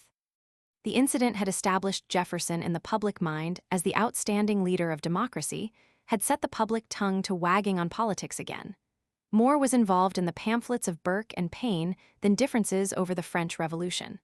The keynote of Burke's was aristocracy and privilege, that of Paine's was democracy and equal rights. The former was the gospel of the American Federalists, the latter the covenant of the American democracy. Studying the reactions with his characteristic keenness, Jefferson was convinced that the time was ripe to mobilize for the inevitable struggle. 7. What do you think of this scripomony? Jefferson wrote to Edward Rutledge in the late summer. Ships are lying idle at the wharfs, buildings are stopped, capital withdrawn from commerce, manufactures, arts, and agriculture to be employed in gambling, and the tide of public prosperity is arrested in its course. I imagine that we shall hear that all the cash has quitted the extremities of the nation and accumulated here. As he wrote, Jefferson had before him the report of the craze which had just reached him in a letter from Madison in New York. Stock and scrip, the sole domestic subjects of conversation. Speculations, carried on with money borrowed at from 2.5% a month to 1% a week. Men grown reckless with the frenzy of the intoxication were resorting to fraud to rob the government, many taking out administration papers for deceased soldiers who had left no heirs. By this knavery, wrote Madison at an earlier period, a prodigious sum will be unsaved by the public and reward the worst of its citizens. And suppose one of the clerks of the account offices is not proof against the temptation. By the middle of the summer, July 10th, bank stock had risen as much in the market in New York as in Philadelphia, with the feeling that there was a certainty of gain. A scramble had set in for so much public plunder. The meticulously scrupulous Madison, with his lofty notions of official propriety, was shocked to find the members of the legislature who were most active in pushing this job openly grasping the emoluments. Schuyler, the father-in-law of Hamilton, was to be the head of the directors of the bank if the weight of the New York subscribers can affect it. Stock jobbing monopolized all conversation. The coffee houses buzzed with the gamblers. Meanwhile, from the high place to the ordinary scamp, men maddened by the money itch were resorting to ordinary crime to get possession of public paper. In some places, clever counterfeiters were driving through the country under the pretext of examining securities with the idea of purchase and cleverly exchanging the worthless for the real. In the South and in the remote parts of Maine, swindlers were scouring the woods for state notes, lying to the uninformed and ignorant about their value, and getting them for a song. "What must be the feelings of the widow and orphan," wrote a correspondent of a Philadelphia paper, "when they find themselves thus defrauded of a great part of their little all, and that, not unlikely, the earnings of their late husbands and fathers, who died in the service of their country, by these pests of society who ought to be despised." But greed knew no shame. An appalling picture. Members of Congress feathering their nest through their legislative acts, counterfeiters robbing the unwary, common crooks stealing from the government by posing as the administrators of the dead, and distinguished members of the Boston Bar, like Otis and Gore, speculating with their clients' money without their knowledge or consent. So sinister was the situation that notes of warning began to appear in the newspapers. The Pennsylvania Gazette found that speculators had turned raving mad, and others so agitated that they appear on the borders of insanity. Fenno tried vainly to restore sobriety to the drunk, for Hamilton himself was shocked and not a little concerned. "Better be careful about parting with bank scrip," warned the New York Daily Advertiser. Efforts were being made to buy up all the scrip in the city, and for this purpose a powerful combination was formed, on Saturday night, to reduce the price. "Beware of another South Sea bubble," warned Sentinel in the same paper. "The national bank stock has risen so high, so enormously above its real value, that no two transactions in the annals of history can be found to equal it." From Boston came similar stories of the madness. All the while the New York papers were publishing day-by-day quotations on the scrip. By August 15th, the mania was at its height. "It has risen like a rocket," wrote an amused scribbler. "Like a rocket, it will burst with a crack, and down drops the rocket stick. What goes up must come down, so take care of your pate, brother Jonathan." The craze was becoming ridiculous. The sane and the honest looked upon it as a spectacle. Above the angry cries in the marketplace rang the laughter of the observers who kept their heads. Some put their scoffing into verse. "What magic this among the people, that swells a maypole to a steeple." Suddenly the bubble showed signs of bursting. A New York bank stopped discounting for some of the speculators. Messengers hurried forth with the ominous news, horses' hoofs hammering the Jersey roads to Philadelphia, where there was consternation and a falling off in buying. Payday had not yet come, but it was on the way, and men began to regain their senses.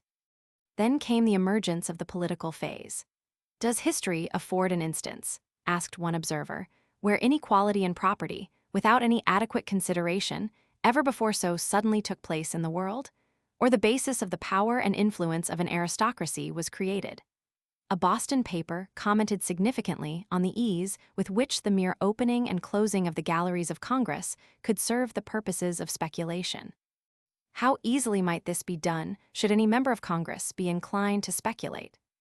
Thus the talk of a corrupt squadron in the first Congress was not the invention of Jefferson, it was the talk of the highways and the byways, the coffee houses and the taverns, and we find it recurring in the correspondence of the public men of the period. Everywhere sudden fortunes sprang up as if by magic. There was a rumbling and grumbling in the offing. With the people thinking more seriously of Madison's fight for discrimination, he began to loom along with Jefferson as a prospective leader against the system. With the discovery that the law had been violated in the subscription of more than 30 shares, it was hoped that it would draw the attention of Madison immediately on the meeting of Congress, and that the whole proceedings be declared nugatory. Then came the election of bank directors in the fall, and indignation flamed when the prizes went to leaders in the Congress that had created the bank to Rufus King, Samuel Johnson of North Carolina, William Smith of South Carolina, Jeremiah Wadsworth of the fast sailing vessels, John Lawrence of New York, William Bingham of Philadelphia, Charles Carroll of Carrollton, George Cabot, Fisher Ames, and Thomas Willing, the partner of Robert Morris. Members of Congress had speculated heavily and profitably on their knowledge of their own intent in legislation. They were owners of bank scrip of the bank they created, and their leaders were on the board of directors. There was talk among the people of a corrupt squadron, and Jefferson did not invent the term. He found it in the street and used it. Though Hamilton, scrupulously honest, was not involved in proceedings that were vicious, if not corrupt, many of his lieutenants were, and that, for the purposes of politics, made an issue. But Hamilton was in the saddle, booted and spurred, and riding hard toward the realization of his conception of government, followed by an army that fairly glittered with the brilliancy of many of his field marshals, and which was imposing in the financial, social, and cultural superiority of the rank and file. An army that could count on the greater part of the press to publish its orders of the day, and on the beneficiaries of its policies to fill its campaign coffers. And it was at this juncture that Jefferson began the mobilization of an army that would seem uncouth and ragged by comparison. The cleavage was distinct, the 10-year war was on. As a preliminary to the story of the struggle, it is important to know more of the character and methods of the man who dared challenge Hamilton's powerful array, and something of the social atmosphere in Philadelphia, where the great battles were fought. Chapter 5. Thomas Jefferson, a Portrait. 1. In the personal appearance of Thomas Jefferson, there was little to denote the powerful, dominating leader and strict disciplinarian that he was. Unlike Hamilton, he did not look the commander so much as the rather shy philosopher. The gruff Maclay, on seeing him for the first time, was disappointed with his slender frame, the looseness of his figure, and the air of stiffness in his manner, while pleased with the sunniness of his face. He was of imposing height, being more than 6 feet, and slender without being thin. All contemporaries who have left descriptions refer to the long, loosely jointed limbs, and none of them convey an impression of grace. His hair, much redder than that of Hamilton, was combed loosely over the forehead and at the side, and tied behind. His complexion was light, his eyes blue and usually mild in expression, his forehead broad and high. Beneath the eyes, his face was rather broad, the cheekbones high, the chin noticeably long, and the mouth of generous size. The casual glance discovered more of benevolence than force, more of subtlety than pugnacity. Nor, in that day of lace and frills, was there anything in his garb to proclaim him of the elite.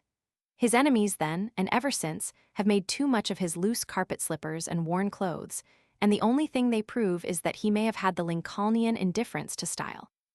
Long before he made his pose in the president's house for the benefit of the groundlings, we find a critic who was to be numbered among his followers complaining because his clothes were too small for his body. The truth, no doubt, is that he dressed conventionally, because men must, and was careless of his attire. Certain it is that when she first met him, Mrs. Bayard Smith, who had been unduly impressed with the Federalist references to the coarseness and vulgarity of his manners, was astonished at the contradiction of the caricature by the man. So meek and mild, yet dignified in his manners, with a voice so soft and low, with a countenance so benign and intelligent, she found him. In truth, there was enough dignity in his manner to discourage the stranger on a first approach, as Tom Moore found to his disgust. Even Mrs. Smith thought his dignified and reserved air chill at first, and a French admirer who made a sentimental journey to Monticello thought him somewhat cold and reserved. The cold first look he always cast upon a stranger appears too often in the observations of his contemporaries to have been imaginary. As some have found fault with his dress, others have criticized a slovenly way of sitting in a lounging manner, on one hip commonly, with one of his shoulders elevated much above the other. While another woman too was charmed at the free and easy manner in which he accepted a proffered chair. The natural deduction from the contradictions is that he seated himself as comfortably as possible with little regard to the picture in the pose. There is a manifest absurdity in the idea that the man who moved familiarly in the most cultured circles of the most polished capital in Europe could have been either impossible in dress or boorish in manner.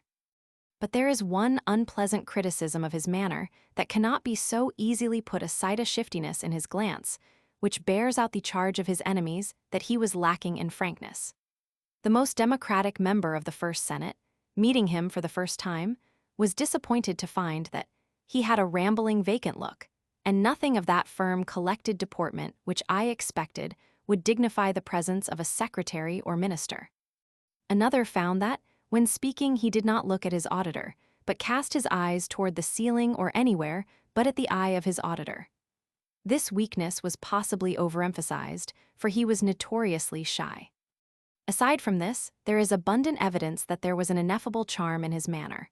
One who objected to his shifty glance was favorably impressed with the simplicity and sobriety of his deportment, and found that while he was quiet and unobtrusive, a stranger would perceive that he was in the presence of one who was not a common man. He was free of the affectations of pedantry, courteous and kindly, modest and tolerant. Thus he appeared to excellent advantage in conversation, and with one exception, all who knew him and have left their impressions found him an entertaining and illuminating talker. Maclay, who was certainly not the most competent of judges, thought his conversation loose and rambling, and yet admitted that he scattered information wherever he went, and some even brilliant sentiments sparkled from him. It is probable that the gout-racked, radical, confused conversation with set speeches, and quite as possible that on this particular occasion, when Jefferson was meeting with a curious senatorial committee, he was not inclined to tell all he knew. Certainly the polished nobleman, familiar with the most intellectual circles of Paris, who found his conversation of the most agreeable kind, and that he possessed a stock of information not inferior to that of any other man, and, in Europe, would hold a distinguished rank among men of letters, was quite as competent a judge as the senator from the wilderness of Pennsylvania. Among men, his manner of conversation was calm and deliberate, without the Johnsonian ex cathedra touch, and yet he spoke like one who considered himself as entitled to deference. Among friends, and particularly women, he appears to have been deferential and captivating in his tactful kindness.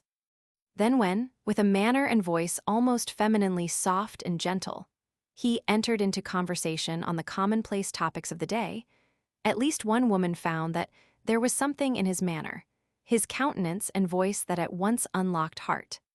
Such was the Jefferson seen, superficially, by his contemporaries. 2.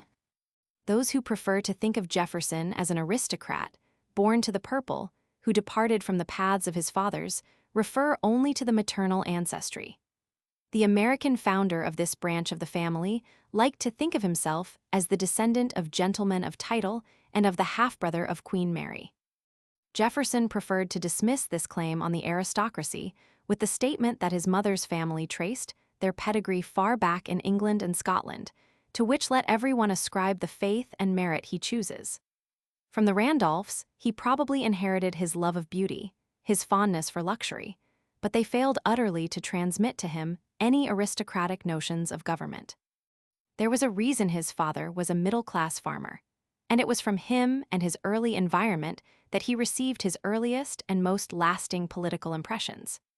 This father was no ordinary man. Physically a giant, he was big in mind and strong in character. By the light of the log fire in the evenings, he was wont to read Shakespeare, Swift, and Addison to his family. An ardent Whig with advanced democratic ideas, he as a magistrate manifested sympathy for the plain people. His 1,000 acres at Shadwell were in the wilderness and on the frontier, and his son was as much a Westerner in his boyhood as is the boy of Idaho today, for the West is a relative term. This Western boy at the most impressionable age was sent to school in Lewis County, which was then the hotbed of radical democracy and Presbyterian dissent. The natives about him were in buckskin breeches and Indian moccasins, and with no coat over their rough hunting shirts, they covered their heads with coonskin caps. It was a long cry from the polished circles of Boston, New York, and Philadelphia to this typical Western scene. If one was the East, the other was the West. The small proprietor farmers lived in crude cabins, and theirs was the hard lot of the pioneer. Thus Jefferson's training was that of the Westerner. The boy was father to the man. When he entered college at Williamsburg, he found himself in the headquarters of the aristocracy, for there, at the Capitol, the lords of the land had their winter homes where lavish hospitality was displayed. Into this society, Jefferson was thrown, and he moved therein as to the manner born at heart a Western man with Eastern polish. It was not for nothing that there was Randolph blood in his veins. Even as he moved among the hard-drinking, fox-hunting imitators of the English squires, his sympathies were enlisted in the growing democratic movement of the small farmers among the upper rivers, the tobacco growers, the hunters and trappers of the Allegheny slopes. The western counties, then the western frontier, had been populated by the Scotch-Irish and German earnest, hard-working, hard-thinking men who wrestled with nature as with their consciences, built churches in the woods and schoolhouses in the clearing. These men were Democrats, and their cause became the cause of Jefferson even while he was in college. Volumes have been written to explain Jefferson, but it was reserved for Professor William E. Dodd to do it in a paragraph. It is not difficult to see how the great principle of Jefferson's life-absolute faith in democracy came to him. He was the product of the first West in American history. He grew up with men who ruled their country well, who fought the Indians valiantly. Jefferson loved his backwoods neighbors, and he, in turn, was loved by them. If in college he was confirming his faith in democracy, born of his schooling in the land of the small farmers, he was burnishing his weapons for the fight. It is significant that he disliked Blackstone and liked Coke because he found the former a teacher of Toryism and the latter a reflector of the philosophy of the Whigs. His training in the law was thorough, for he studied under George Wythe, with whom both Marshall and Clay received their legal schooling. The friendship of Professor Small encouraged his natural spirit of toleration and investigation, and at the palace of Francis Fauquier, the gay and brilliant royal governorate gentleman of the school of Louis Roman XV, translated into England by Charles Roman II, and into English by Lord Chesterfield. He formed his literary tastes and learned the virtues of literary style. Thus assiduous in his studies, reasonably circumspect in his morals, and profiting immeasurably by contact with superior minds, he was receiving an intensive preparation for his future labors. In the seclusion of his room, he communed with Coke and Milton, Harrington and Locke, and the time was to come when his most notable literary production was to disclose, in word and phrase, the influence of the latter. Locke, not Rousseau, was the well from which he drew, and there is no sillier assertion in history than that his democracy was born of association with the men of the French Revolution. 3. Long before there were levelers in France, Jefferson was a leveler in Virginia, and because he was a leveler in Virginia, the reactionaries who resented his reforms were afterward to charge his democracy to the influence of the levelers of Paris. His democracy was inherent, in part inherited from a pioneer father.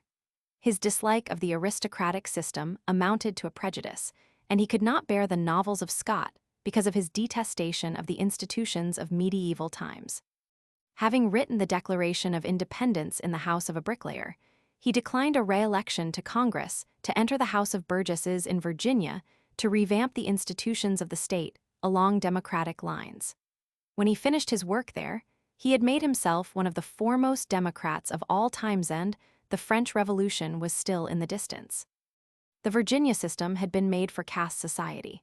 The landed aristocracy were as much a caste as that in England minus the titles. They had the same love of land, the same obsession that the alienation of any part of their possessions was treason to the family. Through the system of entail, the lands and slaves of the aristocracy could be passed on down through the generations, proof against the extravagance and inefficiency of the owners and the attacks of creditors. The law of primogeniture was designed to serve the same general end of preventing the disruption of the great estates. With a fine audacity, Jefferson sallied forth quite gaily to attack them both. Even Henry thought this was radicalism gone mad. Pendleton was more hurt than outraged.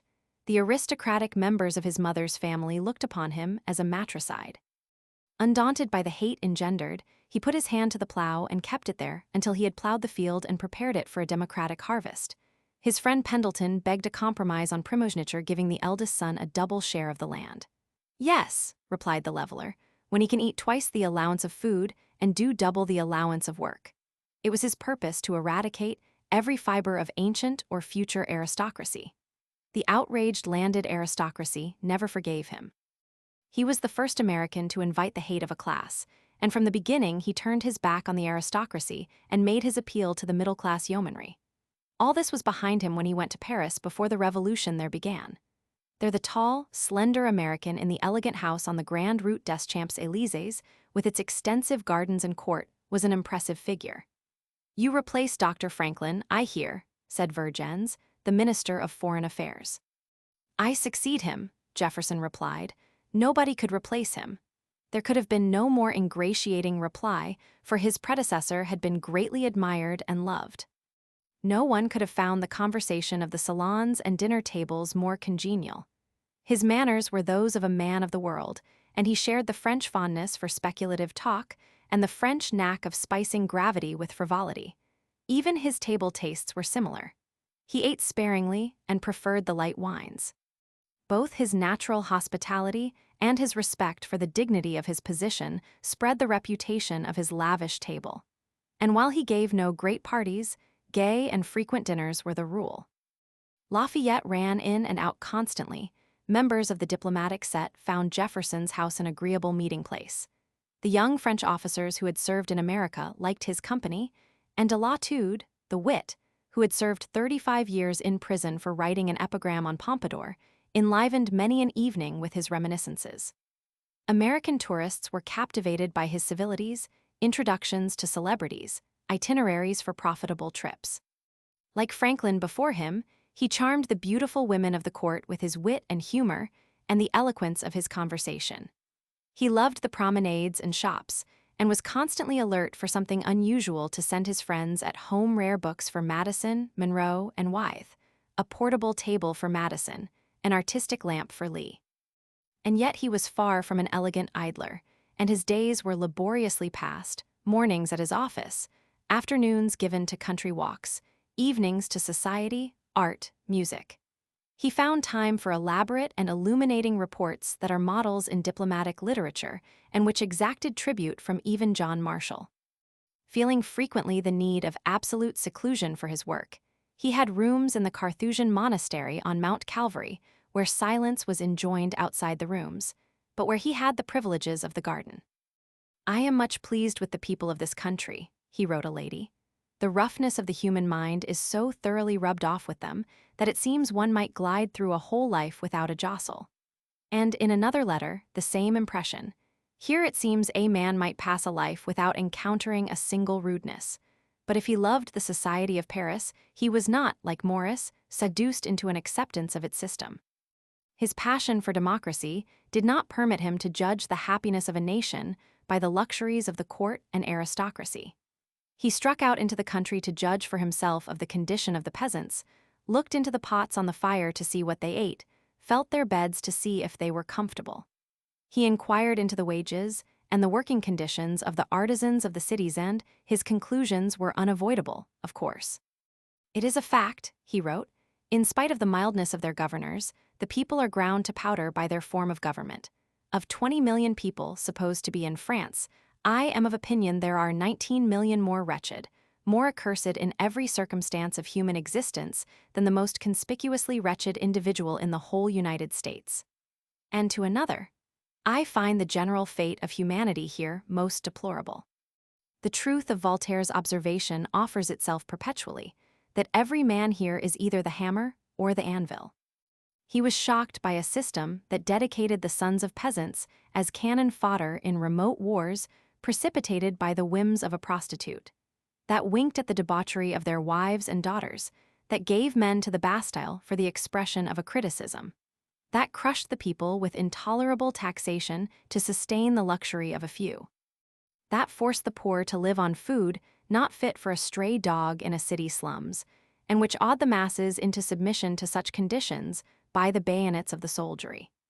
This was the France of which he thought in the day when his sympathy with the Revolution was to damn him with the Federalists' taunt of Jacobin and anarchist.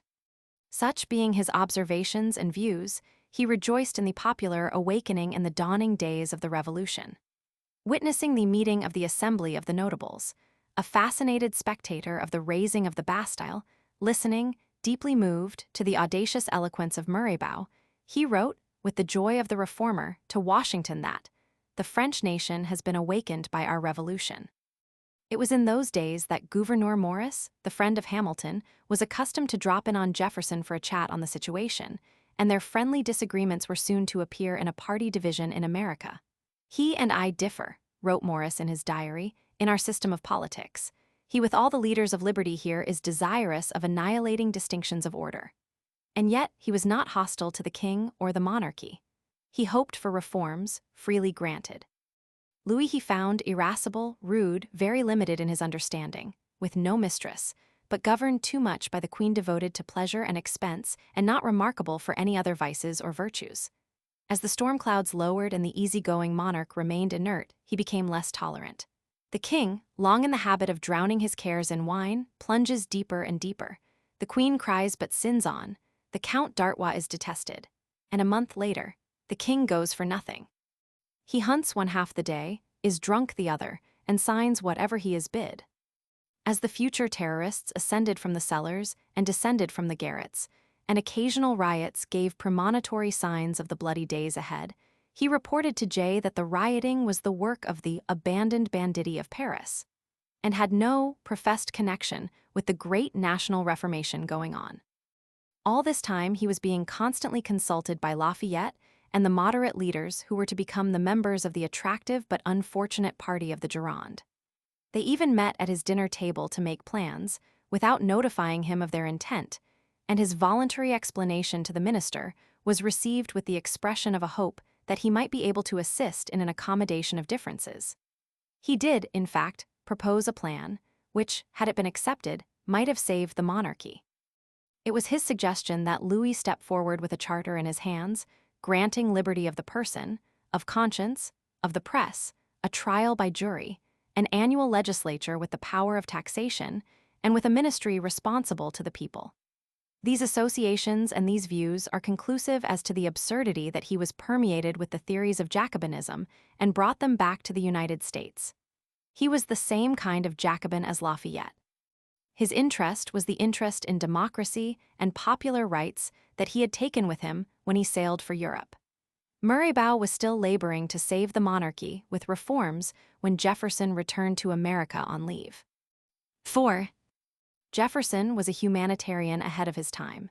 His humanity spoke above the passions of the Revolution in his letter to Patrick Henry against the mistreatment of the German prisoners. "Is an enemy so execrable," he wrote, "that though in captivity his wishes and comforts are to be disregarded and even crossed? I think not. It is for the benefit of mankind to mitigate the horrors of war as much as possible."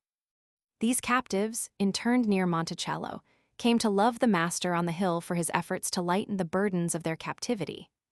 A little later, in the Virginia legislature, we find him opposing the death penalty except for treason and murder, and the policy of working convicts on the highways and canals. "Exhibited as a public spectacle," he wrote, "with shaved heads and mean clothing, working on the highroads produced in the criminals such a prostration of self-respect as, instead of reforming, plunged them into the most desperate and hardened depravity." It was novel then to hear men speaking of reform instead of punishment. That this humanitarian impulse was not confined to people at a distance is shown in his relations to his own servants, both the employees and the slaves. A woman of fashion commented on the most perfect servants at the White House during his 8 years there, and the significant circumstance that none left. But we must turn to his relations with his slaves to find him at his best. One picture will suffice. It is on the occasion of his return to Monticello from his French mission. At the foot of the hill, all the slaves in their gaudiest attire are assembled to greet him. The carriage appears down the road. The slaves, laughing, shouting, rush forward to welcome him, unhitch the horses to draw the carriage up the steep hill, some pulling, some pushing, and others huddled in a dark mass close around the vehicle. Some kiss his hands, others his feet, and it is long after he reaches the house before he is permitted to enter. This was long before the day when correspondents with cameras pursued public men and demonstrations were staged. Here was a master who loved his slaves. Nor can there be any possible doubt as to his hostility to slavery. One of the features of his Virginia reforms was abolition. While he failed, he never doubted that ultimately the chains would fall. Nothing is more certainly written in the Book of Fate than that these people are to be free, he wrote in his autobiography.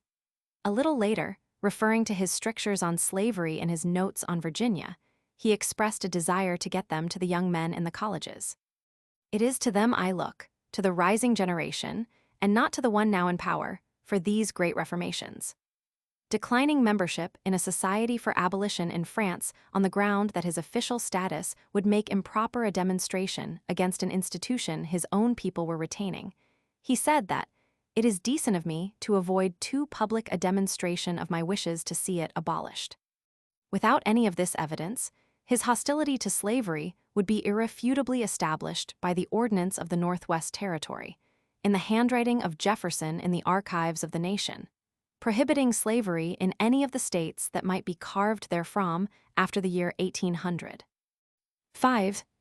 Such is the persistency of falsehood that Jefferson has come down to us vaguely as an atheist and an enemy of the Christian religion. Since this charge is to play a part in the political story we are about to tell, it calls for some attention. He was brought up in the Church of England, and his earliest recollection was of saying the Lord's Prayer when his dinner was delayed. He planned at least one church and contributed to the erection of others, gave freely to Bible societies, and liberally to the support of the clergy. He attended church with normal regularity, taking his prayer book to the services and joining in the responses and prayers of the congregation. No human being ever heard him utter a word of profanity.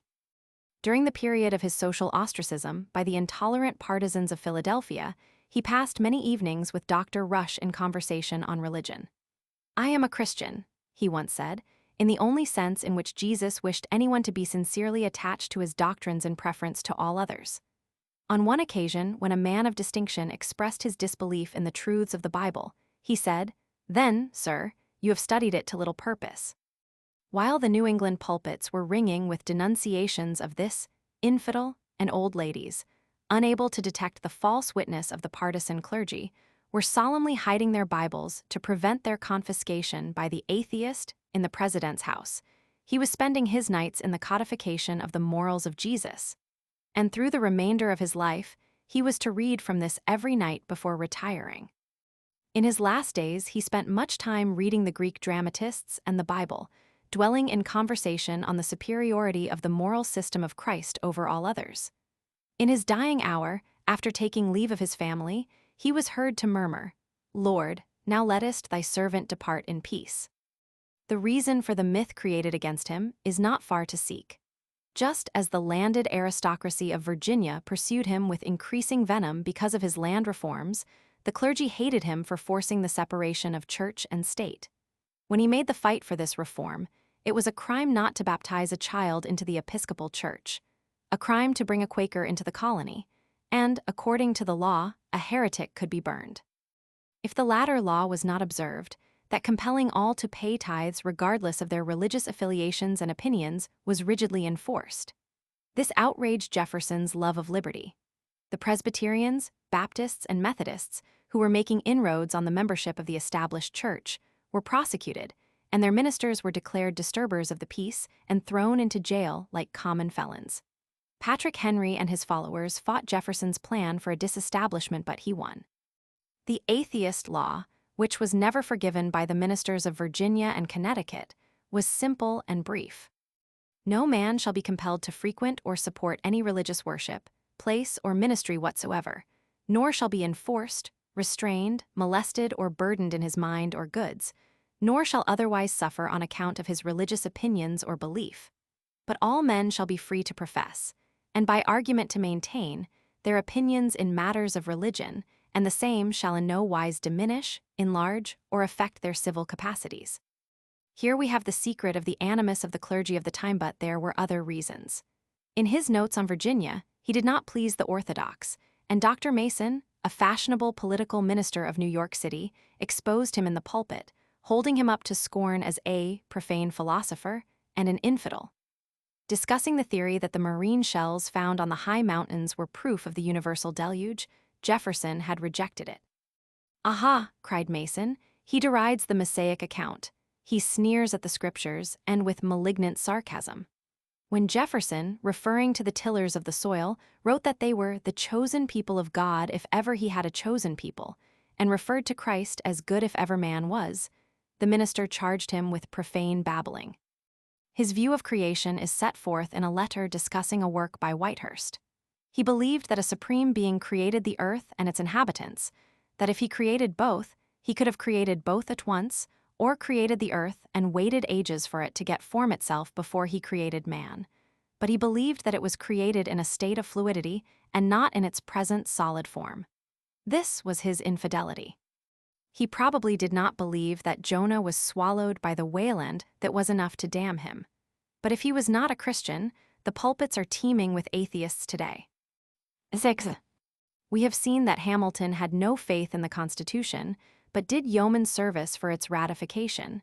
We have the charge that Jefferson was hostile to both, and the truth is that he was hostile to neither and favorable to both.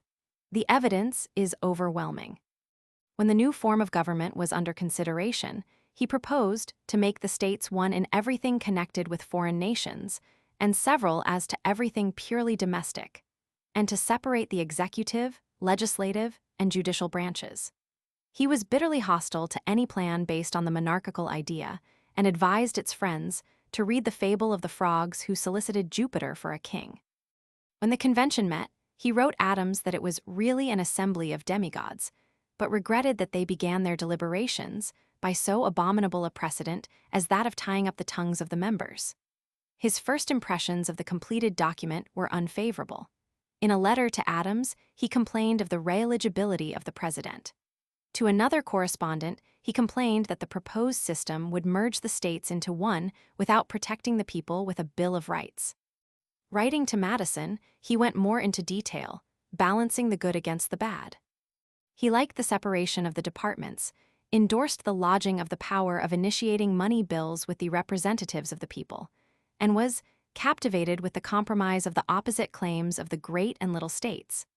But he insisted that a Bill of Rights is what the people are entitled to against every government on earth, general or particular, and what no just government should refuse or wrest in inference. Professing himself no friend to a very energetic government, as always oppressive, he added that should the people approve the Constitution in all its parts, he should concur in it cheerfully in hopes that they will amend it whenever they think it works wrong. Little more than a month later, he had become an ardent friend of ratification. "I wish with all my soul," he wrote, "that the 9 first conventions may accept the Constitution, because this may secure to us the good it contains, which I think great and important.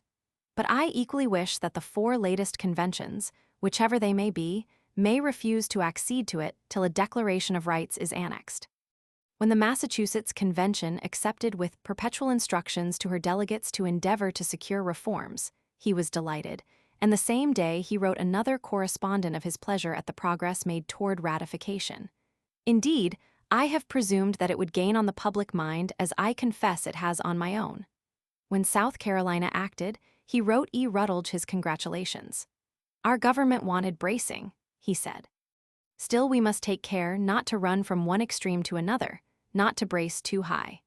When the requisite 9 states had ratified, he wrote Madison in a spirit of rejoicing. "It is a good canvas on which some strokes only want retouching. What these are, I think, are sufficiently manifested by the general voice from north to south which calls for a Bill of Rights."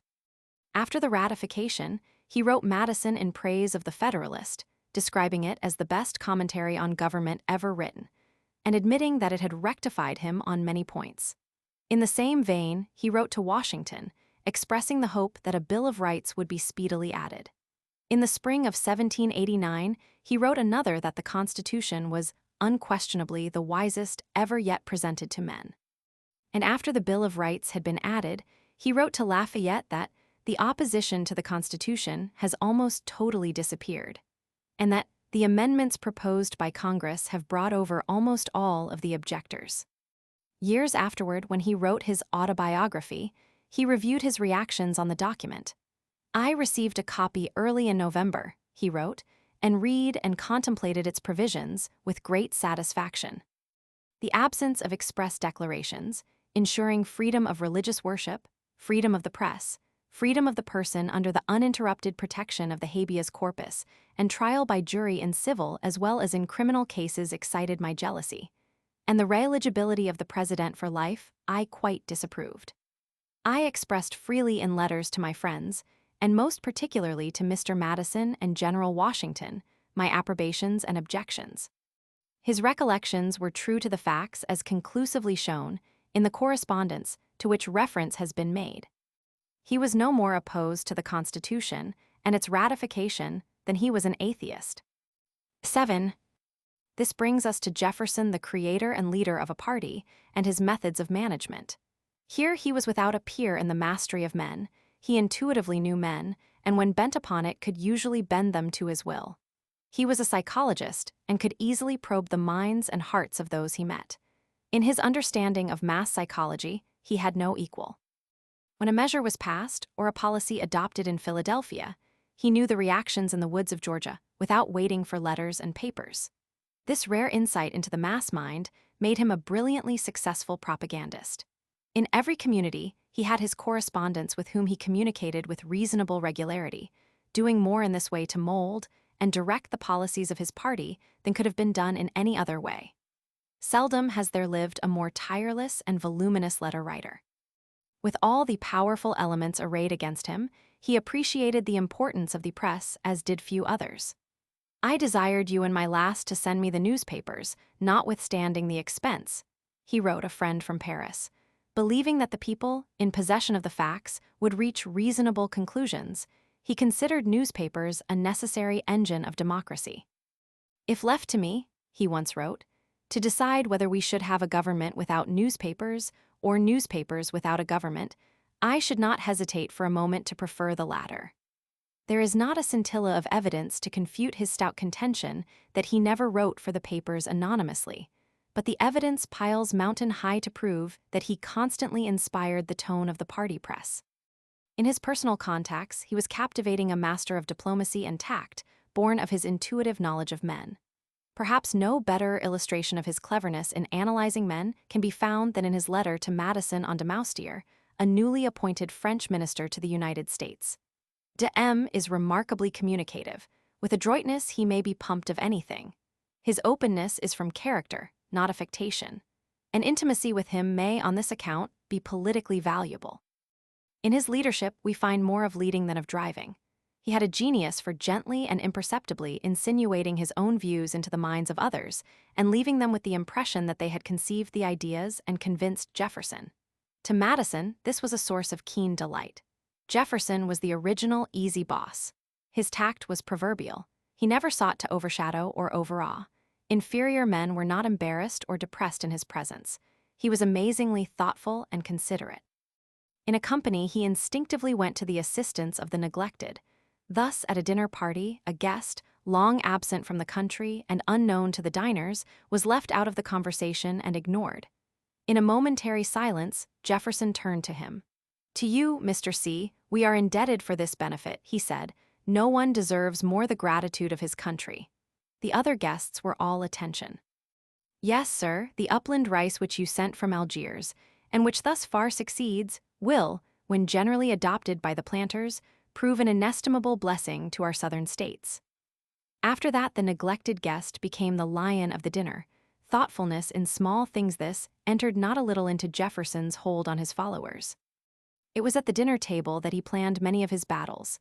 He did not care for the stormy and contentious atmosphere of a caucus. He was not an orator. In the Continental Congress, he was disgusted by the rage for debate. Later, he was to find his lot in the cabinet intolerable because he and Hamilton were constantly pitted against each other, like cocks in a pit. He was not afraid of a fight, but the futility of angry controversy repelled him. It was this which made him a delightful dinner host. All controversial subjects that might offend were taboo. If his position were warmly controverted, he changed the subject tactfully. It was never the opposition that interested him, but the reason for it, and with rare subtlety he would seek to obliterate the prejudice, if it were prejudice, or to remove the misunderstanding, if it were ignorance of facts.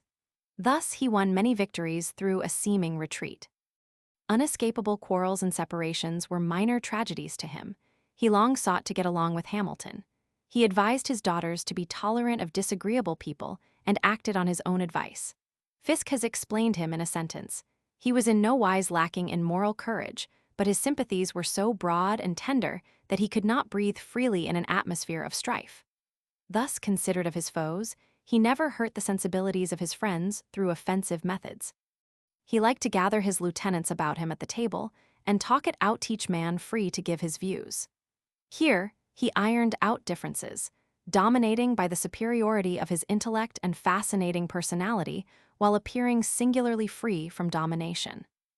In his power of self-control, Jefferson had another advantage over his leading political opponents. There was something uncanny in his capacity to simulate ignorance of the hate that often encompassed him. To the most virulent of his foes, he was the pink of courtesy. He mastered others by mastering himself. And because he was master of himself, he had another advantage: he kept his judgment clear as to the capacity and character of his opponents.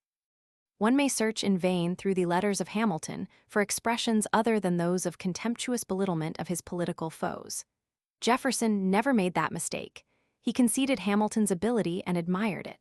Visitors at Monticello, manifesting surprise at finding busts by Siraki of Hamilton and Jefferson facing each other across the hall, elicited the smiling comment, opposite in death as in life. There never would have been a bust of Jefferson at the Grange. Through the long years of estrangement with Adams, Jefferson kept the way clear for the restoration of their old relations. Writing Madison of Adams's faults, he emphasized his virtues and lovable qualities. When the bitter battles of their administrations were in the past, and a mutual friend wrote that the old man at Quincy had said, "I always loved Jefferson and always shall," he said, "That is enough for me," and set to work to revive the old friendship. Thus the time came when, in reply to Jefferson's congratulations on the election of John Quincy Adams in 1824, Adams wrote, "I call him our John because when you were at the cul-de-sac at Paris, he appeared to me to be almost as much your boy as mine." This capacity for keeping his judgment clear of the benumbing fumes of prejudice concerning the qualities of his enemies was one of the strong points of his leadership. This does not mean that in practical politics Jefferson was a Miss Nancy or a Sister Sue. This first consummate practical politician of the Republic did not consider it practical to underestimate the foe, nor to dissipate his energy and cloud his judgment by mere prejudices and hates. He was not an idealist in his methods, and this has given his enemies a peg on which to hang the charge that he was dishonest.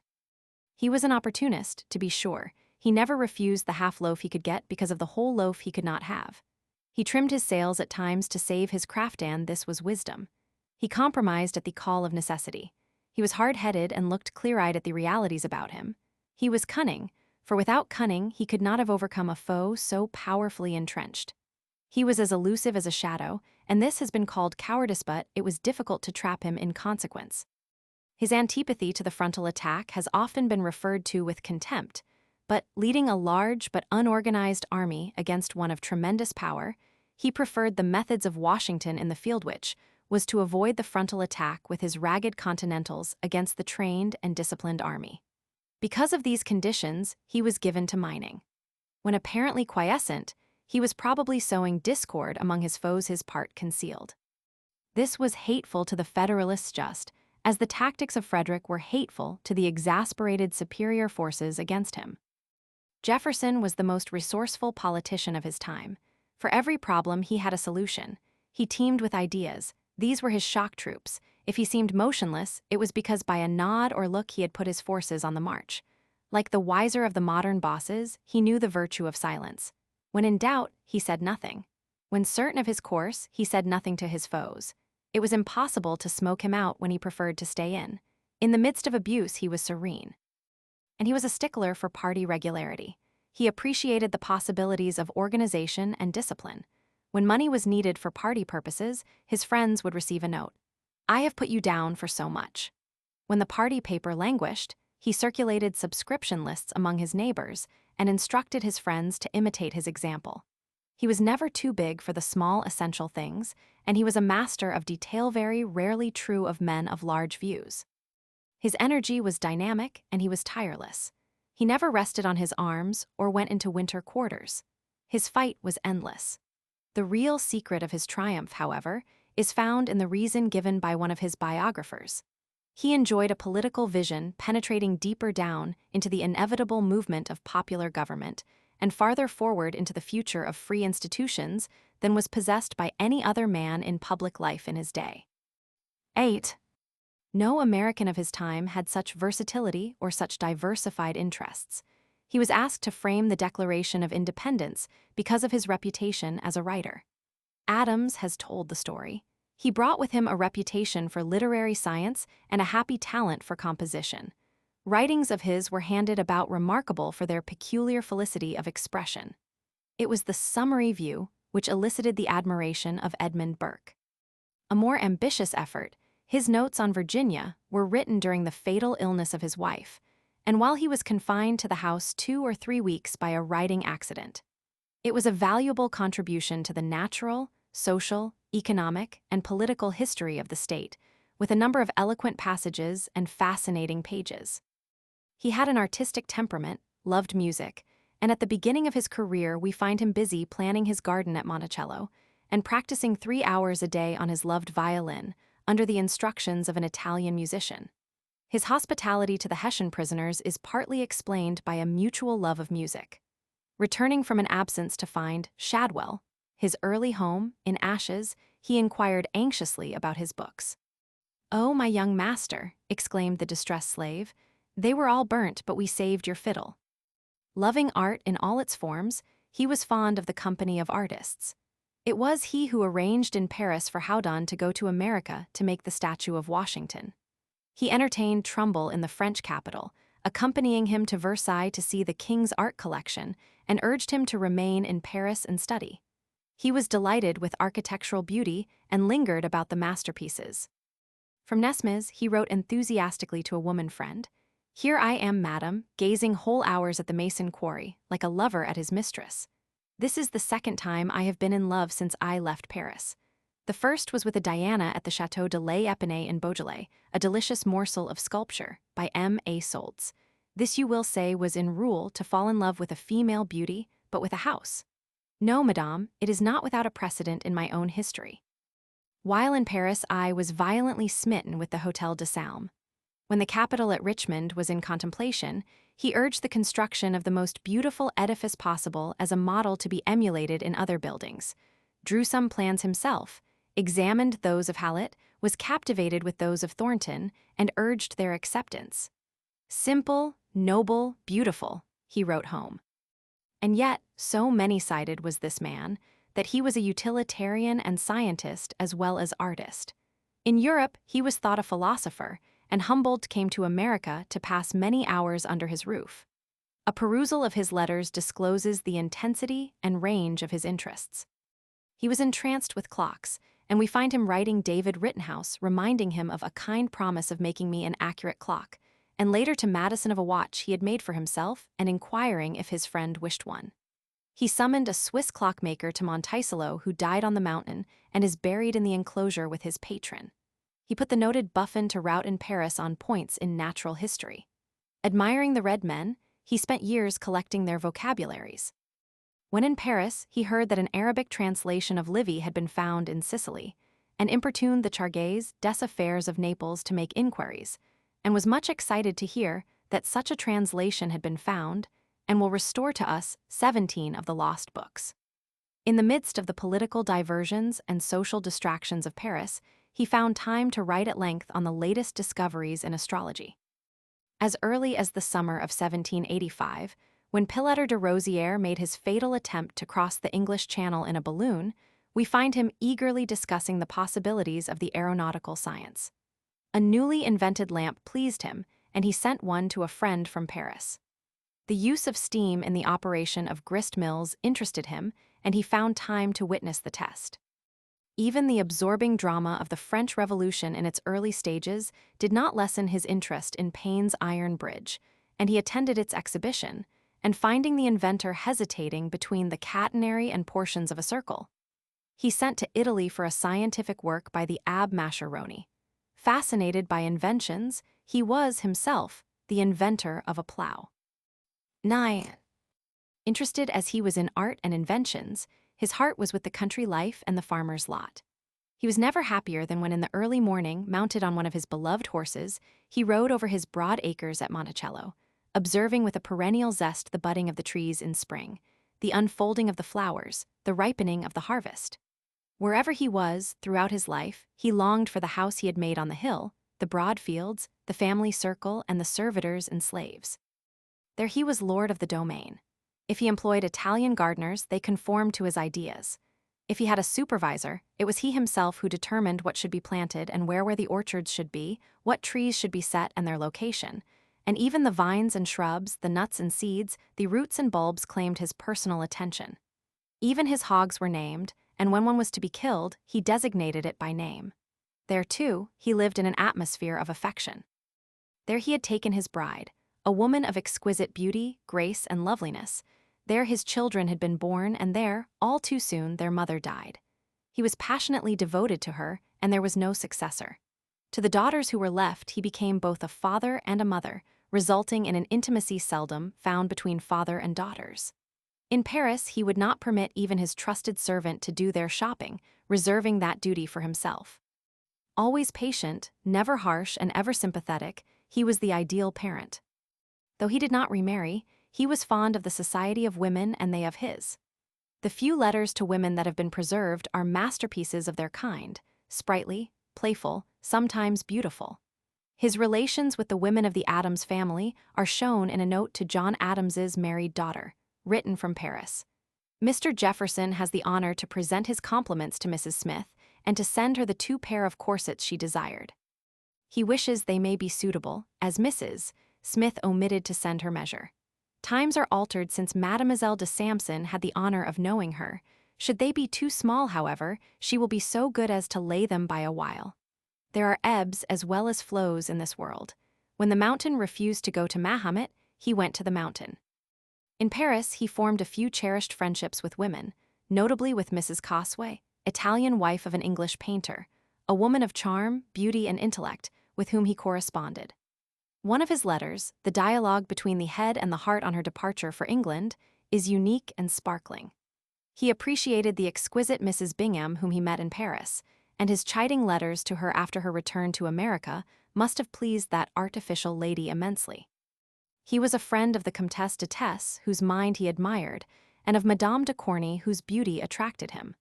The boys de Boulogne invited you earnestly to retire to its umbrage from the heats of the sad season, he wrote her gallantly. I was through it today as I am every day. Every tree charged me with this invitation. Such was Thomas Jefferson, who took upon himself the organization of the forces of democracy, when its enemies were in the saddle, booted and spurred, and with a well-disciplined and powerful army at their back. None but an extraordinary character could have dared hope for victory, and he was that, and more. Democrat and aristocrat and sometimes autocrat, philosopher and politician, sentimentalist and utilitarian, artist, naturalist and scientist, thinker, dreamer and doer, inventor and scholar, writer and statesman, he enthralled his followers and fascinated while infuriating his foes. Chapter 6. The Social Background. 1. If New York wanted any revenge for the removal, wrote Mrs. Adams to her daughter soon after reaching Philadelphia, the citizens might be glutted if they could come here, where every article has been almost doubled in price, and where it is not possible for Congress and the appendages to be half as well accommodated for a long time. Reconciliation for the removal was not complete several months later, when Oliver Wolcott wrote his father complaining that the manners of the people are more reserved than in New York. Even so, he had seen nothing to tempt to idolatry, after having seen many of their principal men, and he had no apprehensions of self-humiliating sensations after a closer acquaintance. It was not with unrestrained enthusiasm that the officials took up their residence in the greater city, with its population of more than 60,000. The Philadelphians, according to the indignant comment of Jeremiah Smith, are from the highest to the lowest, from the parson in his black gown to the fille de joie or girl of pleasure, a set of beggars. You cannot turn around without paying $1. To the visitor entering by coach on Front Street and rumbling up to the city, Tavern the Prospect did not seem so black as to those who received their first impressions from the waterfront. These beheld nothing but confused heaps of wooden storehouses, crowded upon each other, and behind the wharves, Water Street, narrow, shut in by the old bank of the river, dirty, filthy, stinking.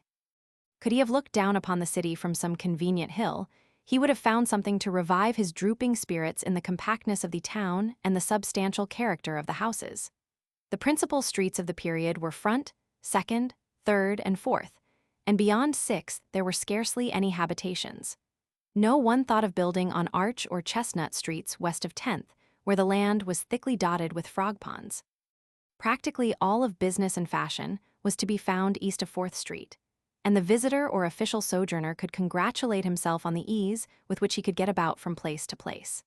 An English tourist, observing that with the exception of broad and high streets, the thoroughfares were not more than 50 feet in width, found them suggestive of many of the smaller streets of London, except that the foot pavement on either side is of brick instead of stone.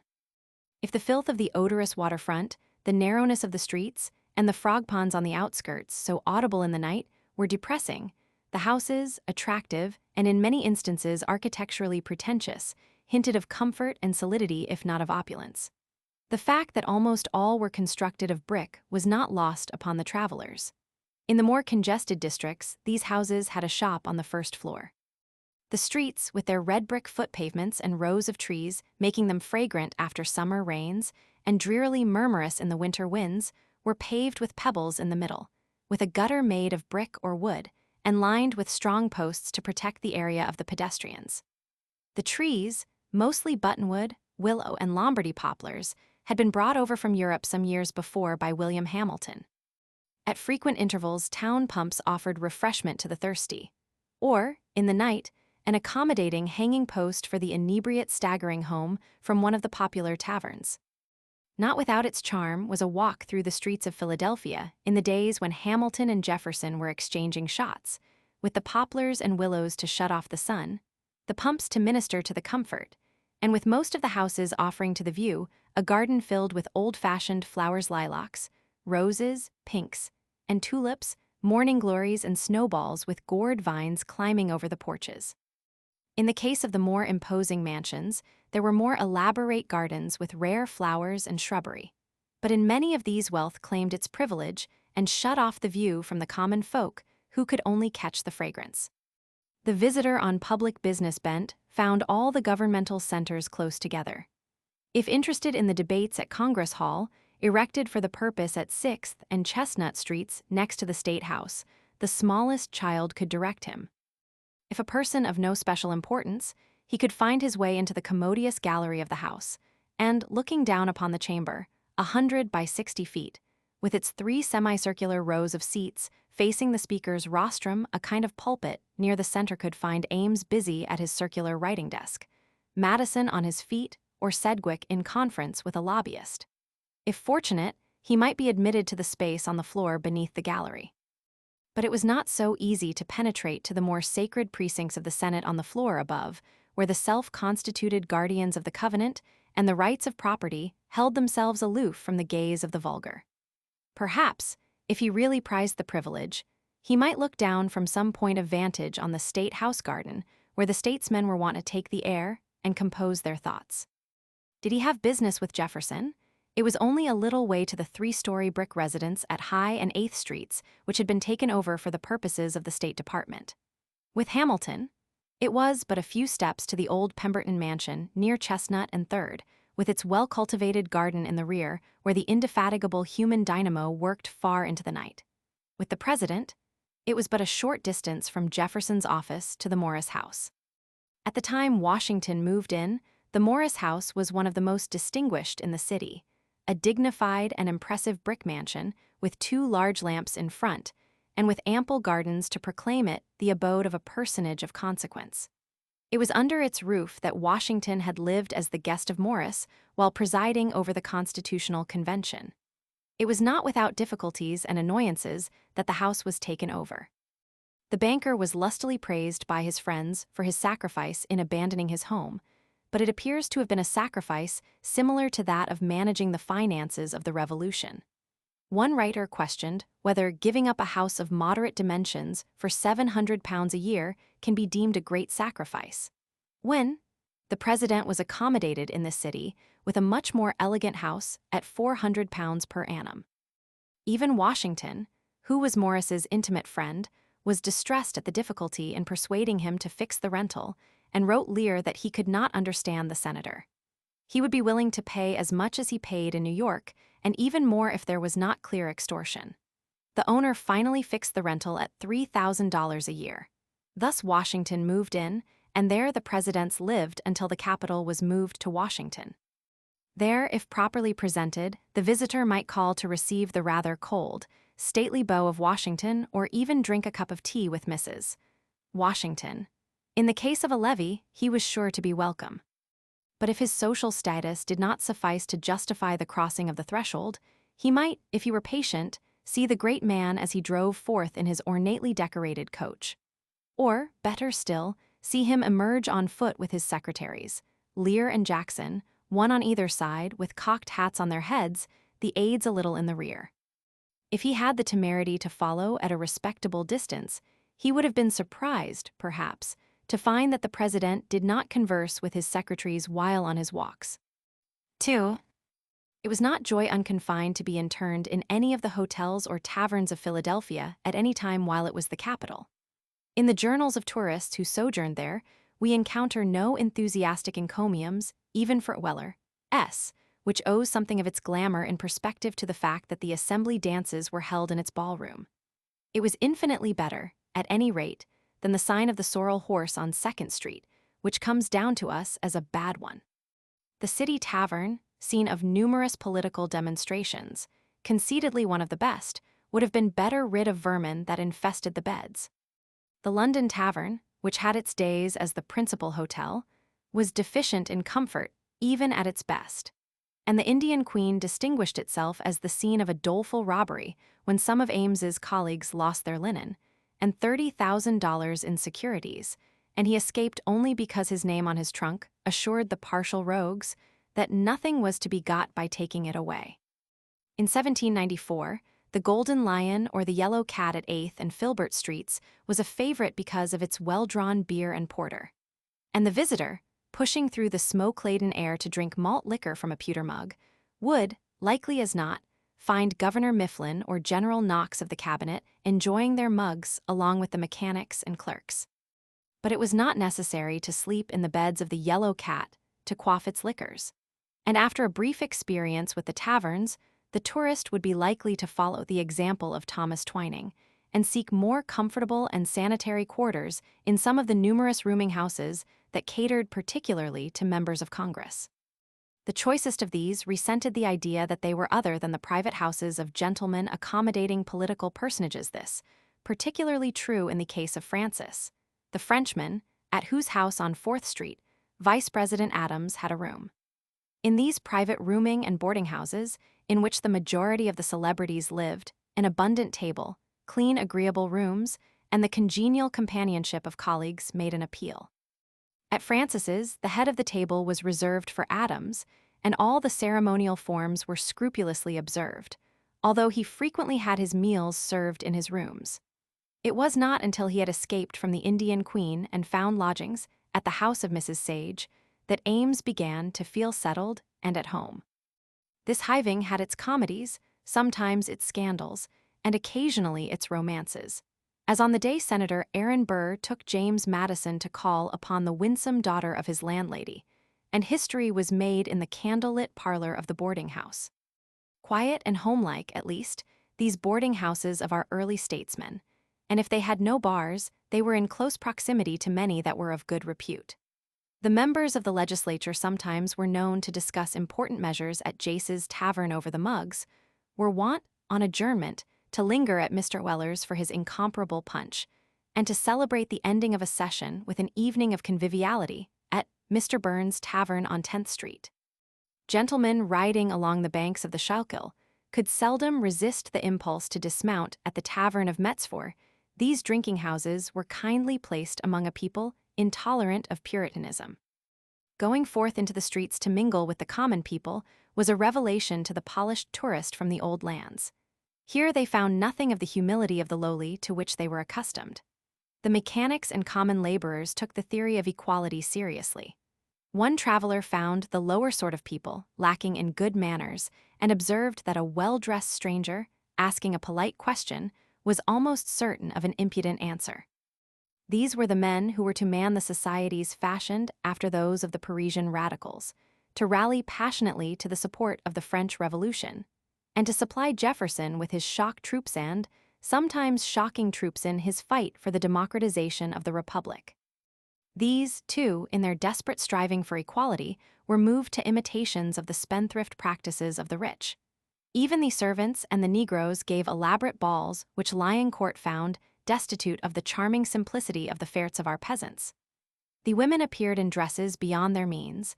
The laborer and his lady rode in coaches to the dance, where an elaborate supper was served, with liquid refreshments. Sundays found the public houses of the environs packed with the men of the factories and shop, borne thither, with their families, in chairs. There was much drinking and spending with gambling on the fights arranged for their delectation. At Harrogate Gardens, 2 miles out on the New York Road, and Gray's Gardens on the Schuylkill, they flocked to drink tea or liquor, to dance, promenade, or flirt, and on summer nights the young men of all stations were lured to them by the promise of romance. Even the grave and reverend statesmen could not, in all cases, resist the call. Gay and wicked, some must have thought the scene with the painted women of the town a bit brazen in their fishing for men.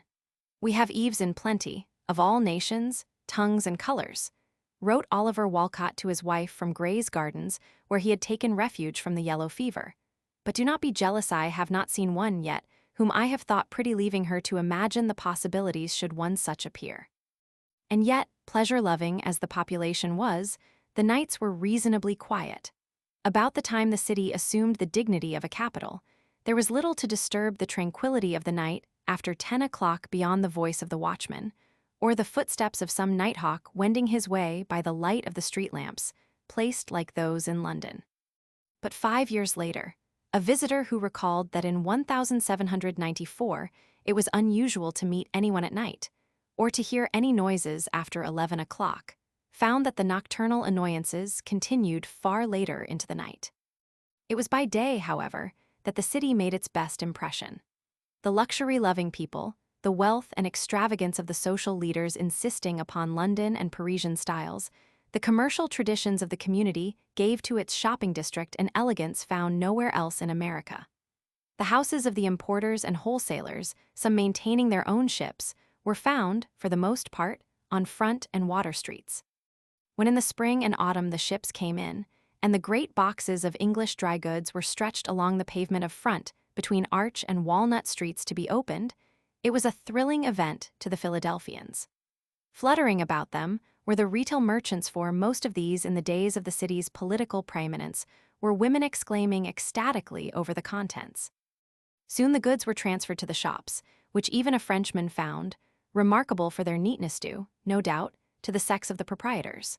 What more fascinating than to stand before the great show windows something new at Mrs. Whiteside's fancy dress goods shop, with exquisite cloths and dresses hung full length and festooned to best advantage after the manner of Bond Street, London?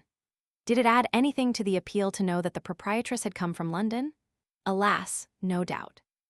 Thither the ladies from the mansions drove in their carriages to make their purchases, and thence, perhaps, for something more, to the South 2nd Street store of the smiling Mrs. Holland, and then on, perchance, to Mrs. Jane Taylor's at the sign of the Golden Lamb. And then, having ministered to the materialistic yearnings of vanity, as like as not milady directs the coachman to stop at Bell's British bookshop on 3rd Street, near Pearl, lest the lord and master, in placing his order with his London agent, overlooked something she would not miss. An easy, patrician life for some of these Philadelphians, but not for all. The workmen receiving $1 a day and board, and with the smallest houses on the outskirts renting for $300 a year, found it far from a frolic to make both ends meet. The middle-class employees of the stores and industries, paying from $8 to $12 a week for board, without wine, candles, or fire, could have found little to interest them in Mrs. Whiteside's show windows, for, while the clerks were courteous and the merchant polite, the cost of her goods was far in excess of that on Bond Street. But it is not with these of the more humble order that we are concerned just now. It is quite possible that the curious Jefferson, who had a habit of prying into the living conditions of people of no importance, may have wondered how these lived, but the social environment of the majority of the statesmen was far removed from the common people. It is with the world of fashion that we are concerned. 3. No society in America could have been less in harmony with the spirit of democracy, for nowhere was class consciousness and caste pride more pronounced. Those who constitute the fashionable world are at best a mere oligarchy, composed of a few natives and as many foreigners, wrote Otis to his wife. I might have believed myself in an English town, said Viscount de Chateaubriand. An Englishman noted that, amongst the upper circles, pride, haughtiness, and ostentation are conspicuous, and it seems that nothing could make them happier than that an order of nobility should be established, by which they might be exalted above their fellow citizens, as much as they are in their own conceit. A French nobleman could not escape the observation that the English influence prevails in the first circles and prevails with great intolerance. And Otis, who liked the tone himself, was much impressed with the discovery that the women after presentations to the court of George Roman III or Louis Roman XVI transplanted into Philadelphia society the manners of the English aristocracy and the fashions of Paris. During the days of the British occupation, the cream of society had reveled with the British officers, and many of these had resumed their places in the society of the Republican capital without abandoning their former views. This English tone was to be felt by Jefferson a little later, when his sympathy with the French Revolution was to enter into his policies. From the beginning, these pro-English aristocrats were to draw political lines in social intercourse, and in time Otis was to record that democratic gentlemen and their families, no matter how high their social qualifications, were rigidly ostracized by the best society.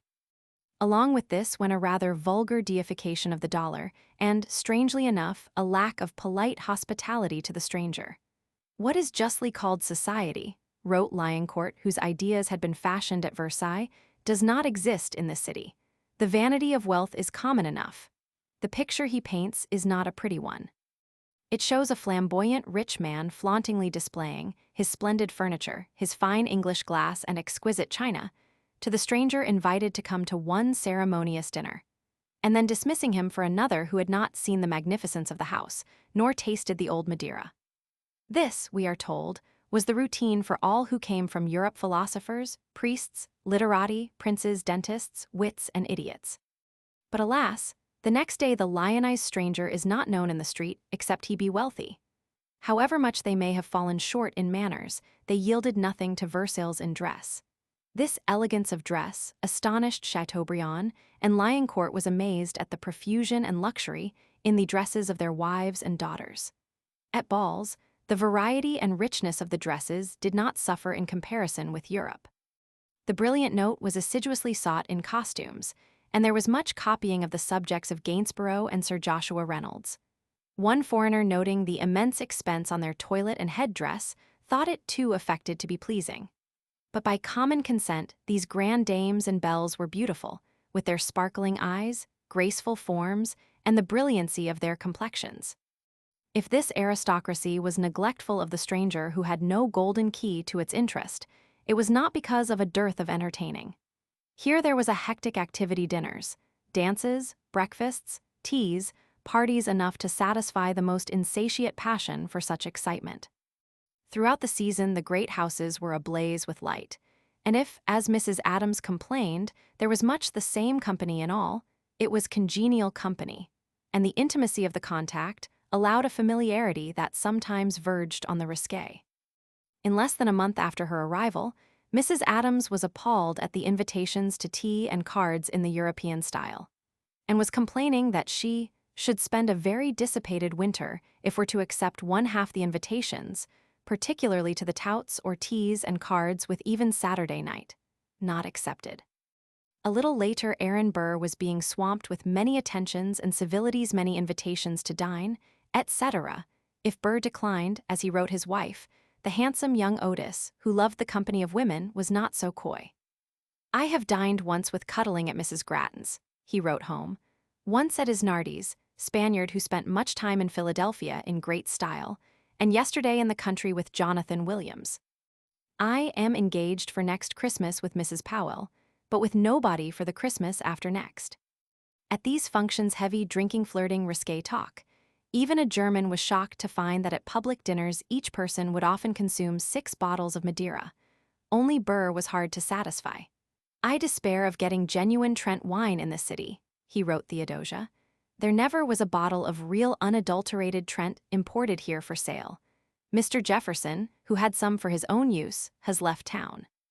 But if there was no Trent, Madeira flowed in streams, beer and ale, punch and whiskey and champagne could be had for the asking, and there was asking enough, even at parties and dinners. Even Hamilton, who drank with moderation, sometimes became liquorish at the table, and on one occasion made rather free with another man's wife to the husband's indignation, until mollified with the assurance of his spouse that she did not like him at all. Even so, thought the irate husband, Hamilton appears very trifling in his conversation with ladies. And trifling, indeed, must have been much of the talk. Thus it was at a dinner at Clymer's, a leading member of the house. Present Otis, the Binghams, the Willings, the top cream of the aristocracy. "Aha," cried the vivacious sister of Mrs. Bingham, referring to the host's newly acquired stomacher, and mentioning the touching case of the Duke of York, recently married to the Duchess of Württemberg, who was compelled to cut a semicircle out of his table to give access to his plate. Mrs. Bingham coyly expressed sympathy for the Duchess. Bursts of laughter and applause. But Clymer, not to be outdone, turned to his married sister with the comment that he would soon be able to retort this excellent jest on her. Renewed laughter and more applause. It was an hilarious occasion. The applause would have done credit to a national convention, and Miss Abby and Miss Anne did not disguise their delight nor their bosoms. On now to a dinner at Harrison's, who married a sister of Mrs. Bingham, where one of the guests, after rallying Sophia upon her unfruitfulness, led to a natural but not very flattering transition, which introduced Mrs. Champlin and her want of prolific qualities as a seasoning for the canvas backs. But let us hurry on to a third dinner, with Hamilton, his vivacious sisters-in-law, Mrs. Church and Miss Schuyler. A lively company. Mrs. Church, the mirror of affectation, who is more amusing than offensive because so affable and free from ceremony, and still more lively Miss Schuyler, a young wild flirt from Albany, full of glee and apparently desirous of matrimony. Mrs. Church drops her shoe bow, Miss Schuyler picks it up and fastens it in Hamilton's buttonhole with the remark, "I have made you a knight." "But what order?" asks Mrs. Church. "He can't be a knight of the garter in this country." "True, sister, but he would be if you would let him." Wine, women, and song such the spirit in some of the great houses in moments of abandon. But it would be unfair to leave the impression these incidents would convey. There were brilliant men of vast achievement, and women of extraordinary charm and cleverness moving behind these curtained windows. Let us meet them in the mansion of Mrs. Bingham, the uncrowned queen of the Federalist group, the woman without a peer. 4. None of the 3 capitals of the country have produced another social leader of the cleverness, audacity, and regality of Mrs. William Bingham. During the 8 years of the domination of the Federalists, of whom her husband was one of the leaders, there was no public character of the first order who did not come under the influence of her fascination. By birth, environment, nature, and training, she was fitted to play a conspicuous part in the social life of any capital in the world. The daughter of Willing, the partner of Robert Morris, she was the favored of fortune. Some years before her birth, her father, inspired by sentimental motives, built the mansion on 3rd Street in which she was born and patterned it after the ancestral home in Bristol, England. There, surrounded by all the advantages of wealth, her beauty unfolded through a happy childhood. The pomp and pride of great possessions did not imbue her with a passion for republics or democracy. She was destined to play a part in a rather flamboyant aristocracy, and was as carefully perfected in the arts and graces of her sex as any princess destined to a throne. In the midst of the Revolution, in her 16th year, she married William Bingham, who combined the advantages of wealth, social position, and a capacity for political leadership. She was only 20 when, accompanied by her husband, she went abroad to captivate court circles with her vivacity, charm, and beauty. At Versailles, the gallants, accustomed to the ways and wiles of the most accomplished women of fashion, were entranced. At The Hague, where she lingered a while, the members of the diplomatic corps fluttered about the teasing charmer like moths about the flame. In the court circles of England, she suffered nothing in comparison with the best it could offer, and the generous Abigail Adams, thrilling to the triumph of the young American, found her brilliancy enough to dim the ineffectual fires of Georgiana, Duchess of Devonshire. 5 years of familiarity with the leaders in the world of European fashion and politics prepared her to preside with stunning success over the most famous political drawing room of the American capital. It was after their return from Europe that Mrs. Bingham moved into the imposing mansion on 3rd Street, built on the ample grounds of her childhood home. All the arts of the architect, landscape gardener, and interior decorator had been drawn upon to make a fit setting for the mistress. The garden, with its flowers and rare shrubbery, its lemon orange and citron trees, its aloes and exotics, was shut off from the view of the curious, only mighty oaks and the Lombardy poplars visible above the Walle magnificent house and gardens in the best English style. The furnishings were in keeping with the promise of the exterior. The chairs in the drawing room were from Seddons in London of the newest taste, the back in the form of a lyre, with festoons of yellow and crimson silk, according to the description of an English tourist. The curtains of the room a festoon of the same. The carpet, one of Moore's most expensive patterns. The room papered in the French taste, after the style of the Vatican in Rome. The halls, hung with pictures selected with fine discrimination in Italy, gave a promise not disappointed in the elegance of the drawing rooms, the library, the ballroom, card rooms, and observatory. To some, this extravagant display of luxury was depressing, and Brissot de Warville, who was to return to Paris to die on the guillotine as a leader of the ill-fated party of the Gironde, held the mistress of the mansion responsible for the aristocratic spirit of the town. It was a pity, he thought, that a man so sensible and amiable as Bingham should have permitted a vain wife to lead him to a pomp which ought forever have been a stranger to Philadelphia. And all this display, to draw around him the gaudy prigs and parasites of Europe, and lead to the reproach of his fellow citizens and the ridicule of strangers. But if the French Republican was shocked, even so robust a Democrat as Maclay was so little offended that he was able to write after dining at the mansion that there is a propriety, a neatness, a cleanliness that adds to the splendor of his costly furniture and elegant apartments. And the dazzling Mrs. Bingham, as the conservative Abigail described her, what of her? The elegance and beauty which has come down to us on canvas prepares us for the glowing descriptions of contemporaries. Hers was the type of patrician beauty that shimmered. She was above the medium height and well-formed, and in her carriage there was sprightliness, dignity, elegance, and distinction. Sparkling with wit, bubbling with vivacity, she had the knack of convincing the most hopeless yokel introduced into her drawing-room by the exigencies of politics that she found his personality peculiarly appealing.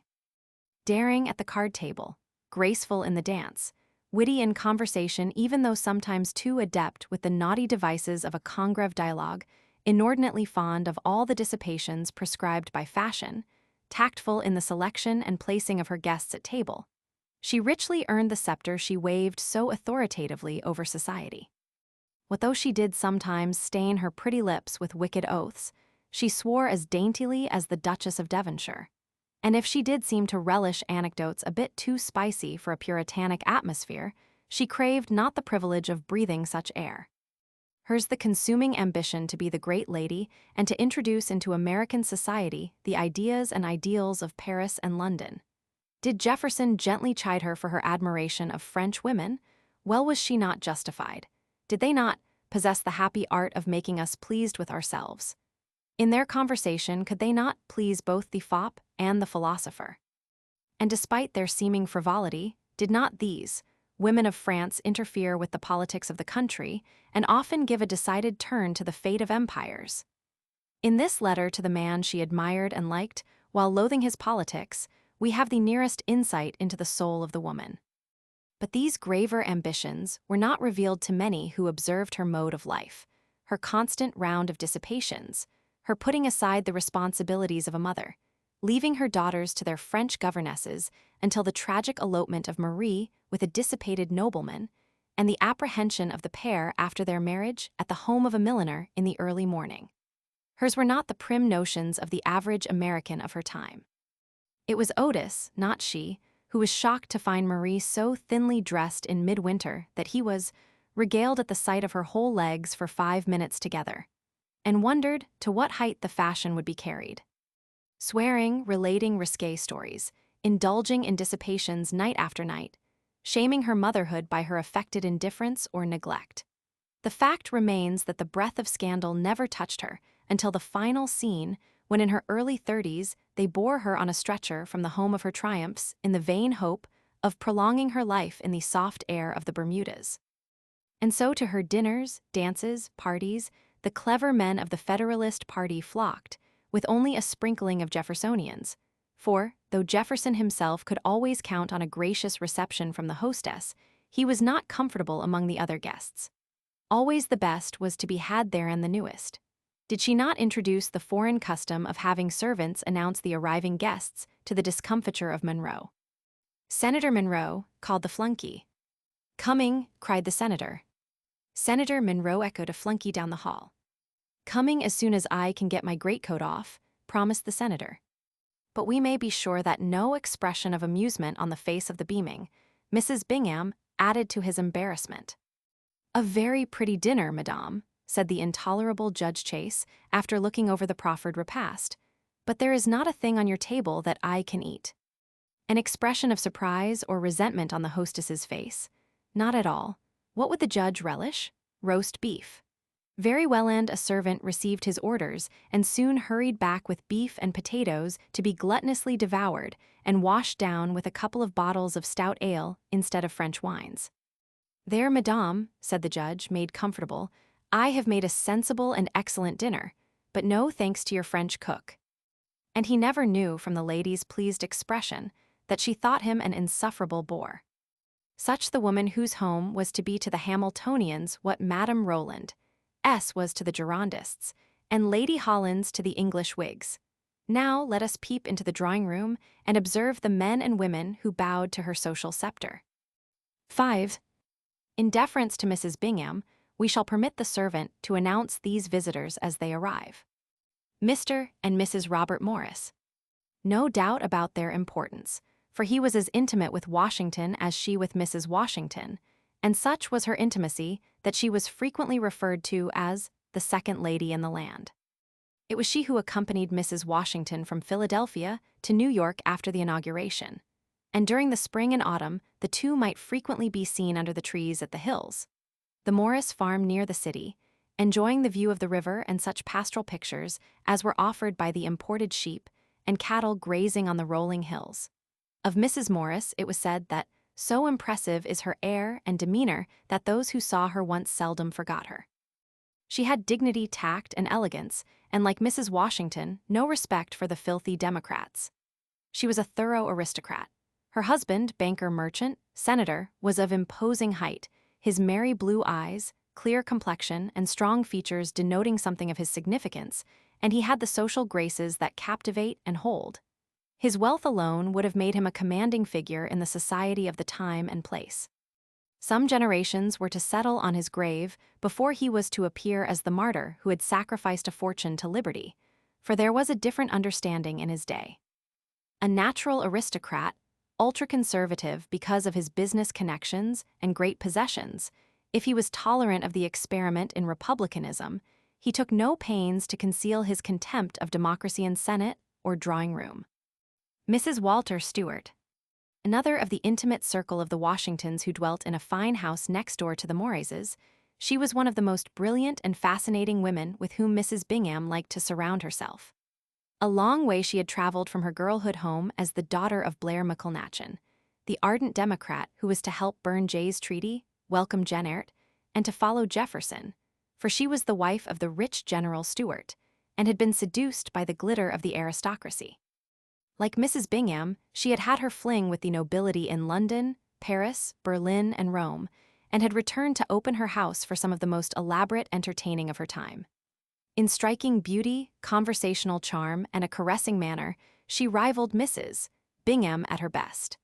About her dinner table, the leaders of the Federalist Party were frequently found. Mrs. Samuel Powell, an interesting lady, who looks turned 50, enters to be greeted by the hostess as Aunt. A courteous, kindly woman, almost motherly in her manner, she talks with the fluency and ease to be expected of the mistress of the famous house on Society Hill. No one of Mrs. Bingham's guests who has not promenaded on summer evenings in the Powell Gardens, the walks lined with statuary. General and Mrs. Knox, an impressive figure, the Secretary of War, his height carrying the 280 pounds not ungracefully, his regular Grecian nose, florid complexion, bright, penetrating eyes giving an attractive cast to his countenance. They who know him best suspect that he enjoys too well the pleasures of the table, but love him for a kindliness that temper cannot sour, a sincerity and generosity that know no bounds, a gaiety that his dignity cannot suppress, a fine sentimental figure with a revolutionary background. What though he had been a bookseller before he eloped with a lady of quality, he was too keenly appreciative of the advantages of aristocracy to have much patience with the queer notions of Tom Jefferson, whom he liked. He rubbed his shins when Hamilton stumbled over a chair. And Mrs. Knox must have been a dashing belle in her romantic youth, for despite her enormous weight, she was still handsome with her black eyes and blooming cheeks. Passing her girlhood in the loyalist atmosphere of an aristocratic home, she had never become reconciled to the impertinence of the people, and even during the war her adoring Henry had been moved to warn her against sneering openly at the manners and speech of the people of Connecticut. "The want of refinement which you seem to speak of is, or will be, the salvation of America," he wrote, but hers was the more masterful nature, and his democracy was to capitulate to her aristocracy in the end. But whither goes the lady from the drawing-room so quickly? Of course, it is to the card-room, for was it not the gossip that the follies of a gambling wife are passed on to the debits of her husband? In the morning, no doubt, she will run in on Mrs. Washington at the Morris house, for they are very close. Mr. and Mrs. Alexander Hamilton. What a romantic picture he makes in the finery that sets him off so well, brilliant eyes sparkling, eloquent lips smiling, a courtly figure bending over the hostess's hand. Only a moment for the lightest kind of banter with the ladies, and he is off to the Pemberton mansion to work far into the night. Mrs. Hamilton will linger a little longer, an appealing type of woman, her delicate face set off by fine eyes which are very dark, and hold the life and energy of the restrained countenance. Hamilton had found her in the Schuyler homestead at Albany, a brunette with the most good-natured, dark, lovely eyes, gentle, retiring, but in the home circle full of gaiety and courage. Weeks and months sometimes found her missing from the social circle, for with her, in those days, life was just one baby after another. Mr. and Mrs. Oliver Walcott and Miss Walcott. A pleasing personality was that of the handsome protégé of Hamilton, breathing the spirit of jollity, given to badinage, capable, too, of serious conversation on books and plays. He loses himself in the lively throng, but his infectious laughter is as revealing of his presence as the bell of Bossy in the woods. But we are more interested in his companions. Mrs. Walcott was all loveliness and sweetness, grace and dignity, and such was the appeal of her conversation that one statesman thought her a divine woman. Another, the magnificent Mrs. Walcott, and the brusque Senator Tracy of her state, on being assured by a condescending diplomat that she would shine at any court, snorted that she even shone at Lichfield. Even so, the eyes of the younger men are upon Mary Ann Walcott, sister of the Federalist leader, a pearl of her sex, combining an extraordinary physical beauty with opulent charms, and a conversational brilliance unsurpassed by any woman of the social circle. Very soon she would marry the clever, cynical Chauncey Goodrich and take her place in official society in her own right. The Walcotts, we may be sure, read Paine's Rights of Man with amazement and disgust. Mr. and Mrs. Theodore Sedgwick. A magnificent type of physical manhood, the face of one accustomed to command and sneer down opposition. a woman of elegance and refinement, typical of the best New England could offer in a matron. Pierce Butler, a handsome widower this man, maintaining an elegant establishment in Philadelphia, who affected to be a Democrat, and carefully selected his associates from among the aristocracy, a South Carolinian with a certain reverence for wealth. Mrs. William Jackson, an equally charming but less beautiful sister of the hostess, now wife of one of Washington's secretaries, a favorite at the Morris Mansion, and with no time for thinking on the grievances of the yokels and mechanicsome American prototype of the merry ladies of Versailles before the storm broke. Among the foreign faces, we miss the tall figure of Talleyrand, whose Philadelphia immoralities shocked the French minister, and whose affairs with a lady of color excluded him from the Bingham drawing room. But there is Viscount de Noailles, who had proposed the abolition of feudal rights in the early days of the French Revolution, and Count Tilly, the dissipated roué planning an elopement with his hostess's daughter with the connivance of her French governess, and Brissot de Warville, enlightened political idealist of France soon to fall beneath the knife of Robespierre. There, too, the Duc de la Rochefoucauld Liancourt, who was redolent of courts, and the Baring brothers of London, bankers, soon to marry the Bingham girls. A veritable Vanity Fair, many clever, some brilliant, most skeptical of republics, idolatrous of money and distinctions, and few capable of discriminating between anarchy and democracy. Such was the social atmosphere of the capital when the fight to determine whether this should be a democratic or aristocratic republic was made. 6. We have an English-drawn picture of an evening at the British legation with many American guests gathered about the blazing fire. The consul is descanting on various subjects, public and private, as well as public and private characters, sometimes with unbecoming levity, sometimes with sarcasm even more unbecoming. An English guest was afraid that such talk could hardly fail to be offensive to many of the guests and to the good taste of all. But could this English gentleman have listened in on the conversations at Mrs. Bingham's, Mrs. Morris's, or Mrs. Stewart's, he might have concluded that these reflections on certain public characters were altogether pleasing to the principal figures in the society of the capital. And could he have returned a little later to find society chuckling over the display in the windows of a newspaper office of the pictures of George Roman III, Lord North, and General Howe, he might have decided that there was a pronouncedly pro-English party in America. Had he driven about the environs, among the hills, and along the banks of the rivers, he would have seen country houses of the aristocracy Lansdowne, the seat of the Binghams, Bush Hill, where the Adamses lived at first, Woodford, and other country places to suggest similar seats in his own land. And had he been meandering in the neighborhood of Horseheads or Chew's Landing, 7 or 9 miles out, he might have been startled at the familiar English picture of gentlemen in bright coats, the pack in full cry after the fox. And having made these observations, he could have found some extenuation in the conversation in the British minister's house. The snobbery of class consciousness entered into even the dancing assembly, which held forth at frequent intervals at Weller's, in a ballroom 60 feet square, with a handsome music gallery at one end, and the walls papered after the French style. The suppers at these dances were mostly liquid, and since it is on record that on hot summer days ladies and gentlemen could count on a cool iced punch with pineapple juice to heighten the color, it may be assumed that the assembly suppers were a success. The fact that the young ladies sometimes took 2 pair of slippers, lest they dance one out, hints of all-night revels. And the expulsion from membership of a young woman who had dared marry a jeweler tells its own tale.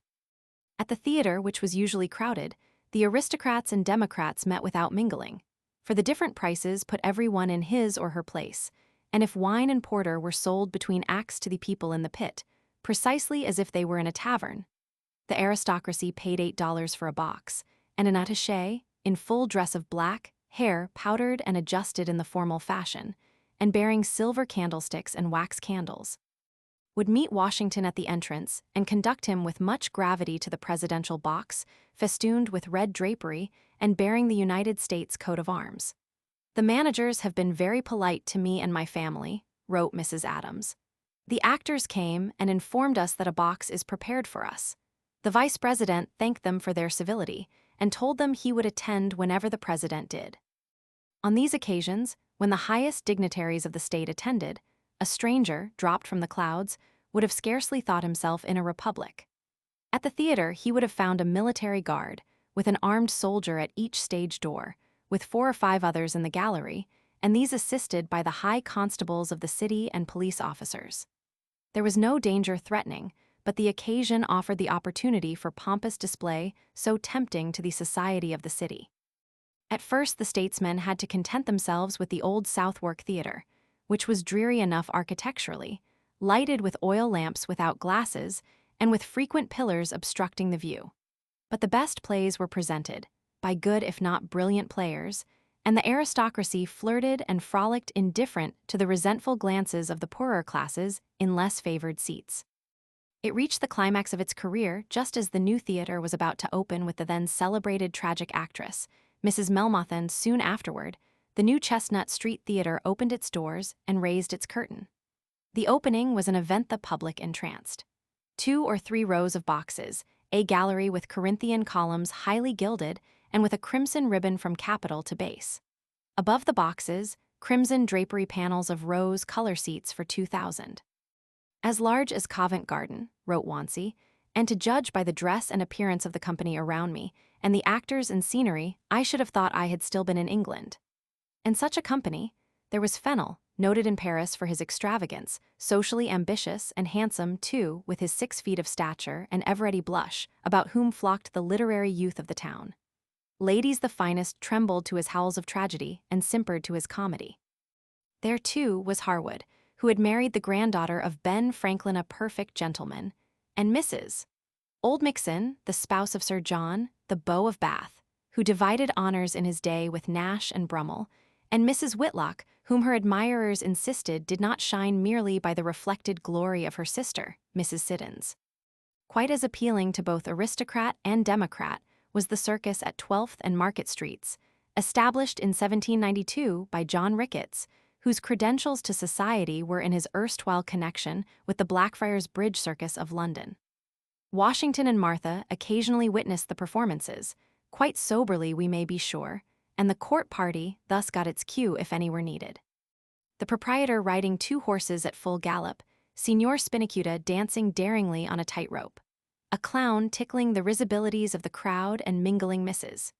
Bingham's laughter with that of Mrs. Jones, her washwoman, women on horseback doing stunts, and a trained horse that could leap over other horses without balking such, were the merry nights under the dripping candles.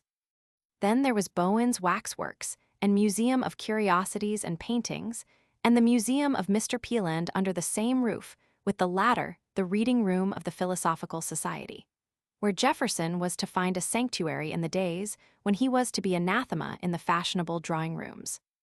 Frivolity, extravagance, exaggerated imitation of old-world dissipations could scarcely have been suited to Jefferson's taste.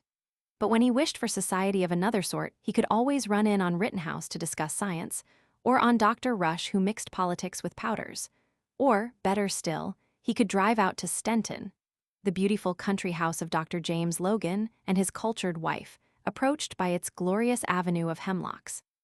There he could sit under the trees on the lawn or walk in the old-fashioned gardens or browse in the fine library. There before the huge fireplace in the lofty wainscoted rooms, he could sit with the doctor and discuss the aristocratic tendencies of the times, and this he frequently did. Despite his democracy, Jefferson lived like an aristocrat. He had found a place in the country near the city where the house was entirely embosomed in high plane trees with good grass below. And there, on warm summer days, he was wont to breakfast, dine, write, read, and entertain company under the trees. Even in its luxury, his was the home of the philosopher. It was under these plane trees that he worked out much of the strategy of his political battles. Such was the social background for the struggle of Hamilton, and Jefferson with little in it to strengthen or encourage the latter in his fight. Chapter 7. Jefferson mobilizes. 1. When Jefferson assumed the task of organizing the opposition to the policies of the Federalists, all the forces most susceptible to organization and intelligent direction were arrayed upon the other side. The commercial interests, constituting Hamilton's shock troops, had their organizations in all the larger towns, and in a crisis could be speedily mobilized in the smaller. The various chambers of commerce were federalist clubs that could be summoned to action on a day's notice. The financial interests, always in close formation when not sleeping on their arms, could be ordered to the front overnight. The live-wire speculators whose fortunes had sprung up magically were on their toes to do battle for the system that had enriched them and eager to do the bidding of the magician who had waved the wand. The greater part of the intellectuals, lawyers, doctors, professors, preachers, were enthusiastic champions of Hamiltonian policies and, because of their prestige, these were powerful factors in the molding of opinion. And most serious of all, from Jefferson's point of view, the major portion of the press was either militantly Hamiltonian or indifferently democratic. In the drawing rooms were heard the sentiments of the chambers of commerce and glorification of materialism. The rich, the powerful, and their retainers among the men of the professions were bound to the Federalist by a common interest in property and a common fear of the masses. Since the policies of Hamilton were frankly in the interests of the commercial classes, their supporters were found largely in cities and towns of the commercial north within easy reach. A word from the chief to his leaders in the capital Ames and Cabot of Massachusetts, King, Schuyler, and Lawrence of New York, Walcott and Ellsworth of Connecticut, Morris, Bingham, and Fitzsimmons of Pennsylvania, Dayton of New Jersey, McHenry of Maryland, Smith and Harper of South Carolina. A word from these to the commercial leaders in their states, and from these a word to those under obligations, to them the small merchants operating on creditan. The coffee houses buzzed, the chambers of commerce acted, editors plied their pens, preachers thundered from pulpits, and even at the social functions they danced and flirted in the war paint of the party. As Jefferson surveyed the field, he observed that his great antagonist's organization was but a consolidation of organizations previously existent and, these imposing in their representation of wealth, intellect, and social prestige. Hamilton could snap his fingers, and the merchants came, could lift his hand, and the officers of the Cincinnati were in the saddle, could wave his wand, and Fenno, Russell, and other potent editors would instantly do his bidding, and the preachers of New England scarcely waited for the sign to pass the devil by to damn democracy. But Jefferson had his eye on other forces, numerically stronger, if less imposing. The farmers, comprising 90% of the nation, were resentful of policies that pampered the merchant and left them out in the cold. The private soldiers of the Revolution, less respected then than when Webster made his Bunker Hill address, were embittered because their securities had gone for a song while speculators had waxed wealthy on the sacrifice. The more robust Republicans were shocked at the aristocratic affectations of their rulers and the tone of the Federalist press. The excise law was hated in the remote sections and unpopular with the masses everywhere. The doctrine of implied powers had alarmed the friends of state sovereignty. There was an undercurrent of feeling, which Jefferson, with ear marvelously keen for rumblings, caught, that laws were passed for the few at the expense of the many. And it was being bruited abroad that in high quarters there was a disposition to cultivate England to the neglect of France. Everywhere through the South and West there was a bitter resentment of government by and for the East. Including all, and more important than any single one, there was a fervent spirit of democracy running through the land, while the Federalist leaders were openly denouncing the Democrats. Looking simply at the field of American history, says Professor Anson D. Morse, it would be just to enumerate among the causes of the Democratic Party all influences which from the beginning of the colonial period carried forward at a really marvelous rate the democratization of the American character. The country was really democratic before there was a party of democracy. Jefferson knew it. Hamilton never suspected it, or, suspecting, determined to override the sentiment. Therein lies the original cause of the ultimate triumph of Jefferson and the evidence that the Federalist Party was foredoomed to ultimate failure. But how to reach, galvanize, vitalize, organize this great widely scattered mass of unimportant, inarticulate individuals, that was the problem that confronted Jefferson. 95% of the people lived in the country or in villages. Communication was difficult. There were for them no chambers of commerce, no coffee houses, no Faneuil halls. Thousands had no idea what was going on outside the boundaries of their isolated farms and villages. If the masses in the cities were in sympathy with democracy and, they were comparatively few of these were permitted to vote. Under the John Jay Constitution of New York, as late as 1790, only 1,303 of the 13,330 male residents of voting age in New York City were allowed to vote with the property qualification deliberately designed for their disfranchisement. In Vermont alone, of the New England states, no property qualification attached to the suffrage, albeit in New Hampshire any male paying tax, however small, was qualified. In Massachusetts, Rhode Island, and Connecticut great numbers were excluded by their poverty. Thus, in the beginning, the thousands of hewers of wood and drawers of water in the towns and cities of the North were lost to all practical purposes. But all of the common folk were not disfranchised, and they who had the vote were splendid material for a militant organization. They had a genius for practical politics when under the orders of a drill master, and were not too fastidious for the grime and sweat of the polling places. One of these was worth a dozen dandies from Mrs. Bingham's circle on election day. There was abundant material for a party if it could be assembled and coordinated. 2. As Jefferson's mild eye surveyed the field, he found in almost every state local parties, some long in existence, fighting for popular rights as they understood them, but their fights had been waged on local issues. The party he was to create was to fight in precisely the same cause on the national field. Here, then, was something already at hand. Why not consolidate these local parties into one great national organization and broaden the issue to include the problems of both state and nation? The local leaders. Why not make them field marshals in command of the Massachusetts Division, the North Carolina Division, Pennsylvania and Maryland divisions? The philosopher-politician took up his pen, for he had learned in the organization of the Revolution what could be done through correspondence.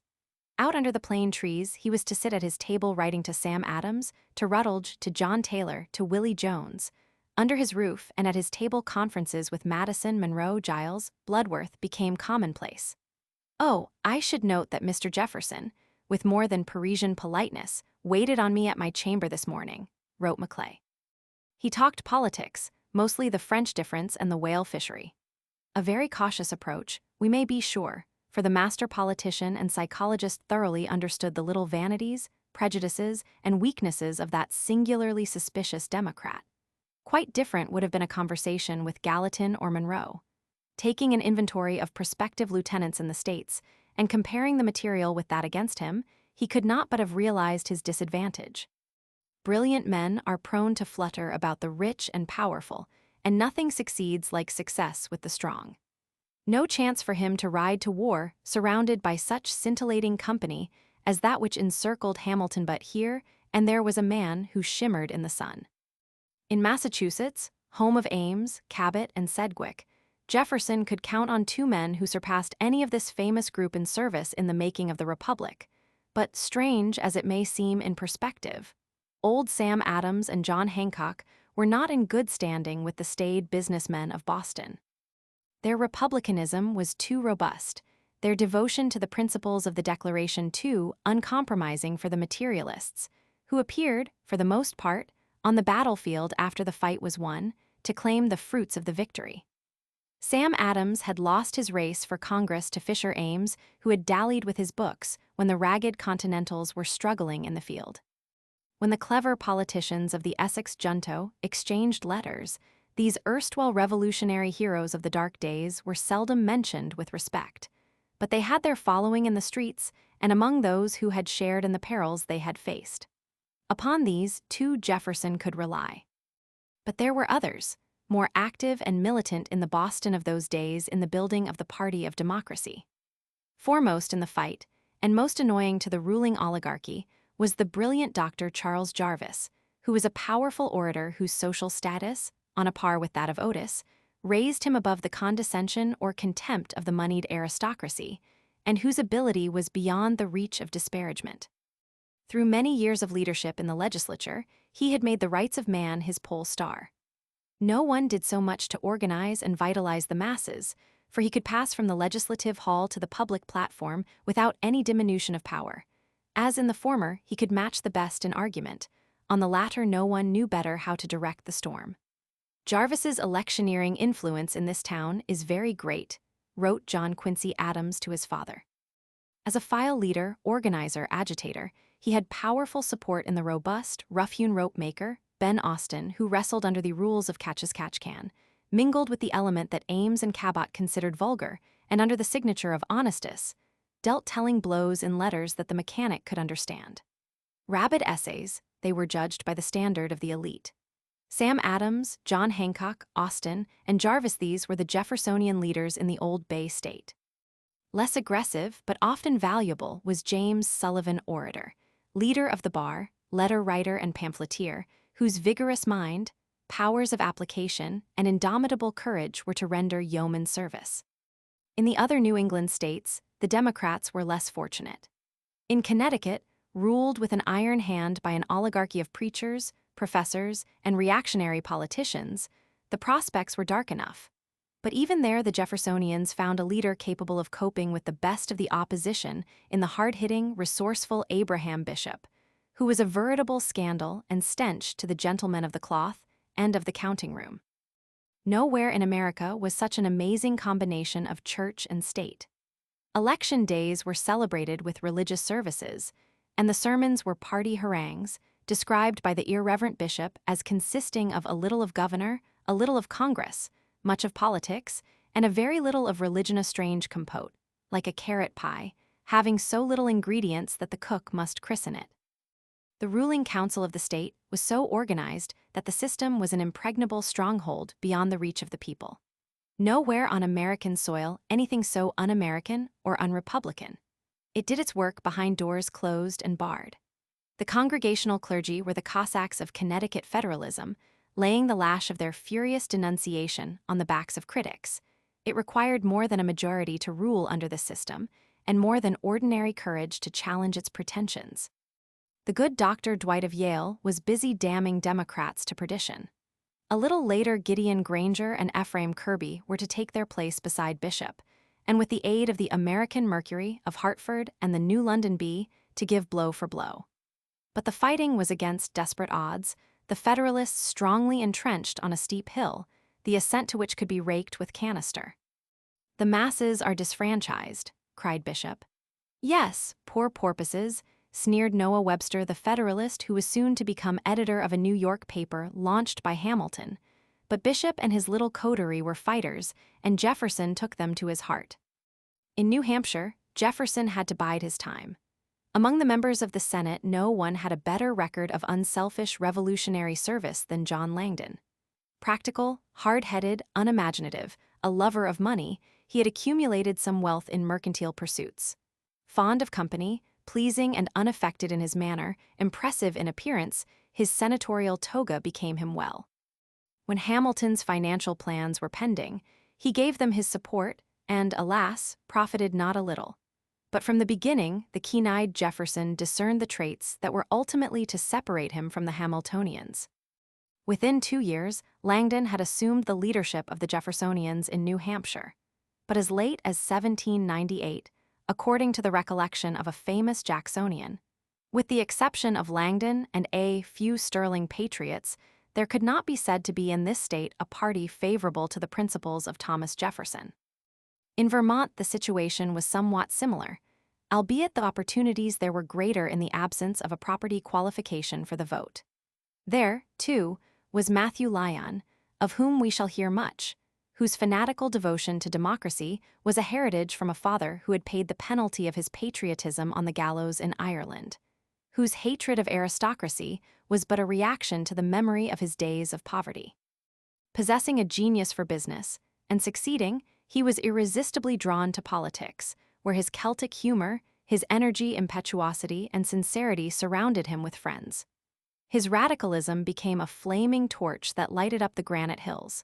Not for nothing was he born in the land of the Donnybrook Fair, for he loved a fight or a frolic, and he was to have much of both. Enlisting in the Jeffersonian fight in the beginning, he was to fight unceasingly, take blows, and know the degradation of a cell. There was a degree of felony in democracy in the New England of the last days of the 18th century. In Rhode Island, Jefferson sought vainly for an effective leader, though the field was fertile because of the lingering hostility to centralization and the poverty and debts of the people. Leaving New England, the leader found much to interest him in New York.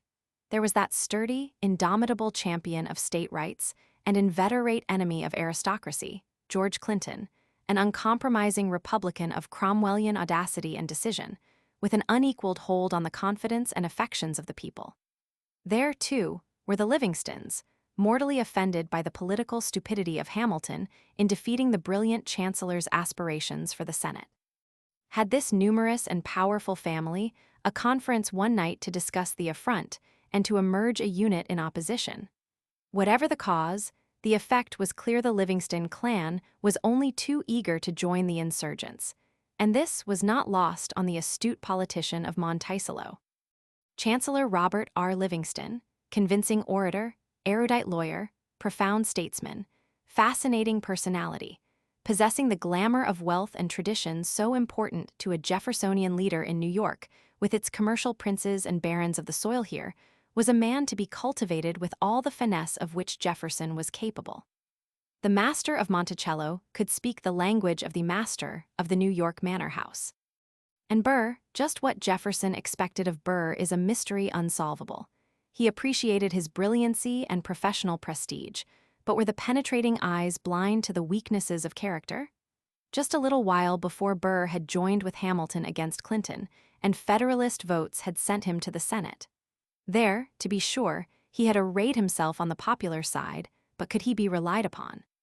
He had played a lone hand, holding aloof from the Clintonians and the Livingstons, and dining often at the table of Hamilton, but that he was singled out for assiduous cultivation we may be sure. No one was closer to Jefferson than Dr. Rush when, in the early fall of 1792, the latter wrote a wheedling note to Burr. "Your friends everywhere," wrote the doctor, "look to you to take an active part in removing the monarchical rubbish of our government. It is time to speak out, or we are undone." Previous to this, Jefferson had been most courteous in permitting the charming senator from New York to examine papers in the archives of the State Department, until Washington interposed. Clinton, Livingston, and Burr a triumvirate that caught Jefferson's fancy, but he was interested in opportunities in New York having no direct connection with any of the three. The less imaginative Maclay had seen in a parade of the Sons of Tammany only a grotesque scene, with the members in Indian dresses, and while he had addressed them at a dinner, he had concluded that there is some kind of a scheme which was not well digested as yet. Jefferson made it his business to learn more. He found that the strange organization was an answer, in part, to the Cincinnati which stood, in the popular mind, for aristocracy. That it was rabidly Republican and wholly Democratic. That it sympathized with the revolutionists in France and resented the property disqualifications of our own revolutionary soldiers for the suffrage, while the wealthy, notoriously friendly to England when these soldiers fought, were being accorded political recognition and place. Here was a society after his own heart, here a method to make the masses felt a combination and coordination of their efforts. All over the land, the hundreds of thousands of inarticulate, unimportant, ineffective, commonplace friends of democracy, and in one city these had been given a voice, an arm, a rostrum. It was not grotesque to Jefferson. He did not join these imitation red men in their wigwam, nor drink of their ale, but John Pintard the chief became his friend and idolater, and with him the great man talked. The nonpartisan society grew more and more democratic, soon intensely partisan, and at Tammany dinners the welkin rang to the toast to Thomas Jefferson. New York became a cockpit from the start. But when the Jeffersonian Board of Strategy turned to New Jersey, the problem was more difficult. No outstanding leader, strong in the faith, stood ready to mount and ride. There, true, the Janus-faced Jonathan Dayton was ready to flirt with any force that might serve his personal ends. He was a speculator and worse. Supporting and profiting from the Hamilton policies, he smiled on the Jeffersonians significantly. In Pennsylvania, there was the nucleus of a party and virile men to lead it, men like Mifflin, who, despite his drunkenness, was popular and a power. Like Maclay, who had the force that intense conviction brings in spite of temperamental handicaps. Men like Alexander J. Dallas, aggressive, daring, able.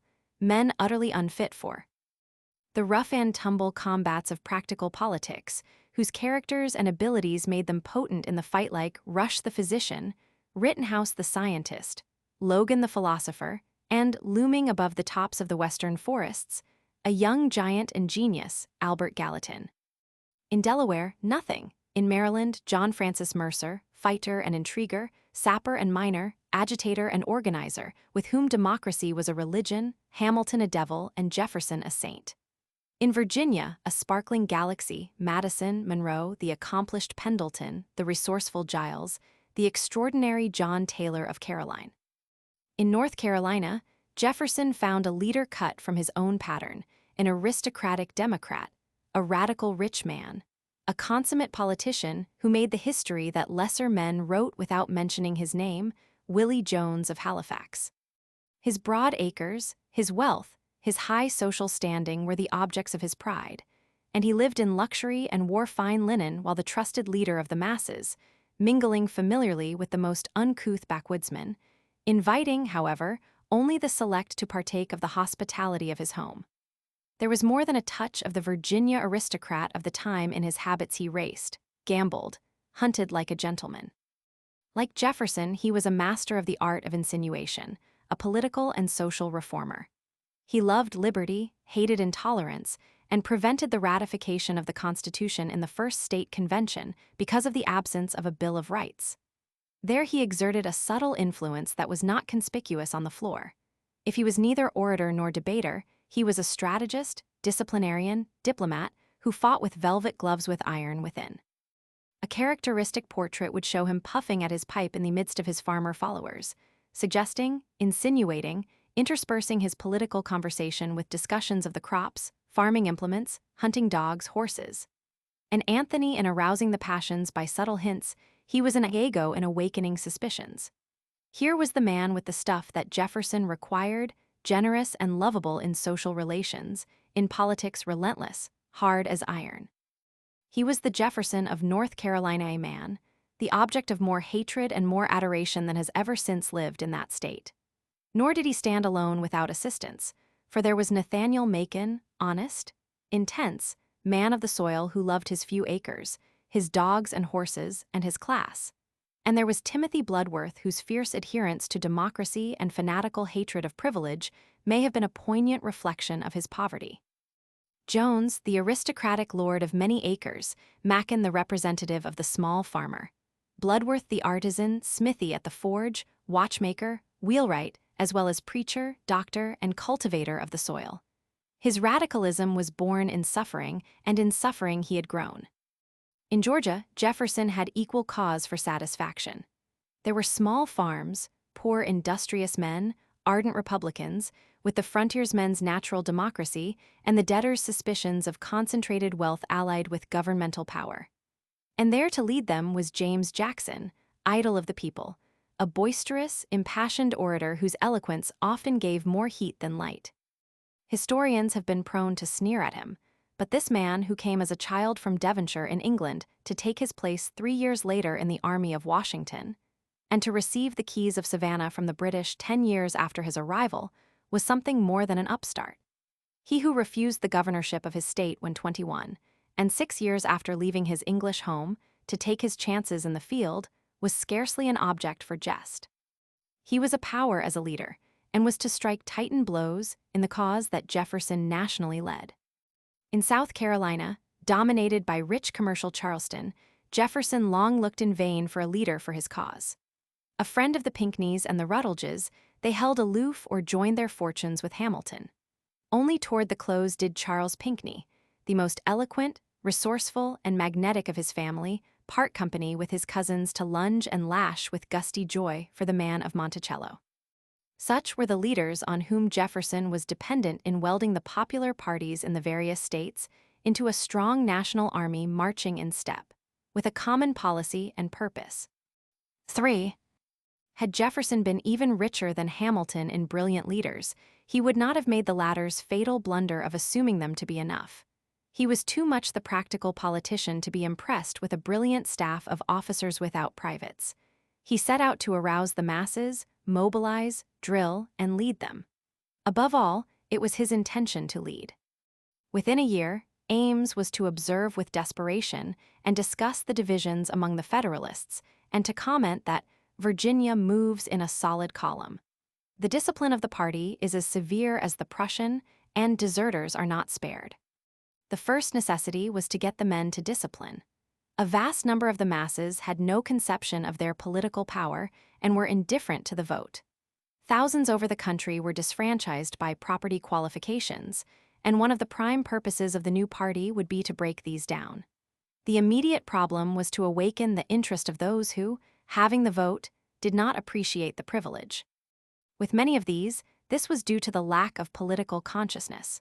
With others, to the feeling that it was useless for the unimportant to attempt to influence governmental action. To the latter, it would be necessary to prove the possibilities of the concerted action of large numbers of uninfluential men, and there was the Society of Tammany pointing the way. No squeamishness in the mobilization, either the possession of the vote was enough. Soon, very soon, strange, disturbing things would be seen even in New England cabinet makers, shoemakers, mechanics perking up on politics, with evidence of organization here and there. Federalist leaders would soon be complaining that organization was conspiracy against the government.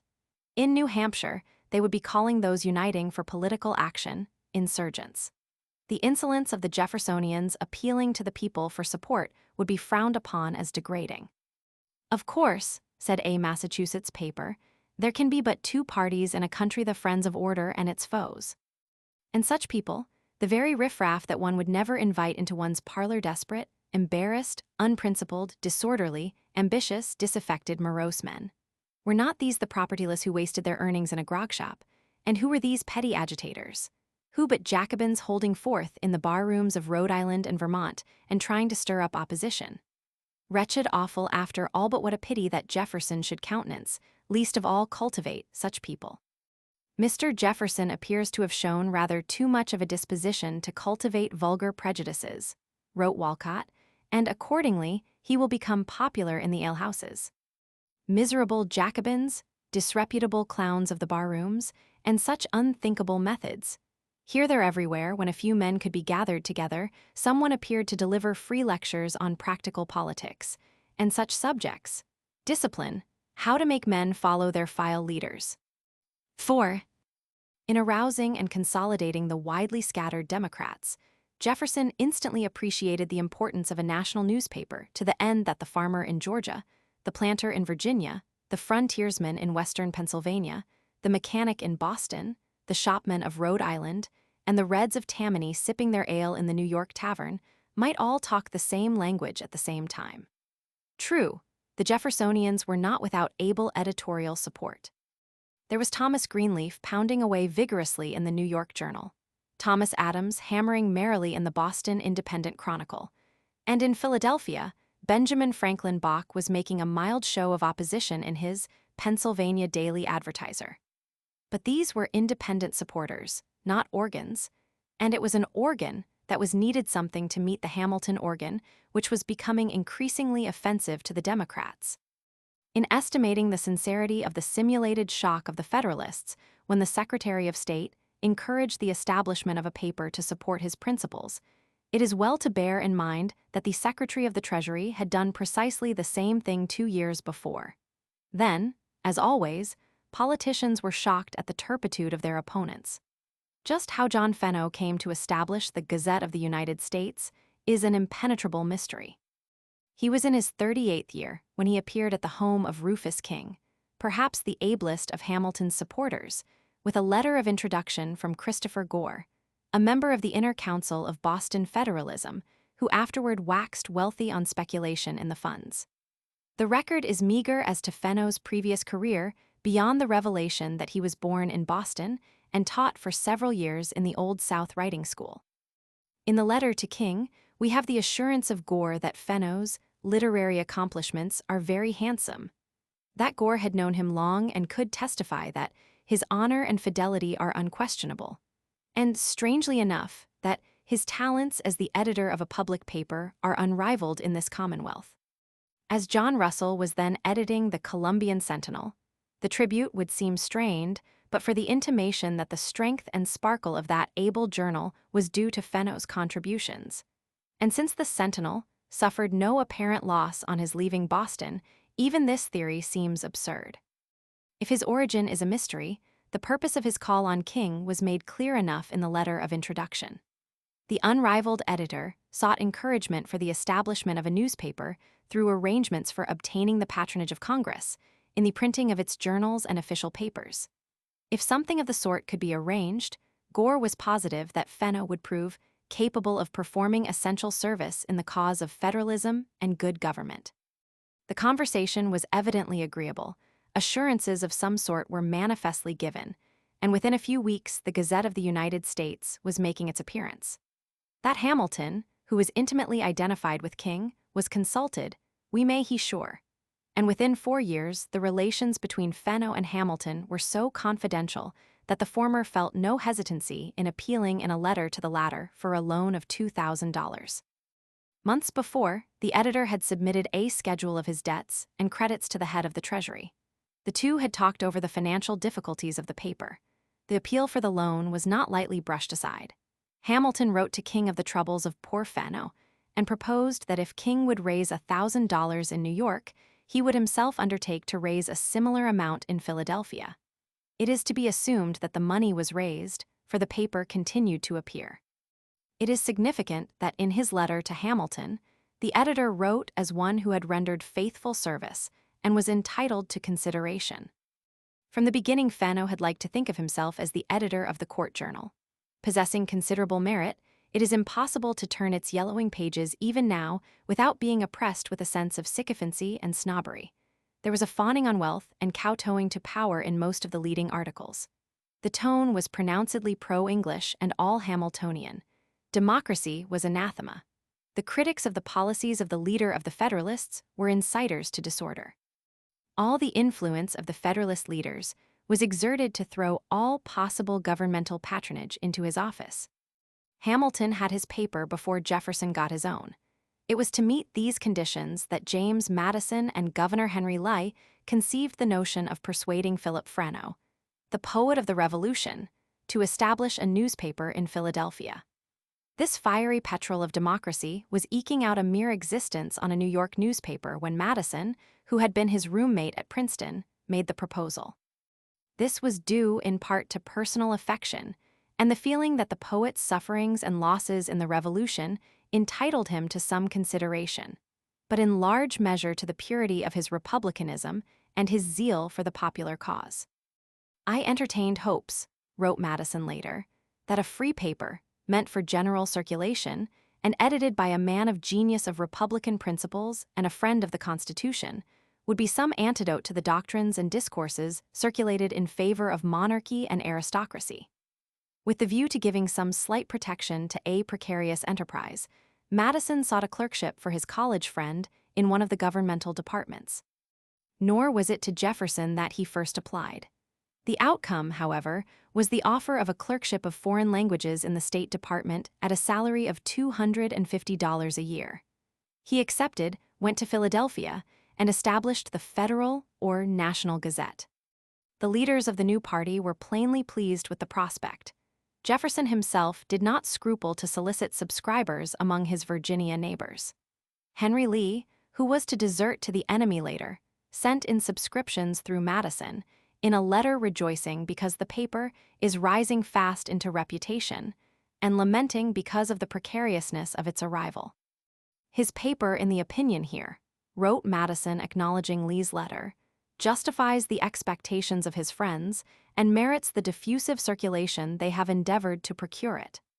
The Philadelphians awoke with a start to find that an entirely new note had been struck in political journalism. Within a few weeks, the Federal Gazette was being extensively copied in the papers over the country. Bach and his advertiser caught something of Fenno's fire and audacity and began to take a firmer, bolder tone. Fenno found himself forced to defend himself and his friends in almost every issue. Men and even women scanned its columns eagerly and with emotions determined by their political prepossessions. Within a few months, the poet-editor was being hotly debated by the two leading papers of Boston. As all the friends of civil liberty wish at all times to be acquainted with every question which appears to regard the public weal, said the Independent Chronicle, a great number of gentlemen in this and neighboring towns have subscribed for the Federal Gazette published by Mr. Philip Fenno at Philadelphia, and it is hoped that Fenno's Gazette, which is said to be printed under the eye of that established patriot, Thomas Jefferson, will be generally taken in the New England states. What? Wrote a correspondent in the Sentinel, is this an avowal that Jefferson is the real editor? A paper hostile to religion and government. Surely T. Adams ought to be well-founded in his affections before he brings forward Mr. Jefferson as the patron of such a gazette.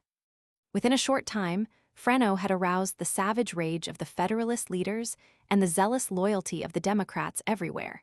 Here was a man who was not awed by power, and, brushing aside mild criticism and vapory innuendos, struck hard and mentioned names. Soon the Jeffersonian farmers in Georgia were talking what he was writing, and Jeffersonian editors generally were following his lead. In the bar-rooms of Rhode Island, men of no consequence were reading the paper aloud over their mugs, and David Rittenhouse in the library of the Philosophical Society was chuckling over its vicious thrusts. Just then, friends of the Constitution, among the Federalists began to regret a certain provision in the Bill of Rights and to begin the slow incubation of the sedition law. That incomparable political preacher, Timothy Dwight, began to denounce papers as the vice of the people in the new settlements, and another pious gentleman of the cloth thundered from the pulpit.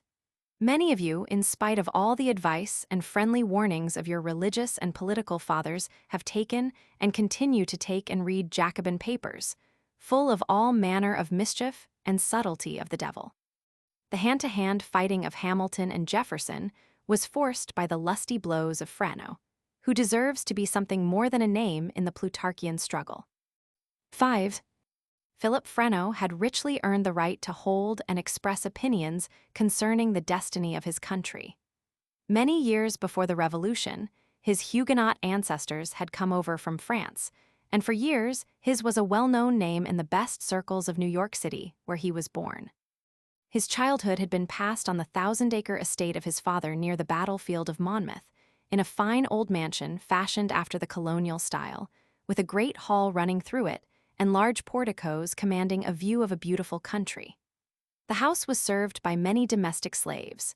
Near by rose Beacon Hill, thickly timbered, and from the peak could be seen the lower bay and the blue waters of the Atlantic.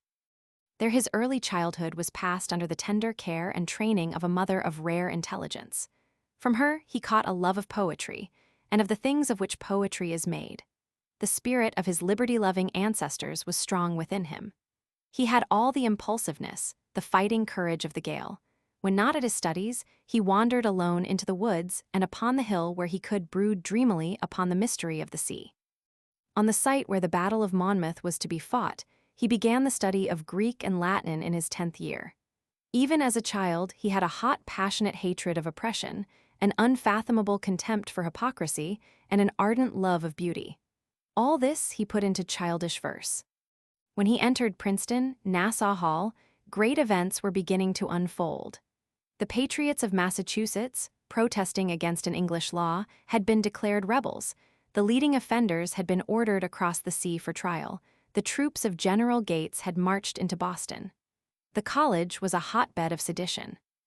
That superb patriot, John Witherspoon, was president, and among the students who gathered in the evening in the room that Fresno shared with Madison were Light Horse, Harry Lee, Aaron Burr, William Bradford, destined to close an exceptionally promising career as a member of Washington's cabinet, and Brockholst Livingston.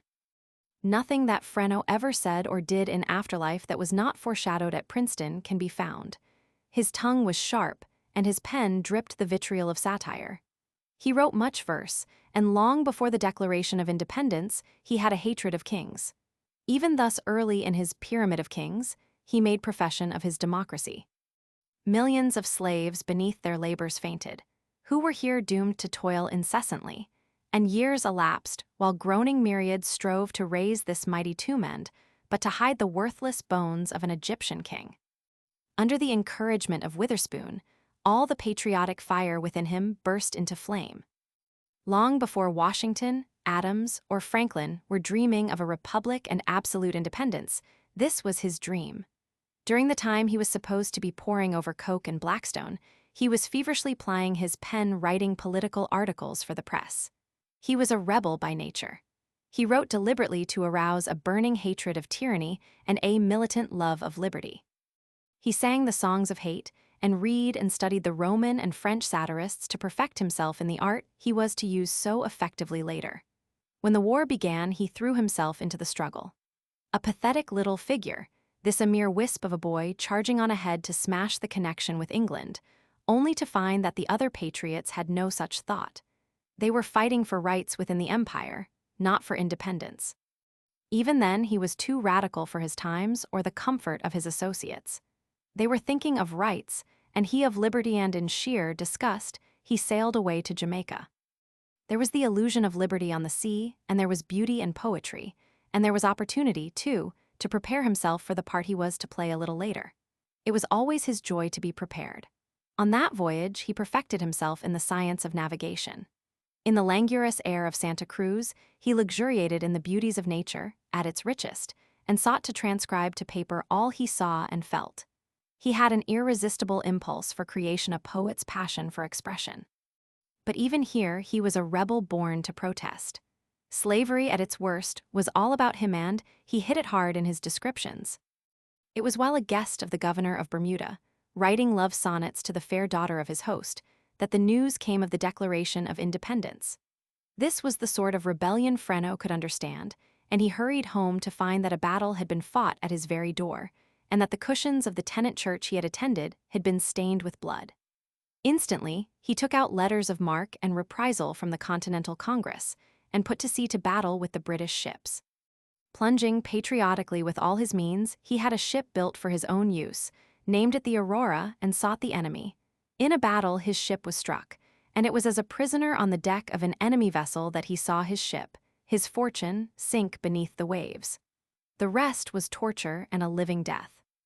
The Scorpion on which he was confined was a miserable old hulk converted into a prison ship, reeking with foul smells and rank disease, and into this he was packed where the accommodations were not fit for swine. One by one, he saw his fellows perish from disease and neglect, listened in the night to their shrieks of pain and dying groans.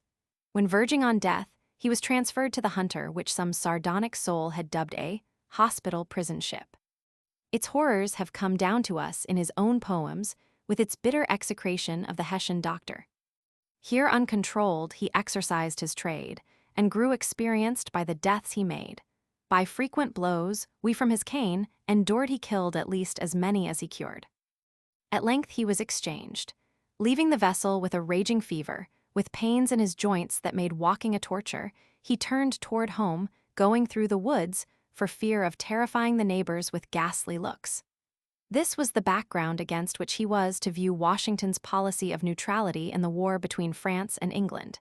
He hated England from that hour to his death.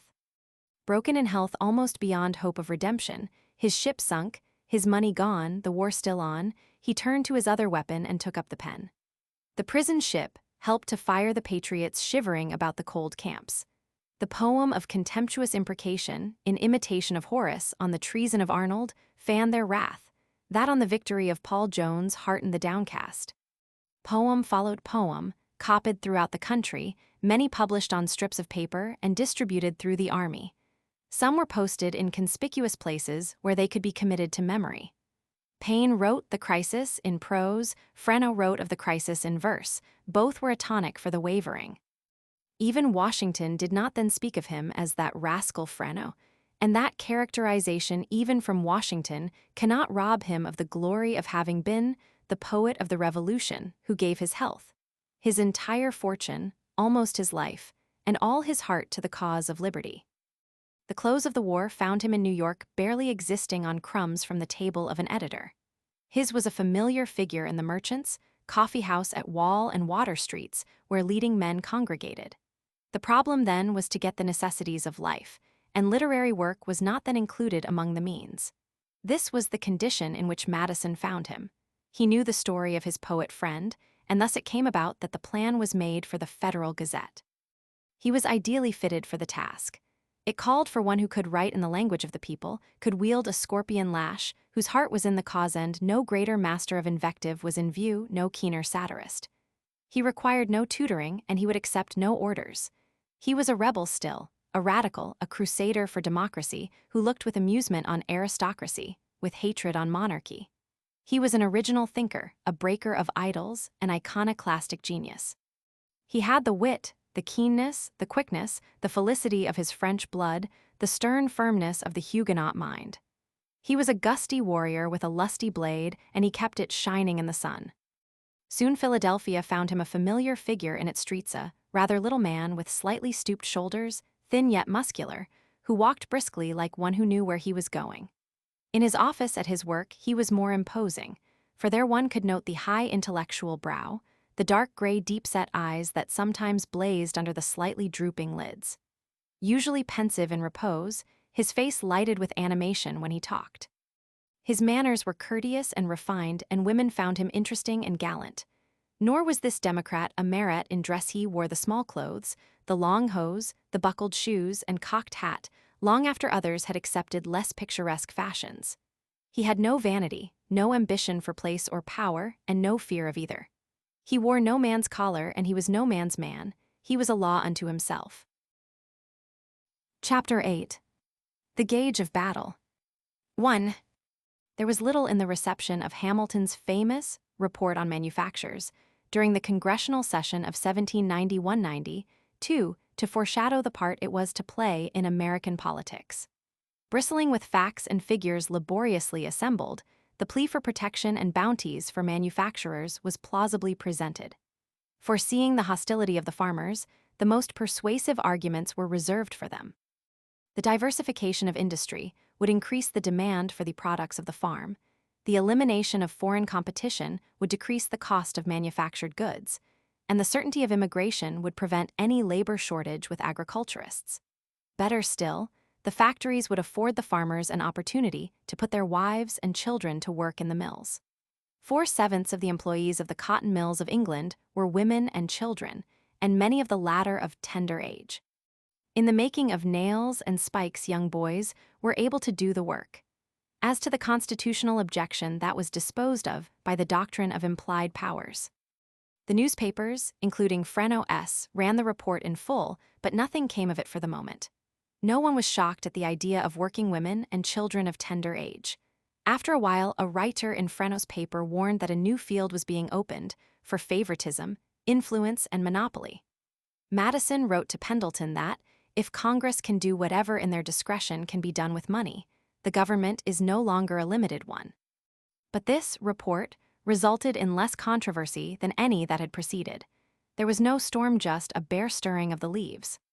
But Hamilton was not content to allude to brighter worlds. He led the way. Long before, he had been impressed with the industrial possibilities of beautiful Passaic Falls in New Jersey, midway between New York and Newark, at the very door of the market. Just how long he was in interesting moneyed men in his ambitious plans for a great national manufactory there, we do not know. But even before the publication of his report, he had personally appeared with others interested before the New Jersey legislature to elucidate anything that may appear obtuse in the request for a charter. It was only a little trip from Philadelphia to Trenton. Then, one summer day, a group of men appeared at the falls to purchase land and select the precise sites for the various mills, and the small but masterful figure of Hamilton was the center of the group. All sorts of things would be manufactured, cotton mills predominating, and it would become this city of Paterson, the industrial capital of the Republic. Major Elephant was summoned to the task of making this industrial beehive beautiful, and he responded.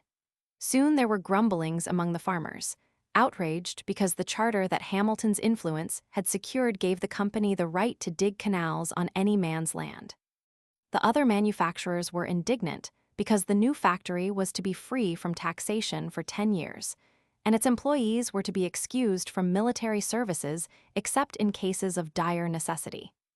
A manufacturer wrote a vehement protest, mentioning Hamilton by name and denouncing the act of the legislature as vicious beyond comparison. Soon the Philadelphia papers were advertising that the 5 letters to the yeomanry, in pamphlet form, complaining of the privileged nature of the corporation and of the part played by Hamilton, could be had at the various stores of the city. But Hamilton was not concerned with the grumblings of the groundlings, for he was at high tide. In New York, men had subscribed for a portrait of him by Trumbull, and the subscription lists were still open in the coffee house. He had become the idol of the most powerful class. A little later, Trumbull's work completed, the best that ever came from his pencil. It was placed temporarily in the old City Hall in New York. The obscure boy from the West Indies had become an institution in the city of his adoption. Even so, Hamilton was ever vigilant. He had not liked the Fresno project from the start, and he was watching it like a hawk. 2.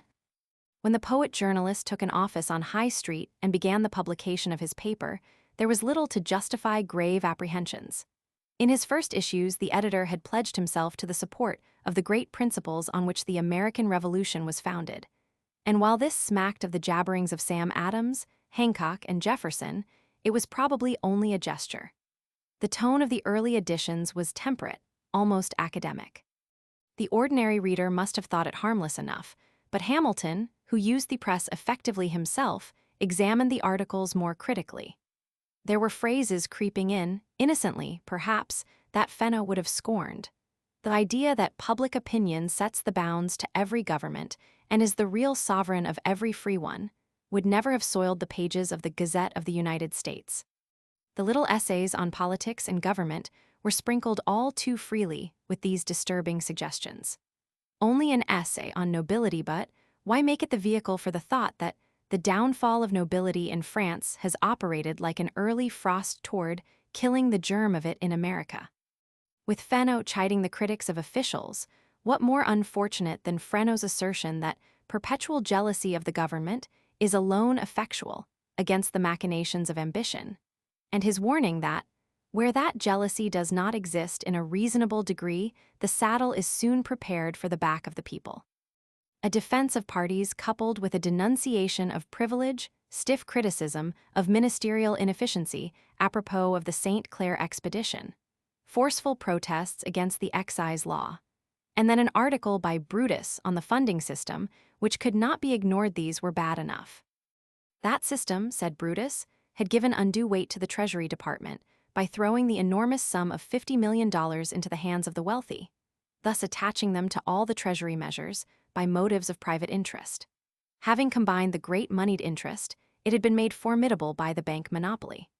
Out of it all had come the unlimited excise laws and imposts that anticipated the best resources of the country and swallowed them all up in future payments.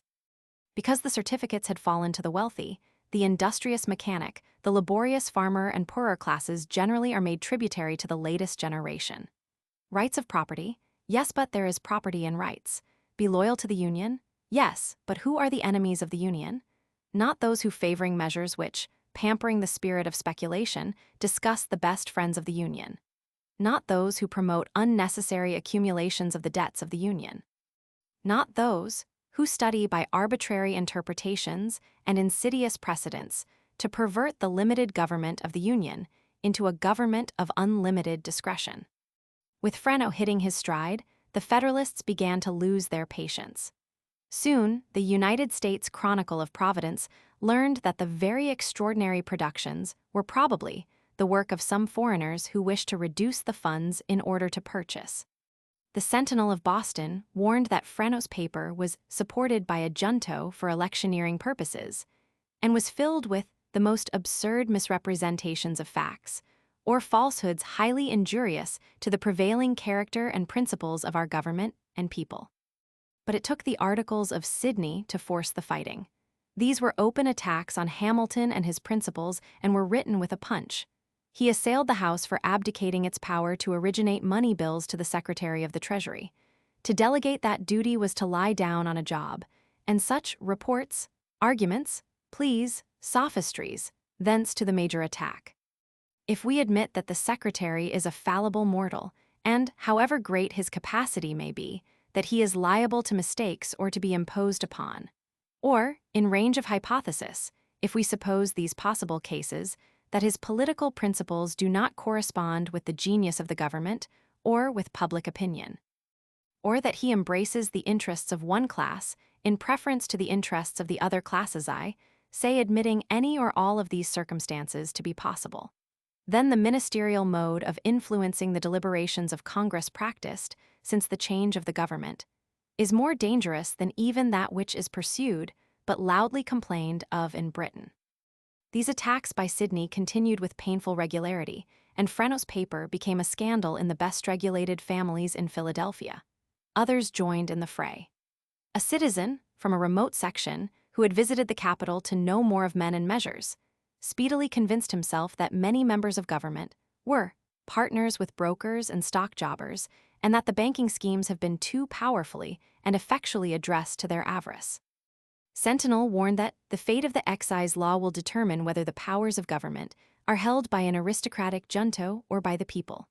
With the pack in hot pursuit of his idol, Fenno rushed to the defense with a denunciation of the mad dogs and enemies of the government. "Ah," replied Frenno, welcoming the fight, "I will tell a short story that will put the matter in a proper light. A pack of rogues once took possession of a church, held in high veneration by the inhabitants of the surrounding district. From the sanctuary, they sallied out every night, robbed all the neighbors, and when pursued took shelter within the hallowed walls. If anyone attempted to molest them there, they deterred him from the enterprise by crying, 'Sacrilege,' and swearing they would denounce him to the Inquisition as a heretic and an enemy of the Holy Mother Church." And Frenno persevered in his perversity. Right joyously, he returned to the scandal of speculation. It is worthy of notice that no direct denial has ever appeared of the multiplied assertions that members of the general government have carried on jobs and speculations in their own measures, even while those measures were depending. 3. An interesting picture was presented the day after the appearance of this attack. Emerging from the doorway of the Morris house was a distinguished party. Washington himself, sober and stately, with his matronly spouse; Hamilton, alert and suave, with little Betty; and a tall, loose-jointed man of pleasing aspect whom spectators instantly recognized as Jefferson. Entering carriages, they drove away to visit Mr. Pierce's cotton manufactory. No one knew better than Washington that a crisis had been reached in the relations of his ministers. But a few days before he had sat pondering over a letter from Jefferson. It dealt with the reason for the growing distrust in government, the fiscal policy of Hamilton, the disposition to pile up debt, the corruption in Congress, and it announced a determination to retire from the cabinet. Washington, greatly distressed, had earnestly importuned him to remain. He had agreed to stay on a while, but the quarreling was becoming intolerable. At the factory, the little party entered, pausing to examine the machinery and comment upon it. Hamilton, the irreproachable gentleman, courteous, amusing, pleasant; Jefferson observing all the amenities of the occasion. It was their last social meeting in small company. But if Washington, who had invited them, hoped thus to persuade them to drop their quarrel, he was foredoomed to disappointment. The cause of their disagreement was elemental and eternal. They returned to the Morris house. After a pleasant diversion, and the fight went on. 4. In early June, Fenno and Frenno were lashing each other with much shouting. But the editor of the Hamilton paper played constantly into the hands of his opponent. He lamented the appearance of a faction, meaning party, because factions mean convulsions under a republican government. It would not be so serious if there were a king, because a king at the head of a nation to whom all men of property cling with the consciousness that all property will be set afloat with the government is able to crush the first rising against the laws. There must have been high glee among the cronies of Frenno in the office on High Street when they read it. King, men of property Frenno could not have dictated the comment for his purpose better. "Your paper is supported by a party," charged Fenno. "Yes," agreed Frenno, "if by a party he means a very respectable number of anti-aristocratic and anti-monarchical people of the United States." But not to be diverted, the poet-editor returned persistently to his indictment. Pernicious doctrines have been maintained members of Congress, deeply concerned in speculating and jobbing in their own measures, have combined with brokers and others to gull and trick their uninformed constituents out of their certificates. "The names give us the names," demanded Fenno. "That reminds us," said Frenno, "of the impudence of a noted prostitute of London, who, having a difference with a young man, was by him reproached for her profligacy and called by the plain name of her profession. 'I'll make you prove it or pay for it,' said she. Accordingly, she sued the young man for defamation of character, and although half the town knew her character, yet nobody could prove her incontinency without owning himself an accomplice, and the defendant was lost for want of evidence and obliged to pay heavy damages. Thus it is when any man talks of speculators, prove the fact, sir, as if, indeed, The men who hired out the pilot boats and the brokers who negotiated the securities would come forward to expose their employers and themselves. Thus, with charge on charge, with sarcasm and satire, especially the latter, Fresno constantly increased the intensity of his assaults. These slashing and insidious attacks did not reach the citizens of Philadelphia only, they were copied far and wide. The paper itself went into every state. Men were discussing and quoting it on the streets, in the coffee houses of New York, on the stagecoaches jolting between the scarcely broken forests of remote places, about the fireplace in the cabin in the woods. No one had followed it with greater rage than Alexander Hamilton. One day Fenno's Gazette contained a short letter bearing the signature T.L., which started the tongues to wagging all the way from Weller's grog shop to Mrs. Bingham's drawing room. Mr. Fenno, the editor of the National Gazette, receives a salary from the government. Quer whether this salary is paid him for translations, or for publications, the design of which is to vilify those to whom the voice of the people has committed the administration of our public affairs to oppose the measures of government, and by false insinuations to disturb the public peace. In common life, it is thought ungrateful to bite the hand that puts bread in its mouth, but if a man is hired to do it, the case is different. Fresno's paper had become dangerous. Fenno was unable to meet its onslaughts, and thus, anonymously, Hamilton took up his pen. 5. It was at this time that Hamilton first shocked his friends with the disclosure of his temperamental weakness that was to destroy his leadership. Persuaded that Fresno's journal was established for the primary purpose of wrecking him, he saw red, lost his customary poise and self-control, and throwing discretion to the winds along with his dignity as a minister of state, he entered the lists as an anonymous letter writer. We search in vain through the correspondence of his friends for evidence of approval. The attack was met by Fresno with a certain dignity, reproducing the T.L. letter he wrote. The above is beneath reply.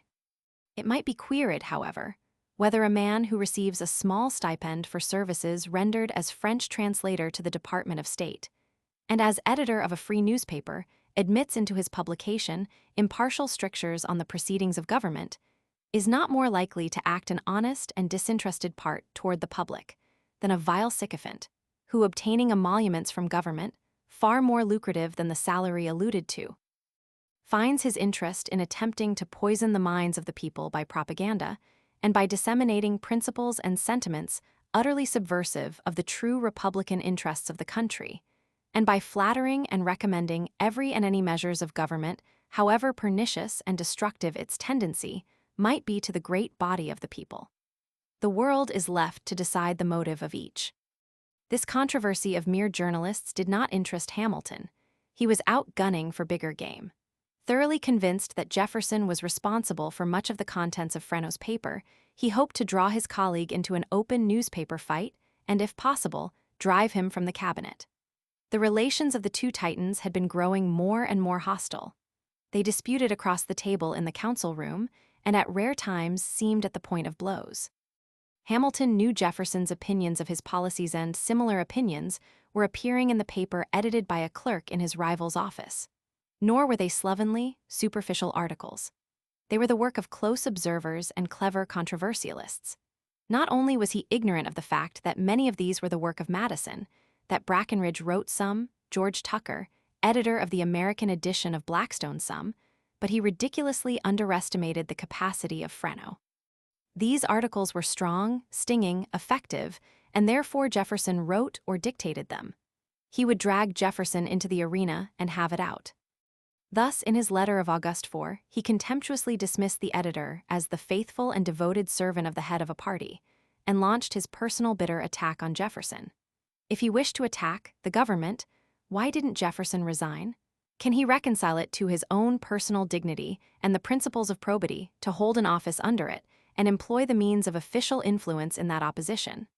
Besides, he was an enemy of the Constitution. He had been opposed to it and had written his objections to some of his friends in Virginia. 4 days later, Fresno denied in an affidavit published in Fenno's paper that Jefferson had any connection with the National Gazette or had written or dictated a line.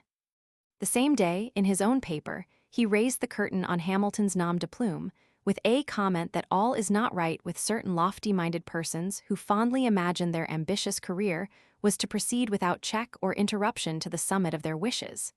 To which he added that, the devil rageth when his time is short. In his letter of August 11th, Hamilton dismissed the denial unimpressively. At this moment he thought himself hot on the trail. Elias Boudinot, he recalled, had once told him of the part Madison had played. If he could get an affidavit from Boudinot. Acting on an impulse, he wrote him that a friend was writing the attacks on Jefferson. He had mentioned the Boudinot conversation to that friend, who was anxious to have an affidavit. "It is of real importance that it should be done," he wrote. "It will confound and put down a man who is continually machinating against the public happiness." But Boudinot does not appear to have had any stomach for the mess, albeit he, like everyone else, must have known that the friend was Hamilton himself. No affidavit was forthcoming. While he was waiting vainly for the affidavit, an anonymous writer in Freno's paper, referring to Hamilton's assaults, made a countercharge. What about the immaculate Mr. Fenno? Did he not have the printing of the Senate, the emoluments of which office are considerable? Did he not enjoy exclusively the printing of the Treasury Department, where it seems he has rendered himself a particular favorite? Was he not already making his approaches to another office on Chestnut Street, and in a fair way to secure, if not already in possession of the business appurtening thereto? On August 18th, Hamilton appeared again to sneer at Freno's announcement that he would pay no attention to the charges until the author came forward to make them in the open. It was easily anticipated that he might have good reasons for not discovering himself, at least at the call of Mr. Freno, and it was necessary for him to find shelter. Freno's affidavit, scoffed a writer in Hamilton's organ. He had no faith in it. The editor had certainly not sworn upon the Bible. Had he taken the oath on Jefferson's Notes on Virginia? But Hamilton was already discovered. No one there was in public life from Washington down who did not know the author. The amazing spectacle was the talk of the taverns and the dinner tables, and was beginning to assume the proportions of a scandal. Washington was shocked and aggrieved. He would stop it. 6. On August 26th, he tried his art of conciliation, appealing to both Hamilton and Jefferson, albeit, as he knew, the latter had not written a line. Both replied in September, Hamilton admitting the authorship of the articles and declared his inability to recede now. He had been forced to write. He had been the object of uniform opposition from Mr. Jefferson, the object of unkind whispers and insinuations from the same quarter, and he had evidence that the National Gazette had been instituted by Jefferson to render me and all the objects connected with my administration odious. He had been most patient. In truth, he had prevented a very severe and systematic attack upon Mr. Jefferson by an association of 2 or 3 individuals.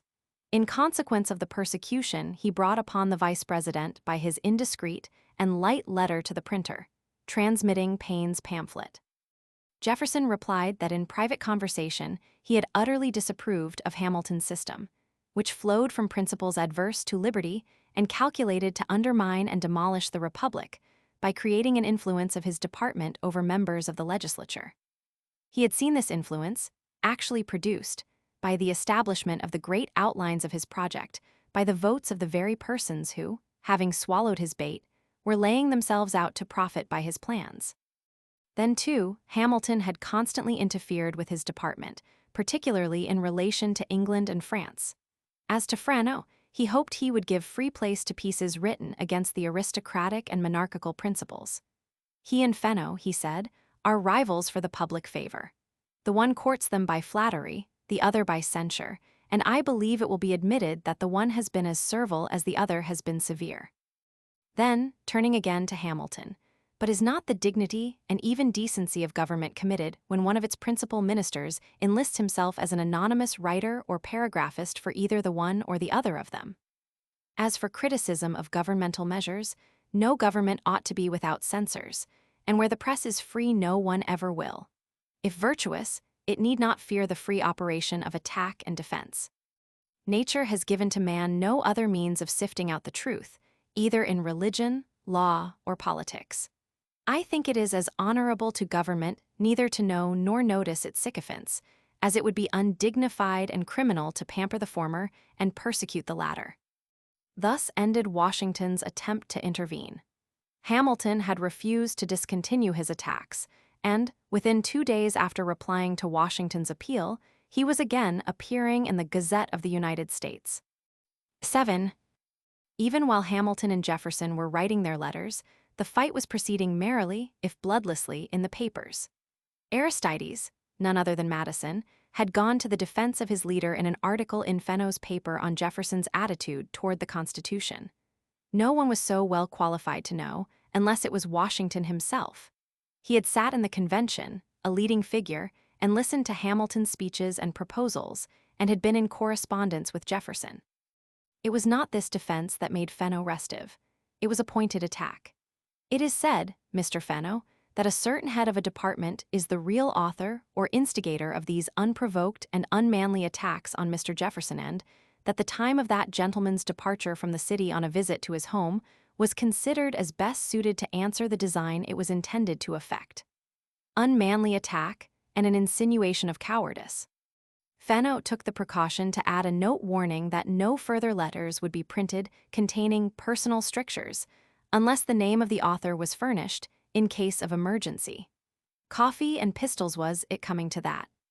Fenno had no such concern, for on the same day a writer in his paper referred to the base passions that torment Hamilton, and called upon the author of the anonymous articles to explain the public character, who on an occasion well known to him, could so far divest himself of gratitude and revolt from the spirit of his station as to erect his little crest against the magnanimous chief who is at the head of our civic establishment, and has on many free occasions since spoken with levity and depreciation of some of the greatest qualities of that renowned character, and now gives himself out as if he were his most cordial friend and admirer, and most worthy of public confidence on that account. 2 days after refusing Washington's request for a cessation, Hamilton returned to the attack in answer to the charge of the National Gazette that he had not liked the Constitution and had pronounced the British monarchy the most perfect government. All this he stoutly denied. The records and debates of the Constitutional Convention were then under secrecy, and members who had heard his speeches were under the ban of silence. He felt safe. This is the most amazing letter of the series. And so the dismal affair dragged on. Another letter appeared reiterating a connection between Jefferson and Fenno, another charging that Jefferson was opposed to the Constitution and against paying the public debt. Still another complaining of Jefferson's interference with the Treasury Department. Then another on Jefferson and the Constitution, and finally, 2 months after Washington's appeal, demanding that Jefferson, who remained in the cabinet on the earnest solicitation of Washington, withdraw. Let him not cling to the honor or emolument of an office, whichever it may be that attracts him, and content himself with defending the injured rights of the people by obscure or indirect means. Meanwhile, Jefferson had refused to be drawn into the controversy personally. The situation had become painful, the Philadelphia drawing rooms lifting their brows at him. His official associations were unpleasant, but he never touched pen to a paper intended for publication. Only in his personal letters did he pour forth his bitterness against his colleague. The indecency of newspaper squabbling between 2 public ministers, he wrote Edmund Randolph, has drawn something like an injunction from another quarter. Every fact alleged, as to myself, is false. But for the present lying and scribbling must be free to those who are mean enough to deal in them and in the dark. He had hoped for an early retirement, and the attacks had indefinitely postponed the realization of his desire. These representations have for some weeks past shaken a determination which I had thought the whole world could not have shaken, he wrote Martha. Meanwhile, the small fry partisans were busy in all the papers. The effect, on the whole, had been favorable to Jefferson, making him the idol of the Democrats everywhere. It gives us great pleasure, said a Boston paper, to find that the patriotic Jefferson has become the object of censure, as it will have a happy tendency to open the eyes of the people to the strides of certain men who are willing to turn every staunch Republican out of office who has discerning to ken the arbitrary measures, and is honestly sufficient to reveal them. To the Independent Chronicle, the slander and detraction of men like Jefferson seemed a convincing proof of the badness of the cause behind it. The onslaught had in no wise weakened Jefferson's faith in the effectiveness of the National Gazette.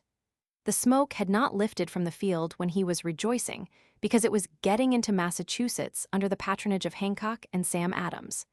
Even Frano found the Democrats rallying around him. It is a fact that immense wealth has been accumulated into a few hands, and that public measures have favored that accumulation. It is a fact that money appropriated to the sinking of the debt has been laid out, not so as most to sink the debt, but so as to succor gamblers in the funds. It is a fact that a bank law has given a bounty of from $4 to $5 million to men in great part of the same description. It is a fact that a share of this bounty went immediately into the pockets of the very men most active and forward in granting it. These, Mr. Freno, are facts, severe, stubborn, notorious facts. 8. Thus Hamilton's remarkable attack had only whetted the appetite of the Jeffersonians for battle, and a national campaign was in progress. The unanimous re-election of Washington was universally demanded, but why should the aristocratic and monarchical author of the Discourses of Davila be chosen again? At any rate, efforts could be made to change the political complexion of Congress. There were mistakes, blunders, tragedies that could be used to affect public opinion. What more shocking than the humiliating collapse of the General St. Clair expedition against the Indians in the western country? Gaily enough had the unfortunate commander set forth with 2,300 regular troops and a host of militiamen. There had been a scarcity of provisions and inadequate preparations. Hundreds of soldiers, consumed with fever, shaken with chills, had vainly called for medicine. Many died, hundreds deserted in disgust, and finally but 1,400 worn and weary, sick and hungry men remained to face the enemy. It was easy enough to blame St. Clair, and, as he passed through the villages en route to the capital, the people flocked about to hiss and jeer. But why the lack of proper preparations? Why the insufficiency of the commissary? Even the officials in Philadelphia were prone to find extenuations for the failure of St. Clair. A correspondent of the Boston Sentinel, dining with some of the first official characters where the tragic collapse of the expedition had been discussed, found not one expression drop to his prejudice. The Jeffersonians were aiming higher than St. Clair. There was Knox, Secretary of War. What had he to say in defense of the honesty of the army contractor, to the negligence of the quartermaster? The House Investigating Committee bore heavily on these two in its report, but who was responsible for the cupidity of the one and the inefficiency of the other? Soon the Jeffersonian press was attacking Knox with distressing regularity, picturing him as the Philadelphia nabob. Was he not squandering public money on splendor and extravagance? Soon the more irresponsible of the gossip mongers were whispering that he had profited financially. Infamous, screamed the Federalist press. The public moneys have never been in the hands of Mr. Knox. But who made arrangements with the dishonest contractor? Replied the Jeffersonians. Who selected the quartermaster who let the soldiers starve? All through the summer and autumn, this was the talk in the taverns and coffeehouses. But with the bursting of the bubble of speculation, a far more effective weapon of assault was at hand. To this inevitable outcome of the gambling mania, Jefferson had looked forward with the utmost confidence. He had seen money, leaving the remoter parts of the Union and flowing to purchase paper, had seen the value of property falling in places left bare of money as much as 25% in a year in Virginia. Extravagance, madness everywhere. As a result, in the remoter sections, the hatred of the speculator had reached the stage of hysteria. Clouds, when you rain, bleach him to the skin, prayed a Georgia paper. When you hail, precipitate your heaviest globes of ice on his ill-omened pate. Thunders, when you break near him, shatter an oak or rend a rock full in his view. Lightning, when you burst, shoot your electric streams close to his eyelids. Conscience, haunt him like a ghost. Ye winds, chill him. Ye frost, pinch him, freeze him. Robbers meet him, strip him, scourge him, rack him. He starved the fatherless and made naked the child without a mother. Even the Worcester correspondent of the orthodox Boston Sentinel complained that as soon as one bubble bursts, another is blown up, and we are in the way of becoming the greatest sharpers in the universal, assuredly anti-republican. When a town meeting was advertised for Stockbridge, a village wit penciled on the poster the purpose of the conference: to see if the town will move to New York and enter into the business of speculation.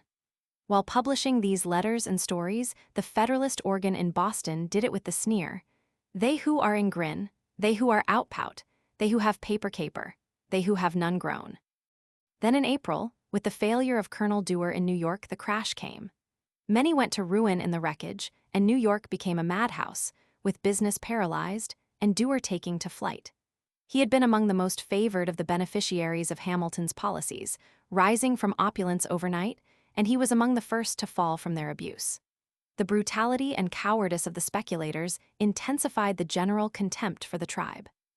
Instead of exerting themselves to preserve some kind of moral character, wrote a New York correspondent of the Maryland Journal, they are endeavoring to lower themselves still more by descending to the mean level of fish women and common street boxers.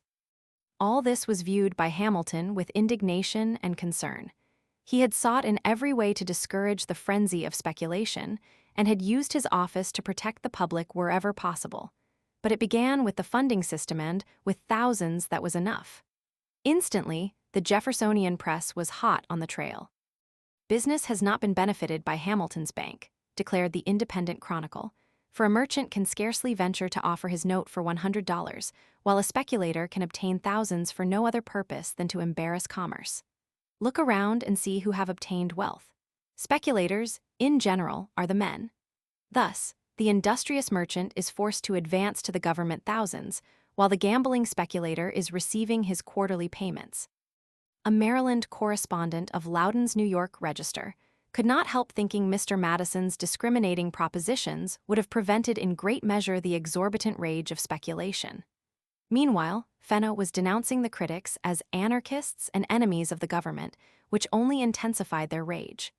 Our objection is not to paying off the debt, protested an indignant critic, but to the excise failure to discriminate the play to speculation, and if all who shared these views could be assembled, it would make the greatest army that ever was on one occasion collected in the United States.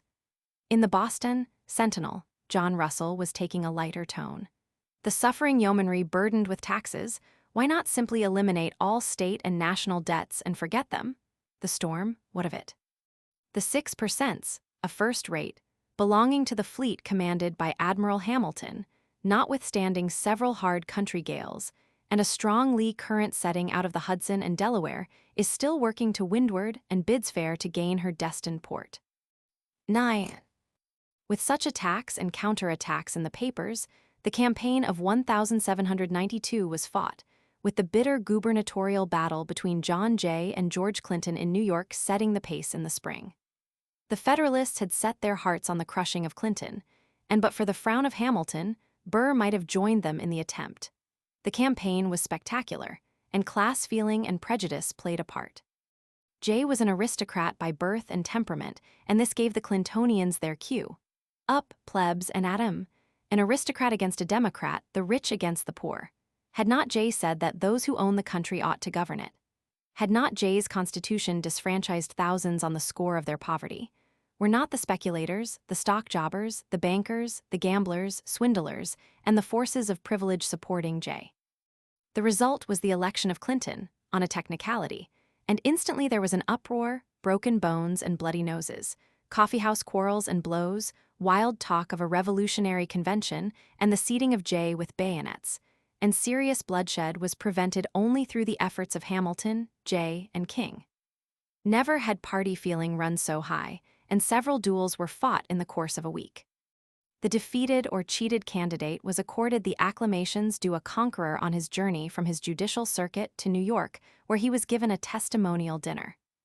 The Democrats were none the less jubilant because of the questionable nature of their triumph, and at a dinner in honor of Clinton, the Tammany Braves rose to the toast, Thomas Jefferson, and gave their war whoop. The bitterness in New York spread to various parts of the country, where the Jeffersonians were fighting brilliantly, with clever strategy, to gain seats in the Congress. Some of the Federalists, who were to prove themselves generally inferior except in a smashing charge, and incapable of maintaining their morale in a siege or in reverses, were even then growing pessimistic. Perhaps you are not informed, wrote George Cabot to Theophilus Parsons, that in Pennsylvania and New York the opponents are well combined and are incessantly active, while the friends discover a want of union and a want of energy. And Parsons, in melancholy mood, was convinced that the government had seen its best days. Woe to the politician who enters the reminiscent stage when confronted by a virile opponent looking to the future. There was little in the New England of 1792 to depress the Federalists. Only a little evidence that among the working men in Boston heresies were making their way. Only reports that itinerant Jacobins were haranguing the curious in the bar rooms of Rhode Island and Vermont. Only the strange spectacle of drill masters meeting with people of no property or importance to organize them to battle for democratic principles. Only this, and a strange doctrine creeping into Vermont papers. In choosing members of Congress who should be selected, asked a landholder of that state. What class of people should they represent? Who are the great body of the people? Are they lawyers, physicians, merchants, tradesmen? No, they are respectable yeomanry. The yeomanry, therefore, ought to be represented. In Maryland, a ferocious fight was waged under the eyes of both Hamilton and Jefferson, for both were interested in the fate of Mercer, who had slashed right lustily at the policies of Hamilton, making no secret of his belief that they were bottomed on corruption. He had vitalized the Democrats of Maryland, extending his interest into districts other than his own, and arranging for candidates to oppose the sitting Federalists in the House. McHenry, who kept Hamilton informed of the progress of the fight, hoped to array the German Catholics against the obnoxious Mercer through the intervention of Bishop Carroll, whom he thought more influential than the better-known Charles Carroll of Carrollton. A man was employed by the energetic McHenry to circulate bills against Mercer, who fought back and gave blow for blow. He was charged with having said that Hamilton had tried to bribe him in the Assumption fight, that he was personally interested in the contract for supplying the Western Army and privately engaged in the purchase of securities. This, Mercer was to disavow, and Hamilton's friends were to show that the conversation between the Marylander and the secretary had been in the presence of company and in jest. Even so, we may assume that Mercer had painted the incident black.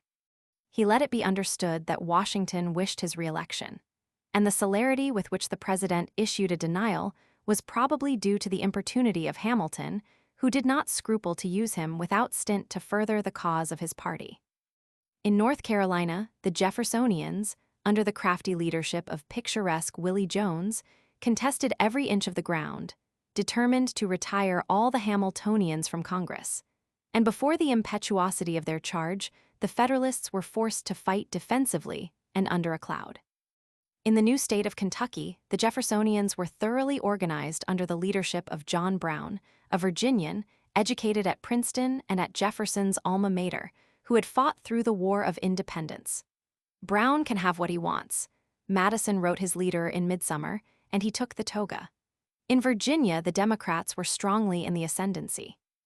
The influence of Jefferson had been strengthened by the acquisition of Madison, and Hamilton, in the course of the campaign, wrote his famous letter to Colonel Edward Carrington, attacking both in an effort to satisfy the Virginia Federalists of the justice of his own position. But it was blowing against a tornado. An amazing campaign document this letter. Thus, in 1792, if the Jeffersonians had not yet perfected their organization, they had forced sporadic fighting, and the result of the congressional elections was greatly to strengthen them in the House. 10.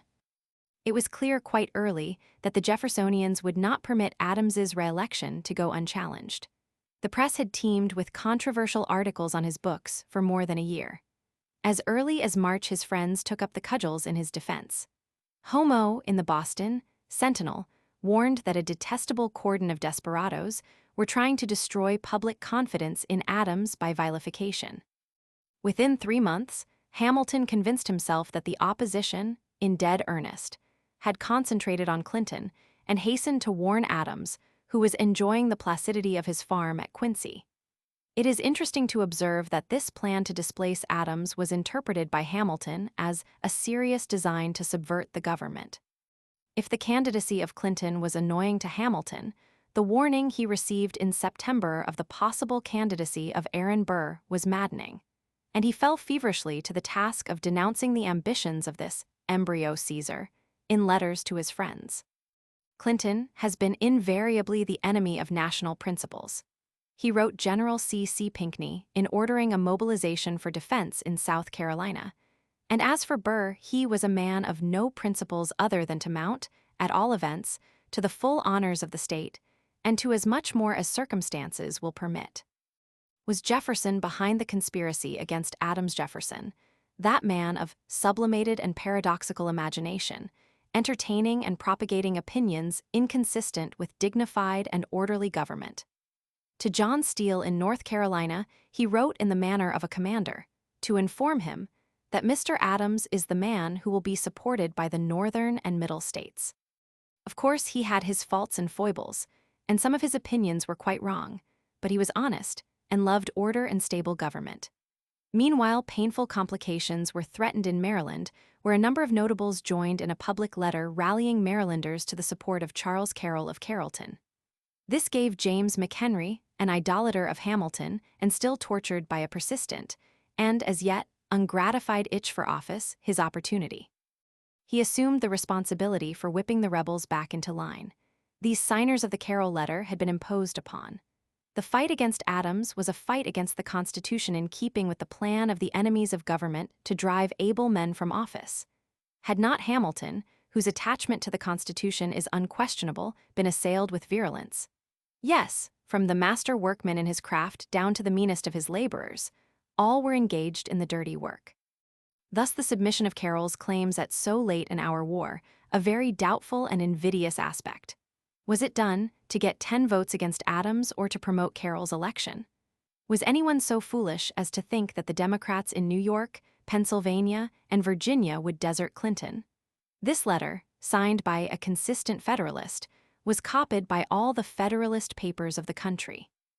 Meanwhile, Adams, lingering lovingly on his home acres, showed no inclination to return to Philadelphia, and it was reported that he might not appear to preside over the Senate until late in the session.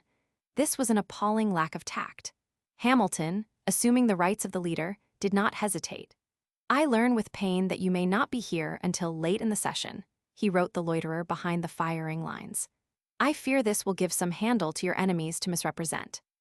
Permit me then to say, it best suits the firmness and elevation of your character to meet all events, whether auspicious or otherwise, on the ground where station and duty call you." By November, the press was hotly engaged in the controversy, but poor Fenno was to have trouble with his correspondents who were to convert his dignified journal into a cockpit. Adams was both pelted and salved on the same page. His writings proved him a monarchist at heart, wrote Mutius. His writings would be appreciated more a century hence, said a defender in the same issue. Had he not already been vindicated on one point in the appearance of the Gorgon head of party? Frenno cleverly replied by quoting a laudatory article from an English paper paying tribute to the governmental notions of the learned Mr. Adams. "Yes," wrote Cornucopia in the Maryland Journal, "it will require the whole strength of the Federalists to keep poor John Adams from being thrust out of the fold." And poor John Adams was not entirely happy in his defenders. "Why not re-elect him?" demanded Philanthropos in a glowing tribute, for was he not a man of innocent manners and excellent moral character? "Why not?" echoed a scribe in Albany. "He was a reputed aristocrat, at the same time an honest man, the noblest work of God." From Otsego came a more robust blow at Adams's enemies as the Jackdaws of mobocracy, seeking the defeat of the virtuous Adams because he was against anarchy and disorder. "Wrong," wrote Porteous the next day, advocating Clinton. "Untinctured by aristocracy and a firm Republican, the patriots of America look to him." "Titles, titles," sneered Condorcet. "This rattle which so peculiarly delights certain characters. He never appears but in the full blaze of office, as if every place he went was a senate, and every circle which he invited needed a vice president." Thus, throughout the fall and early winter the lashing and slashing went on, but when the time came Adams was re-elected, albeit the result was a bitter humiliation to the proud, sensitive spirit of the victor. Where Washington had been unanimously re-elected, Adams had a margin of but 27 votes. New York, Virginia, North Carolina, and Georgia had moved en masse into the Clinton camp, and Kentucky had cast her vote for Jefferson. 5 states had gone over to the Jeffersonians, and the Federalists had been unable to get a unanimous vote in Pennsylvania. But if Adams was hurt, Hamilton could bear his pains, for the brilliant, dashing chief of the party preferred that the uncongenial man from Braintree should not become too perky. Thus ended the first year of actual party struggle. Hamilton, a bit soiled by his descent to anonymous letter writing, Jefferson greatly strengthened by his silence under assault. The Hamiltonians triumphant, but not exultant over the re-election of Adams, the Jeffersonians, having tasted blood and tested their weapons, more than ever eager for combat and rejoicing in their congressional gains. Hamilton had tried to drive Jefferson from the cabinet and failed. It was now the latter's turn. Chapter 9. Hamilton's Black Winter. 1. The winter of 1792–93 was notable in many ways. Not within the memory of the oldest inhabitant of Philadelphia had one so mild been known. As late as February, there had been no interruption in the navigation of the Delaware, and the papers, making much of the catching of shad, were predicting that a considerable school may soon be expected. In this, however, the sons of Ike Walton were to be disappointed, for a snowstorm and a northwester soon put an end to fishing. Even so, the weather continued, for the most part, mild beyond the usual. Never had society adorned itself with more frills and furbelows, danced more feverishly, or pursued its pleasures with greater zest. The elegant new Chestnut Street Theater threw open its doors for the entertainment the mimic world can give, and the aristocracy, along with the plebeians, flocked to the play, despite the pouting of the uppish Mrs. Bingham, who had been refused a box on her own terms. Even the venomous bitterness of the politicians failed to dim the lights of the great houses, albeit the followers of Jefferson were more and more given to understand that they were not wanted among the elect. The events, moving rapidly in France, were making a distinct cleavage here among the aristocrats and democrats. The members of the old French nobility, who had left their country for their country's good, were giving the tone to the most fashionable dinner tables. Out in the streets, the people of no particular importance were vulgarly vociferous over the trials and tribulations of the king and Burke's beautiful queen, and the Jeffersonians were taking their tone from the howlings of this mob. It was evident from the moment Congress convened that a tremendous party struggle was impending. The incidents of the preceding summer had left their scars. The Jeffersonians were embittered against Hamilton because of his anonymous attacks, and nothing could have done more to unsheathe their swords. The truce was over. Washington had permitted Hamilton to continue his attacks by disregarding his request. They would not now permit even Washington to interpose to save Hamilton from their assaults. The elections had given them a confidence they had not had before. The next Congress would not be so subservient to the First Lord of the Treasury. The supercilious assumption of superiority on the part of the Federalist leaders would henceforth be resented. The war would begin in earnest. The line the attack would take was shown early when Fitzsimmons, one of Hamilton's henchmen in the House, offered a resolution calling for the redemption of so much of the public debt as the nation had a right to redeem, and asking Hamilton to report a plan for the purpose. This was in accordance with the custom which had grown up. From the moment he had taken office, Hamilton had considered the members of the House, constitutionally charged with the duty of framing money bills, as his automatons. He would determine upon the plans himself, prepare the bills, and call upon the House to pass them without too much discussion.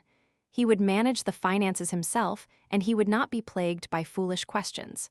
For many months, the committees to which his measures had been referred had been of his own choosing. They were his followers, and not a few of them beneficiaries of his policies. The Fitzsimmons resolution was instantly challenged by the Jeffersonians as a rather high-handed proposal under a Republican form of government, and Madison rose to suggest that the House should know the exact state of the finances before measures were taken for the reduction of the debt. After all, it was with the House, not with the Secretary of the Treasury, that money bills should originate. At any rate, the House could not act intelligently without having the facts in its possession. All too long had it been patient without definite reports. The feeling of the masses over the byproducts of the funding system had by this time become deep-seated. Men who had voted to create the bank had been made members of the board of directors. The ne'er-do-wells of yesterday were riding in coaches and building pretentious houses. Hamilton was urging bounties or protective duties for manufacturers one day and running over to the Falls of Passaic on the next to assist the directors of a corporation that was to profit by his recommendations in selecting the sites for the factories. Not a few honestly believed that he was personally profiting through governmental measures. Almost from the beginning, Senator Maclay had been suspicious of his integrity. This utterly false impression grew out of the positive knowledge that some of Hamilton's closest political associates were speculating in the securities. Hamilton at the head of the speculators with all the courtiers are on one side, Maclay wrote in his diary. Only a month before at Mount Vernon, where Washington had begged Jefferson to reconsider his determination to resign, the latter had charged the head of the Treasury with creating a regular system for forming a corps of interested persons who should be steadily at the orders of the Treasury. In 1790, William Dewar retired from Hamilton's office to become the king of the money chasers, and, going down to ruin in the financial crash of the preceding summer, was sending out dire threats of startling revelations from the debtors' prison. Many honest men were quite ready to believe that these threats were aimed at Hamilton. It was under these conditions that a miserable creature by the name of James Reynolds, in prison for a crime against the Treasury, sought to blackmail his way out. He had papers in his possession to prove some financial transactions with Alexander Hamilton. An obscure person of a low order of mentality, he hinted at his use as a dummy in business in which a member of the cabinet did not care to appear. These facts reached some members of Congress. 2. On December 15th, two sober-faced members of the House and one senator filed into Hamilton's office in the Pemberton mansion. The secretary knew them all and knew two of them as enemies. Frederick Muhlenberg had served as a speaker in the first House and was to resume that post in the third. A strong character, the recognized leader of the Germans, the foremost American Lutheran minister of his time, he had played a conspicuous part in the Revolution and in the constructive work that followed. Abraham Venable was a representative from Virginia. The senator was James Monroe, whose fanatical devotion to Jeffersonian ideals and ideas had long since made him the object of Hamilton's contempt. As they took seats facing the masterful little man at the desk, they had the manner of judges confronting a victim. None of them were finished in the art of tactful speech. Bluntly, they blurted forth their mission. They had evidence of a mysterious connection between the Secretary of the Treasury and James Reynolds. What had Mr. Hamilton to say to that? Even under the least provocative circumstances, Hamilton was quick-tempered, and here was something to arouse the lion in him. For a moment he raged in his resentment. The visitors, a little moved perhaps, stood their ground. They had papers and the right to an explanation. His fury having consumed itself, Hamilton realized that there was something to explain, and he was ready. Would they meet him at his house that night? They would. The three men rose, bowed, departed. When they reached the Hamilton home that winter night, they found Oliver Walcott, the protégé of the host, there before them. In the presence of these enemies, it was wise to have one friend as a witness. The visitors were received with the courtly courtesy of which Hamilton was capable, and after they had found chairs about the table, he produced some papers of his own, spreading them out by the candlelight before him. Then, quite calmly, and with an occasional touch of humor, he made a remarkable confession. It was the old story of a great man's weakness. One summer day in 1791, a Mrs. Reynolds had appeared at his home with a pathetic story of her desertion by her husband and a plea for funds to enable her to return to her family in New York. Strangely enough, no description of this adventuress has come down to us, but it is a reasonable presumption that she was comely. The family of Hamilton was in the house. The master was moved. Naturally, he would accommodate her, but at the moment he had no money with him. He would take her a dress and send or bring it in the evening. That night, the gods looking down from Olympus might have seen one of their favorite earth children furtively making his way through the dimly lighted streets, away from the fashionable quarter into the section of cheap boarding houses. The woman received him in her room. It was the old story of Caesar and Cleopatra, albeit this was a Cleopatra of the more vulgar sort. After that, said Hamilton, I had frequent meetings with her at my own house, Mrs. Hamilton and her children being absent on a visit to her father. The comedy hurried on. At length he thought to bring it to a termination, and it was then that Mrs. Reynolds proved herself a mistress of her art. She was passionately in love. A separation would break her heart. Here, surely, was a violent attachment. Perhaps it would be better to break off gradually. The lover was not lacking in the finer sensibilities, and then, too, his vanity was pleased. With the continuance of the amour, Mrs. Reynolds, simulating a consuming passion, began to flood her inamorado with tender epistles. The climax was on the wing. One day, an hysterical note announcing the husband's discovery of her infidelity and warning that, if no answer was forthcoming to the letter the secretary would receive from the irate husband, Mrs. Hamilton would be informed. Would it not be wise to see him? Hamilton thought so and summoned Reynolds to his office. The cunning rascal had his story ready. The wife discovered writing a mysterious letter a black messenger traced to the Hamilton house, the accused wife on her knees confessing all. After negotiations, the heartbroken husband decided that $1,000 would salve his wounded honor. "And I will leave the town, and leave her to yourself to do for her as you think proper," he added. In the midst of these painful revelations, Muhlenberg and Venable declared themselves satisfied, but Hamilton insisted on telling the story to the end. Then followed the most amazing part of the tale. The husband invited his wife's lover to resume the amour. Hamilton was coy. Mrs. Reynolds added her plea in illiterate, pleading letters. The vanity of Hamilton was likewise persuasive, and the comedy was resumed. When he sought to escape notice by going by the back way, Reynolds was indignant. "Am I a person of such a bad character that you would not wish to be seen coming to my house in the front way?" he wrote. This should have put Hamilton on his guard, but he fell into the trap. A witness had been provided in another blackmailer, Clingman, who had been a clerk in Hamilton's office and was an unspeakable scoundrel. Then more money was demanded. Mrs. Reynolds was again alarmed. Her husband was often morose and beat her. At times he threatened to murder Hamilton. Loans were made. This, then, was the nature of the mysterious financial relations with Reynolds. When the party rose to leave, Muhlenberg and Venable were apologetic but not so James Monroe.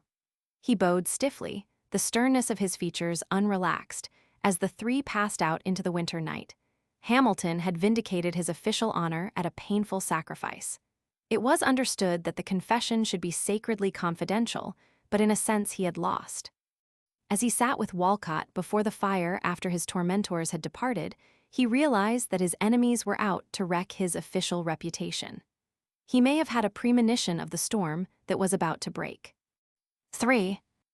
9 days after the scene enacted by candlelight in Hamilton's library, the bill authorizing the president to negotiate a loan of $2 million to be applied to the reimbursement of a loan made of the bank came up for consideration in the House. William B. Giles, who was now dividing the leadership of the Jeffersonians with Madison, was instantly on his feet with a request for postponement. Perhaps some method could be found without recourse to a new loan. It might be better to pay the loan by selling the stock the nation owned in the bank. The watchful Sedgwick was shocked at the suggestion. Dumping so much stock upon the market would reduce the price, and not enough money would be realized to meet the country's obligation to the bank. It was a mild premonitory skirmish. Christmas Day brought an armistice, but the next day the discussion was resumed, with Madison taking a leading part.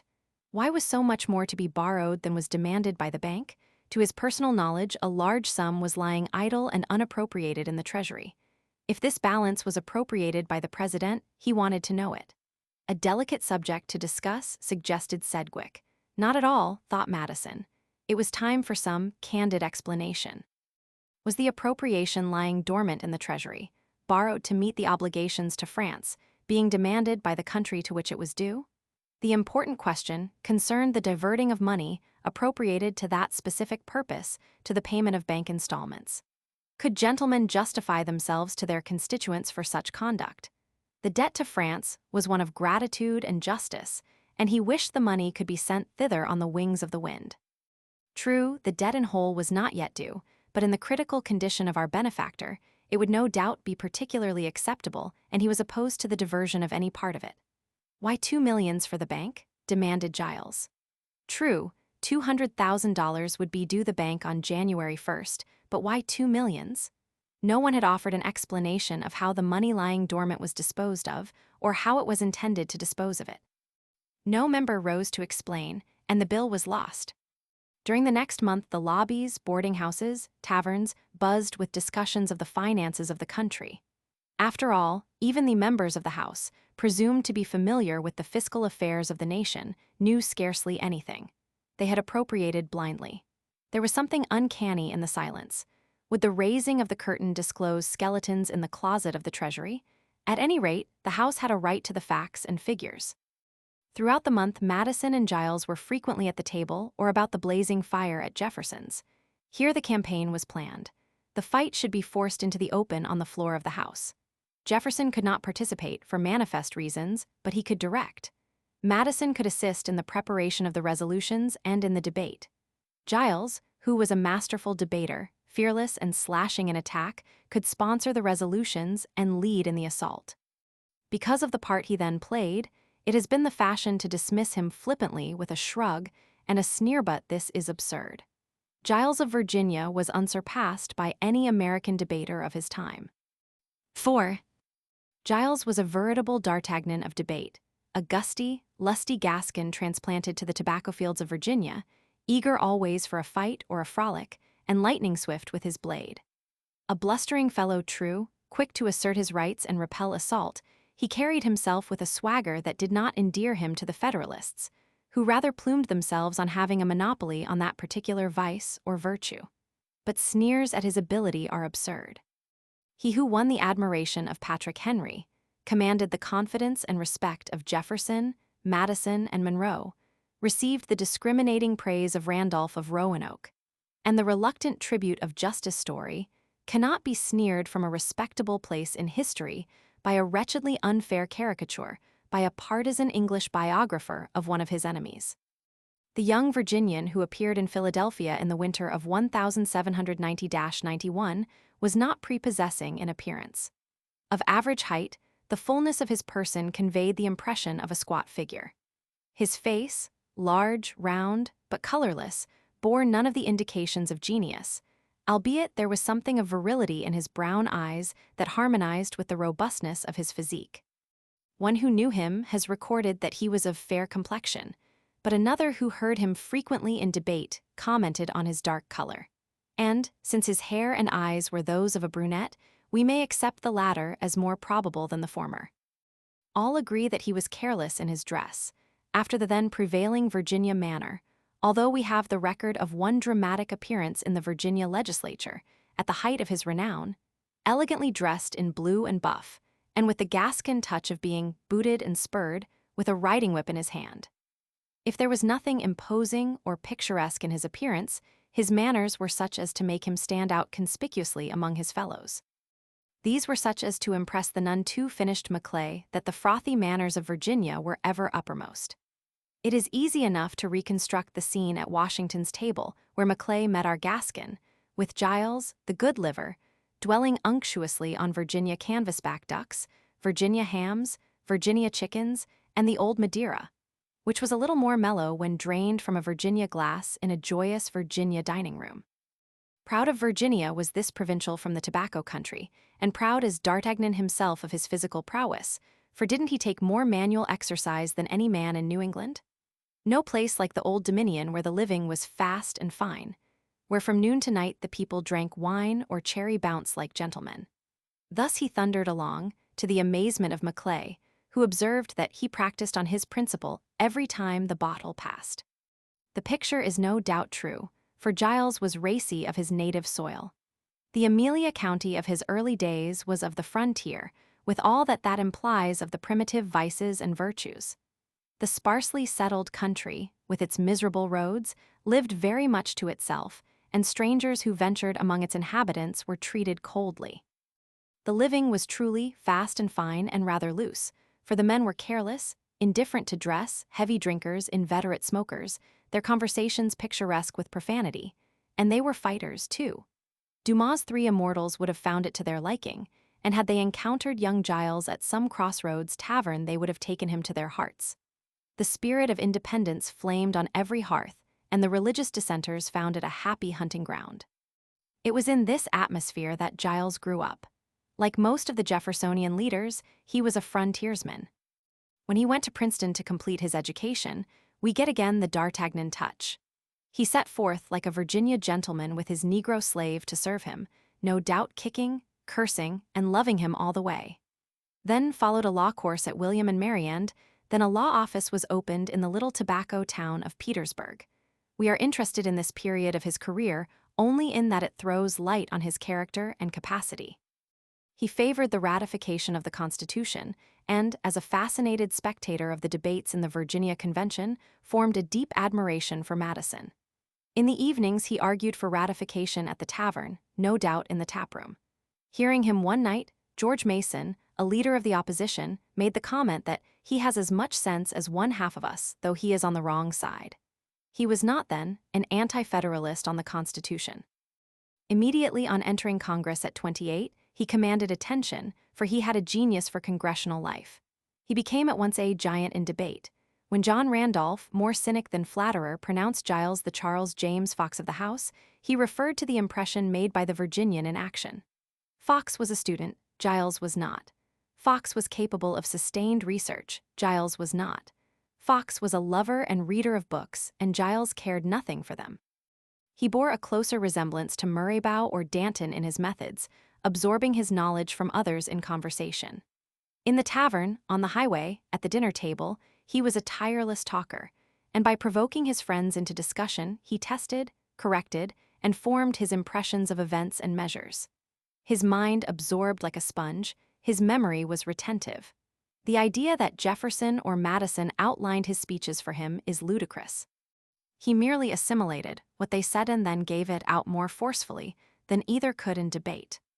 It is impossible to reconcile the slurring references of some historians to his manner in debate with the speeches that speak for themselves on the musty pages of the Annals of Congress. Here was a man speaking directly to a purpose. No critic need kill off his Roman consuls, for there were none. No craving here for a reputation for erudition. No mere rhetorical flourishes to confuse the sense. No theatrical appeals to the emotions. No verbosity at all, but a clear, nervous expression, a well-digested and powerful condensation of language, which could make an impression on the scholarly story. That great jurist and unfriendly witness could not hear him without admiration. He holds his subject always before him, he wrote, and surveys it with untiring eyes. He points his objects with calculated force and sustains his positions with penetrating and wary argument. He certainly possesses great strength of mind. Having prepared himself to meet all comers, he thus dashed to the combat. Having assimilated all that he had absorbed, his native resourcefulness and ready command of good plain English did the rest. He spoke with the forceful fluency which was the best possible substitute for eloquence. A powerful voice, a virile manner, compelled attention and respect. Did an enemy attack him as he rushed along, he either crushed him with brutal strength or cleverly ducked the blow and was on his way again. Instinctively, he knew when to strike and when to dodge. When on the floor, he dominated the scene. This was the man, so much belittled, whom Benton wrote down in cold deliberation as the most accomplished debater which his country has ever seen. This the man selected in the conferences of Jefferson and Madison to lead the attack on the Secretary of the Treasury. 5. During this period of waiting, with the gossips busy in the taverns and the streets, Frenno was zealously seeking to create the right atmosphere for the attack. With the Hamiltonians ascribing all prosperity to the policies of their chief, Frenno and other editorial enemies were making much of the protest of patriot, who had been ruined through the abuse of these fiscal policies. The tale is true, I loved my country. In 1775, my only son fought on Bunker Hill. His mother sent the chair down to carry him home. She wiped the blood from his face and dressed the wound in his breast. He died. My neighbor, Smollaker, said it was the proper reward for rebellion, but that a halter would have been more proper. I persevered in the cause of freedom. Congress wanted money. I called in my debts and sold all my land excepting 40 acres. In 1778, I had 12,000 in paper. I loaned the whole, and when they were consolidated at 40 for one, I had a loan office certificate for $300. In 1784, the General Court issued a large tax. As I could obtain neither the interest or principal of my loan office note, I was obliged to sell it. My neighbor, Smollaker, saved his property from the waste of a cause to which he was heartily opposed, and he appeared to buy my note at 3 shillings for 20. By this means, I paid my state tax of £9, 10 shillings, and had £4 left for town and parish taxes. As my son was dead, I was content to be poor. My old chair and horse remained. My neighbor, Smollaker, has now become rich by purchase of public securities from people distressed as I was. He tells me that our Hancocks and our Sam Adams and those kind of men know how to pull down a government, but do not know how to build one. Prosperity? Yes, but for whom? Demanded the enemies of Hamilton, poking the patriots' protest under the nose of his defenders. With the Hamiltonians crediting their idol with all the good things that had occurred, Freno was moved to mirthful verse. Whales on our shores have run aground, sturgeons are in our rivers found, nay ships have on the Delaware sailed, a sight most new. Wheat has been sown, harvests have grown on coaches now. Gay coats of arms are borne by some who hardly had a cent before silk gowns, instead of homespun, now are seen. Instead of native straw, the leghorn hat. And sir, 'tis true, twixt me and you, that some have grown prodigious fat, and some prodigious lean. This press crusade against Hamilton was carried on along with much laudation of Jefferson, inspired by the report of his decision to retire from the cabinet. Murraybow heard with distress that the leader of democracy wished to seek the peaceful shades, to solace himself with his favorite philosophy.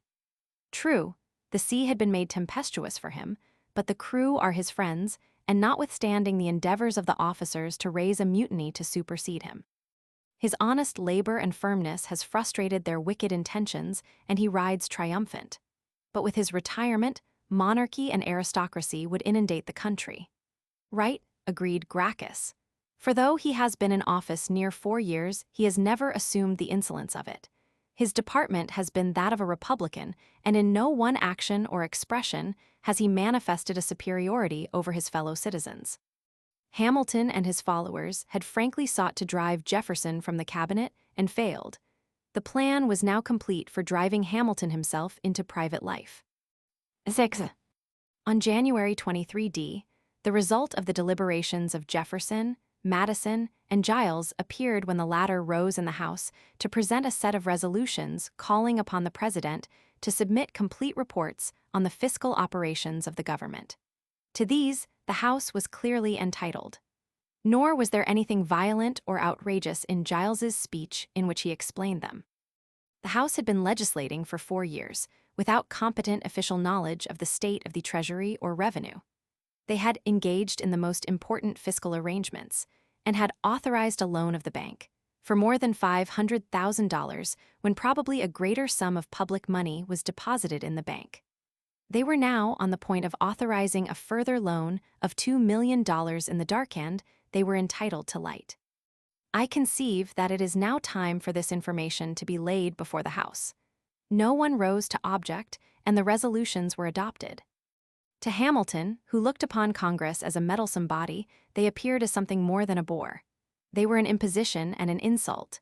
He was entrusted with the financial arrangements, and all he asked was to be let alone. But he realized that such a lofty tone could not be publicly assumed.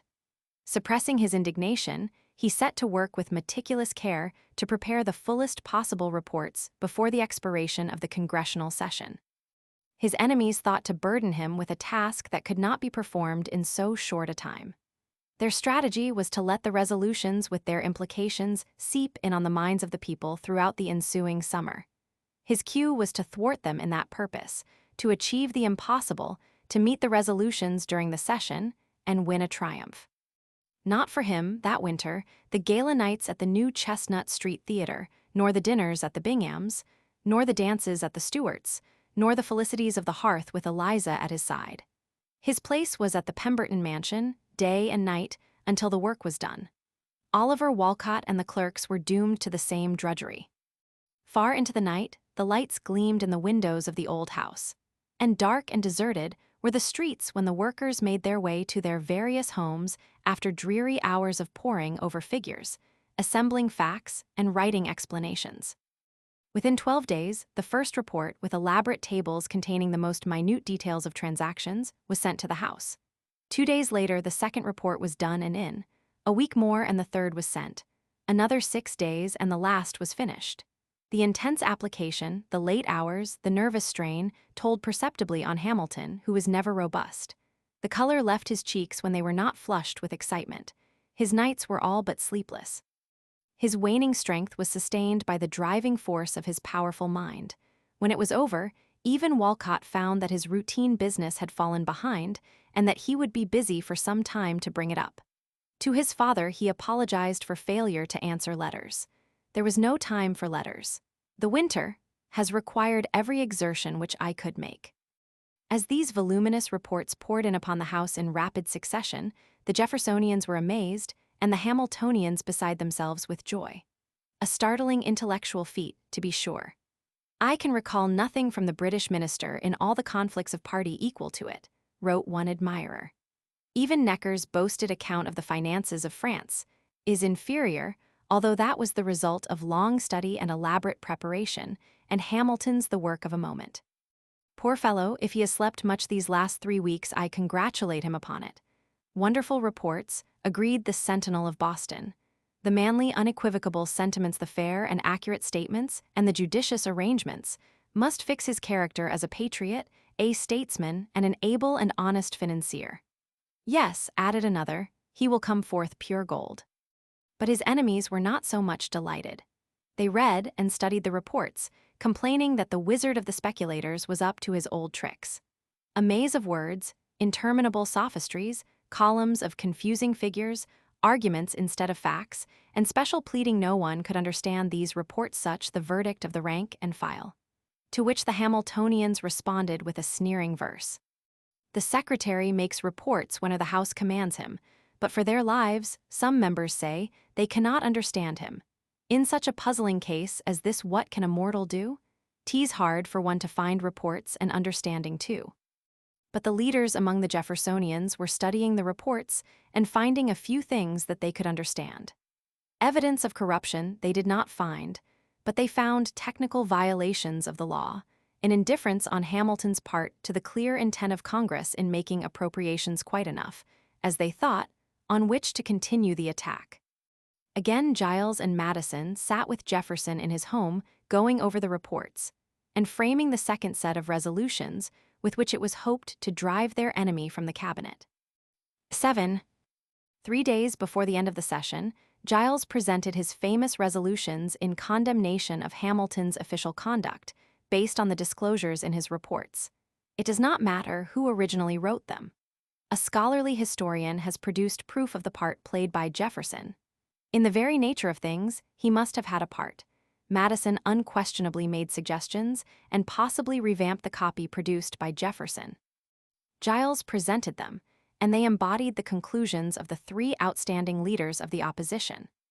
These resolutions, intemperately denounced from the day of their appearance, set forth some novel theories, in view of the manner in which the Treasury had been administered, but, read in the light of the present regulations in the matter of appropriations, they are scarcely remarkable and not in the least vicious. They set forth that laws making specific appropriations of money should be strictly observed by the administrator of the finances, that a violation of this rule was tantamount to a violation of the Constitution, and charged that Hamilton had violated the law passed August 4, 1790, making appropriations of certain moneys authorized to be borrowed in the following particulars, viz. First, by applying a certain amount of the principal borrowed to the payment of interest falling due upon that principal, which was not authorized by that or any other law. Secondly, by drawing part of the same moneys into the United States without the instruction of the President. They charged him with deviating from the President's instructions, with neglecting an essential duty, in failing to give Congress official information of his proceedings in the transactions of the foreign loans.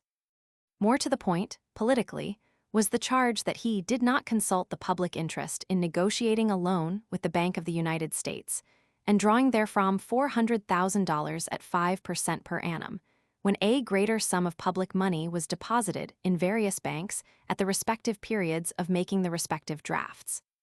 In conclusion, it was provided that a copy of the resolutions should be transmitted to Washington. The main thing proved by the investigation was something that required no proof, that Hamilton had been managing the finances in the spirit of an autocrat, a little contemptuous of the rights of Congress, a little indifferent to the specific terms of the appropriations. These he had not hesitated to juggle to suit his own purposes. In so doing, he had been guilty of technical violations of the law, but he had committed no crime. His hands were clean. Yet money intended for France had not been paid, and money not intended for the bank had gone into its vaults. This was enough. Suspicion did the rest. The most censurable feature of the attack was the introduction of the resolutions on the eve of adjournment. Jefferson, Madison, and Giles had no idea that they would or could be disposed of before Congress should automatically expire. Copies had gone to the papers of the Four Corners to be read by the people, and it is probable that it was the intent that they should have the summer and autumn to make their impression on the public mind. It was manifestly an unfair advantage. But the Hamiltonians had no thought of permitting any such delay. They were in a majority in the House. In the Pemberton House, by candlelight, the Treasury clan was summoned to a council of war, and they went forth to force the fighting to a speedy finish. The reports had settled nothing with Hamilton's enemies. When Catullus invited America to look through the windows of his breast and judge of the purity of his political motives, he did not invite in vain, exulted Decius in the National Gazette. Willing to meet his accusers? Sneered Franklin. Pardon me, sir, if I am one of those unbelievers who, placing no confidence in any of your professions, do verily think that you neither wish, desire nor dare to meet full and fair inquiry. Have you asked it, sir? These jeers and exultant cries were intolerable. The vindication of the House must come speedily. On the last day of February there was a preliminary skirmish, and on March 1st, the contending armies were marshaled for a decisive struggle. Sedgwick and the faithful Smith of South Carolina led off for Hamilton, and Giles followed for the Resolutions. Fitzsimmons of Philadelphia and Lawrence of New York City, both representatives of the commercial interests, attacked, and Mercer of Maryland replied. Boudinot defended Hamilton, and Madison rose to make the premier argument in condemnation of the policies of the Treasury, and Ames, the most brilliant of the Hamiltonian orators, who had been held in reserve for Madison, replied. Thus the day wore on, darkness fell, and the candles had long been lighted before the House adjourned for dinner. 7 o'clock found the galleries packed, senators upon the floor, favored spectators in the rear of the chamber packed in close. The leading drawing rooms were dark that night, for their mistresses looked down upon the drama of the black eyes and bloody noses. The struggle continued far into the night. Here let us pause to catch the drift of the speeches. The supporters of Hamilton made the most of the failure to find any evidence of criminality. They present nothing that involves self-interest or pecuniary considerations. Instead of anything being detected that would disgrace pandemonium, nothing, which would sully the purest angel in heaven. Thus spoke Smith.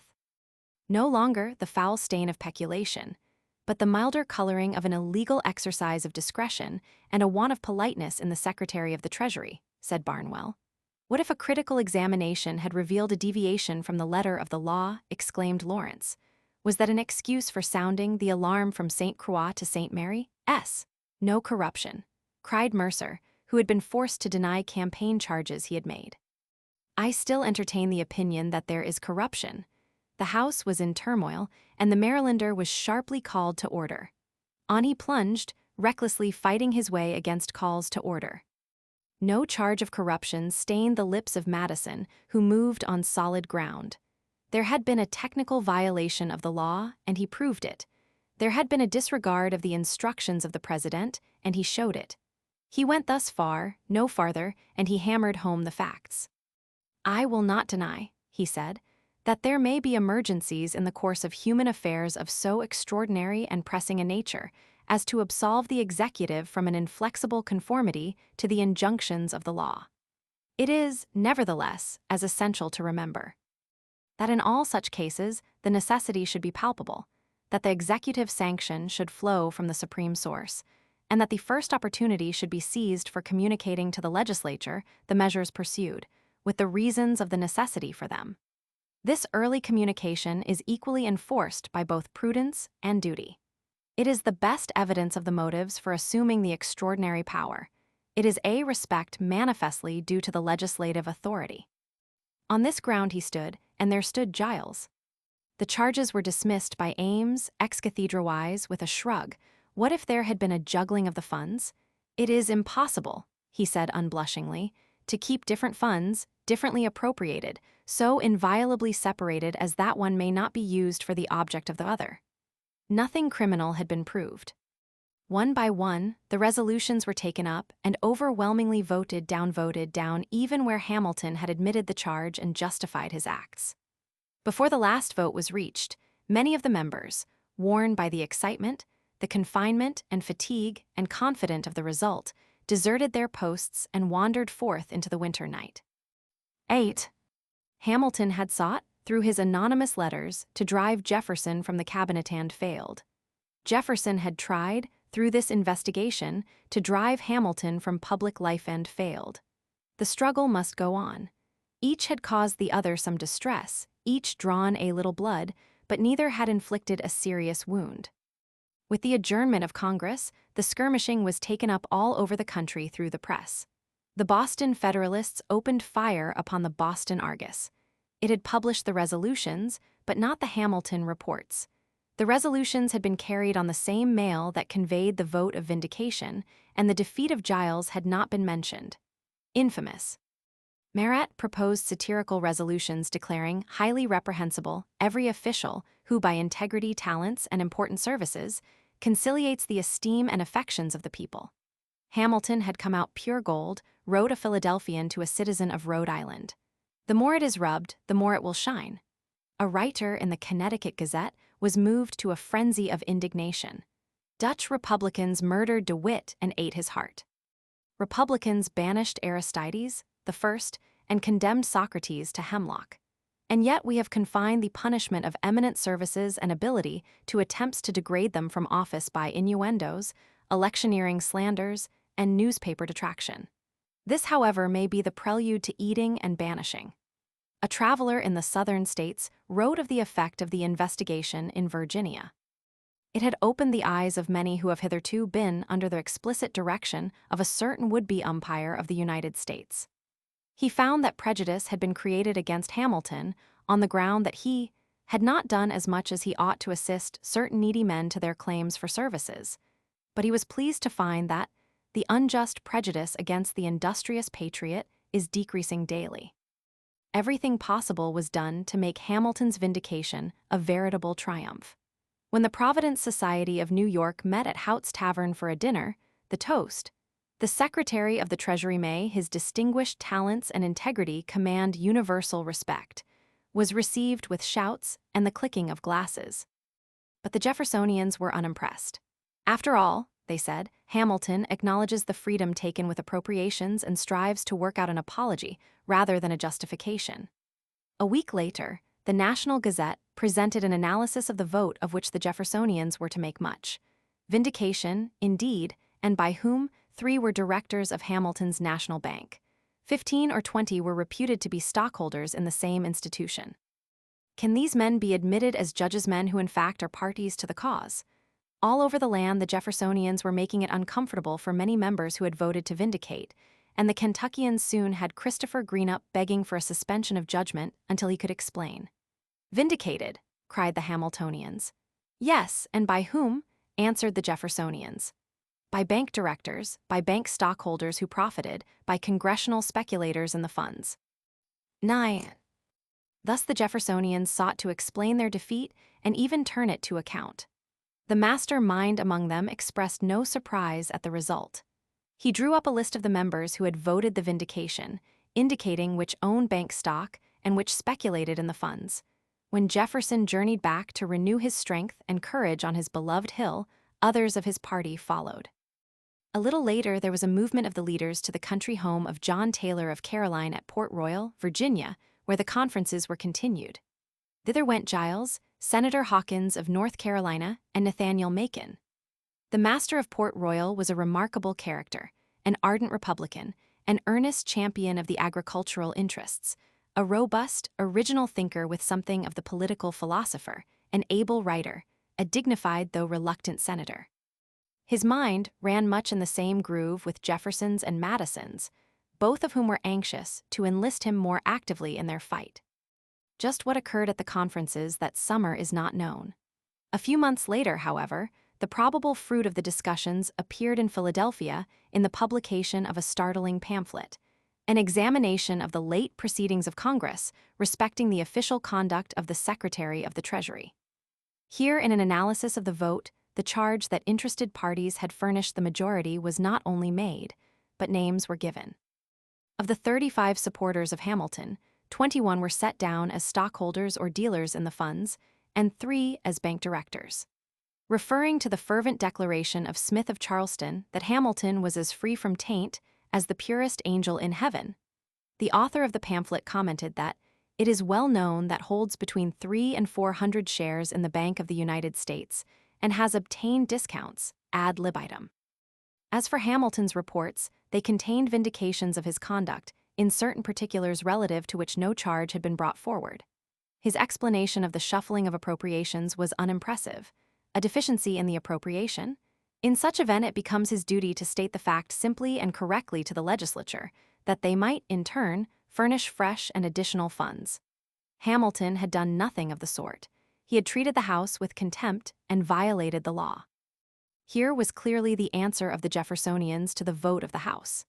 It found its way to every city, town, and hamlet, to the cabin in the Kentucky clearing, to the mansion of the master of many slaves on the River James, to the pioneers about Fort Pitt on the far frontier.